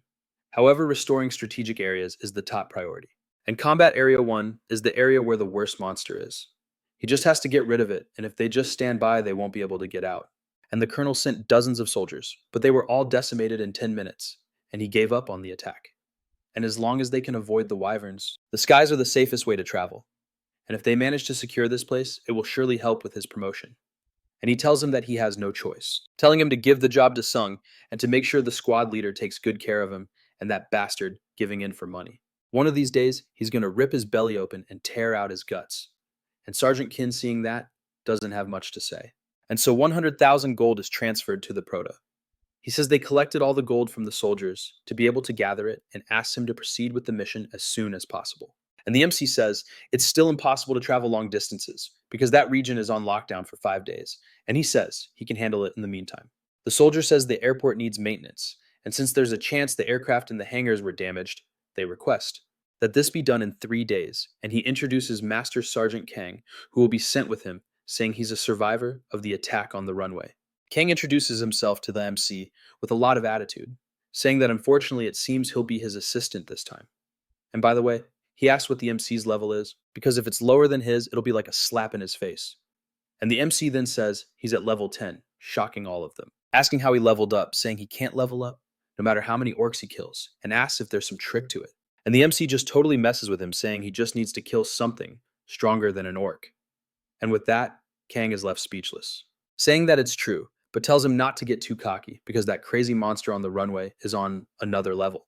And the MC just says, thanks for the warning, and takes off saying he hopes he levels up in the next 3 days. Meanwhile, that bunch of deadweight NPCs are wondering, where's the MC, saying he's an incredible person, and they hope he continues to protect them. Meanwhile, Kang says that after gathering the people who survived at the factory, that doesn't seem to be the solution. And Han's father talks to Kang alone, saying the kid told him that all he needed to do was create a safe zone when things got dangerous. And the kid says yes, saying that, since there's a maintenance cost, he doesn't need to make one right now. And so the two of them ask what they need to do. He says they're going to build a village for the survivors there. And one way or another, everyone there is in the same boat. So there must be various different skill classes among them. And people with creation skills will help develop the village. And those with battle classes will be responsible for hunting and protecting the others. And he says the gold will be used to increase their military strength. And the two of them think his idea is incredible, but he says no. Not really. That was Suho. So it's not him who's incredible. And he admits to himself that he's someone who failed to lead others, and his group and his friends lost their lives because of his hasty decisions. And he keeps wondering if someone like him has the qualifications to lead others. But then the two of them looking at that see that the kid is at a crossroads, and the father says a normal person could never handle the weight of leading others in a world like this. And the kid even agrees, but the father says an unfortunate outcome may have occurred, but he was able to make a decision when no one else could in order to lead everyone down a good path. And that was a brave thing to do, telling the kid to trust himself more because he is qualified, telling him to become the village leader. And Kang starts to cry and take heart from those words, while the father says he wouldn't want to be in his position either. So it's better that he takes all the responsibility, because someone has to get screwed, right? Meanwhile, over with the MC, there's total devastation, and he arrives already wearing the bone armor along with his minions, and even Hanho is wearing armor, and he's surprised they can hunt those guys so quickly. And the MC says, of course they can hunt this fast with their current skills. And he says they managed to annihilate the entire group, with just 3 humans and 1 skeleton. And luckily, even if a survivor calls its companions, they can kill them all in grand style. And if the group advances all at once, after noticing a strange vibe, he can just finish them off using corpse explosion. And any that survive, he picks them off, one by one, as they can be dealt with by the crossbow in his hand. They advance very quickly. Then Hanho talks to the MC saying there's a dungeon message there, but the MC says he doesn't think it's a dungeon message. It's the image of a hammer. So it's a workshop, and so he calls everyone to go inside, and that is the combined item creation. And he's told that there are tools that can allow him to combine items. And the first is the Tear of the Ocean Spirit, but also the Devil's Bloodstone and the Elder Slime Core. And the cost to combine everything is 100,000 gold. And he's surprised that he can combine legendary rank items. And he wonders just how immense the power of an item created with this will be. And the protagonist thinks about the Tear of the Ocean Spirit and the Devil's Bloodstone, which came from the boss, and the Elder Slime Core. And it's going to be important to keep those materials ready. Then Han said that the resulting item will be random, and says this means he might even get something he can use. But then he asks if he isn't aware of his own good luck, asking if the kid really thinks a dagger would come from combining two orbs, and then he stands on the side praying for it to work out, and it has a 2% chance of destruction. So the protagonist says that's enough joking around and gets on with it, and the combination is being processed, and he's asked to step back. And the two of them stand back there, totally freaking out, even more scared than the protagonist should be. But in the end, the combination is a success. And the Chaos Crystal has created a legendary rank item in the Orb category, and the wielder receives the Chaos attribute, gaining a 500% increase in mana. 250% mana regeneration, and attacks now affect both health and mana by 3%. And the protagonist thinks about this chaos, wondering how it differs from the evil attribute, saying that this doesn't seem like something easy to obtain. It's a shame it's not above legendary rank, but it was still a considerable upgrade, because it changed from the enemy's health only dropping after their mana was gone to both being consumed simultaneously. And so Hanro says that just as he imagined, the protagonist got something good and they both congratulate him. He doesn't know how to react. And then the girl also has items that can be combined with the Ignition Stone, along with Juan, and the cost is 15,000 gold. And she's surprised that she's also getting to do a combination, and she puts the two items in and it turns into a sword. All orange with a strengthened ignition, with the ability to turn it on and off at will, which burns the area on contact. And she says she likes it. And so Hanro also has something to combine, but when he does, it seems he's the only one who didn't get anything good. And so the protagonist thinks there must be some gold left over. So they decide to buy something at the shop for him. And the girl tries to console him, saying he'll get something cool there. And a while later, the protagonist wonders what he's seeing. And when they get there, they realize they can no longer use the shop. And they say that blocking the entrance to stop the monsters didn't do any good. And Hanro asks who the hell did this, wondering who would destroy the shop. Asking isn't this a place that everyone needs? And the protagonist notices that this wasn't done by monsters. Then he reads a note and it says that all desperate humans who rely on luck must die, and an era of a new species will begin soon. And so they realize it was done by someone intelligent. Those marks look like claw marks, and she doesn't understand how a monster could write such a perfect sentence. But the protagonist mentions a beast that knows human language and can also write. And if it wasn't something done by Disney, he doesn't even want to think about it and tells them to head back to the village first. And upon arriving there, everything is still in rough shape. And the sergeant goes to greet Suo, and he asks Sergeant K what he's doing there, looking so worn out. And he says that they are still hunting monsters in the surrounding area, and a group mission was assigned. So it's the same as standard duties. And the protagonist asks about this group mission, and the sergeant says it's like a daily mission, something like the entire army being ordered to hunt a certain number of monsters per day. And it seems a reward will be sent to the captain once it's completed. But the protagonist asks if the soldiers don't receive anything, because seeing how broke they are, they needed a reward at the very least. And the sergeant says that if they complete the mission, they'll receive a 10% attack and defense buff for the next day. But can they even feel the difference? And even if they take out goblins or orcs, they just keep spawning from somewhere, and he thinks they're respawning endlessly. And Hanro is surprised because not even they know where the monsters are coming from. And the sergeant says, pray that's not the case, because if it isn't, they have no reason to keep sacrificing themselves like this. And so Gisso asks if anyone deserted, assuming everyone would want to find their families. And he says there were many deserters at first, but those cases stopped happening very quickly, and it was too dangerous for them to go out alone without any strengthening effects. And they question if the army didn't go after the deserters from the beginning. And Kin says that currently the army has no strategy for this conquest, and it's just a war of attrition, with a ton of soldiers being thrown into battle while the higher-ups take all their gold and prevent them from communicating with anyone. The MC thinks to himself that he thought the army would get used to the system relatively quickly. However, he never thought they would try to control them with such outdated methods. And that's why the EP Guild has more growth potential than the army. The sergeant says they should leave soon anyway, because they've been laying low. It will be safer for them to head to the next city. However, another monster appears, and everyone tries to rally together to do something, but they realize they're screwed. Just then, Kongs tells everyone to run inside, ordering the combat team not to just stand there, telling them to hold it off until everyone is safe. and he ends up face to face with the bear while giving orders to everyone else. He wonders why this had to happen right when Seongwu isn't there, asking himself if the same thing as before is about to happen. But then he tries to get in front of the creature to save everyone and take the hit, but he awakens and leaps with his spear at the bear, saying he won't give up as long as there are people to protect. And he launches an attack right at the bear's eyes and thinks he's done it because if he can just keep buying time like this, they'll make it. Another bear gets him from behind.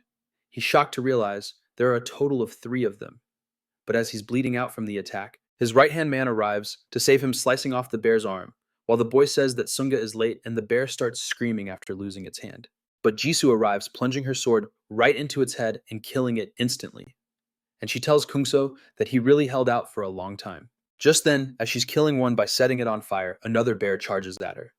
But it's also taken down this time by Han-R. He tells it to get its paws away, saying he's not in a good mood today, crying over the situation, and Anesser asks how he got so strong. He says he was just thinking he needed more power for the next raid, thanking them for coming all the way out here personally. And the MC asks the Horde to welcome its new recruits. My friend, look at the MC's drip. The guy is looking so badass. This is getting better and better. And if you want more, leave a like, subscribe, and I'll definitely bring you more. I'll see you in the next video. Peace.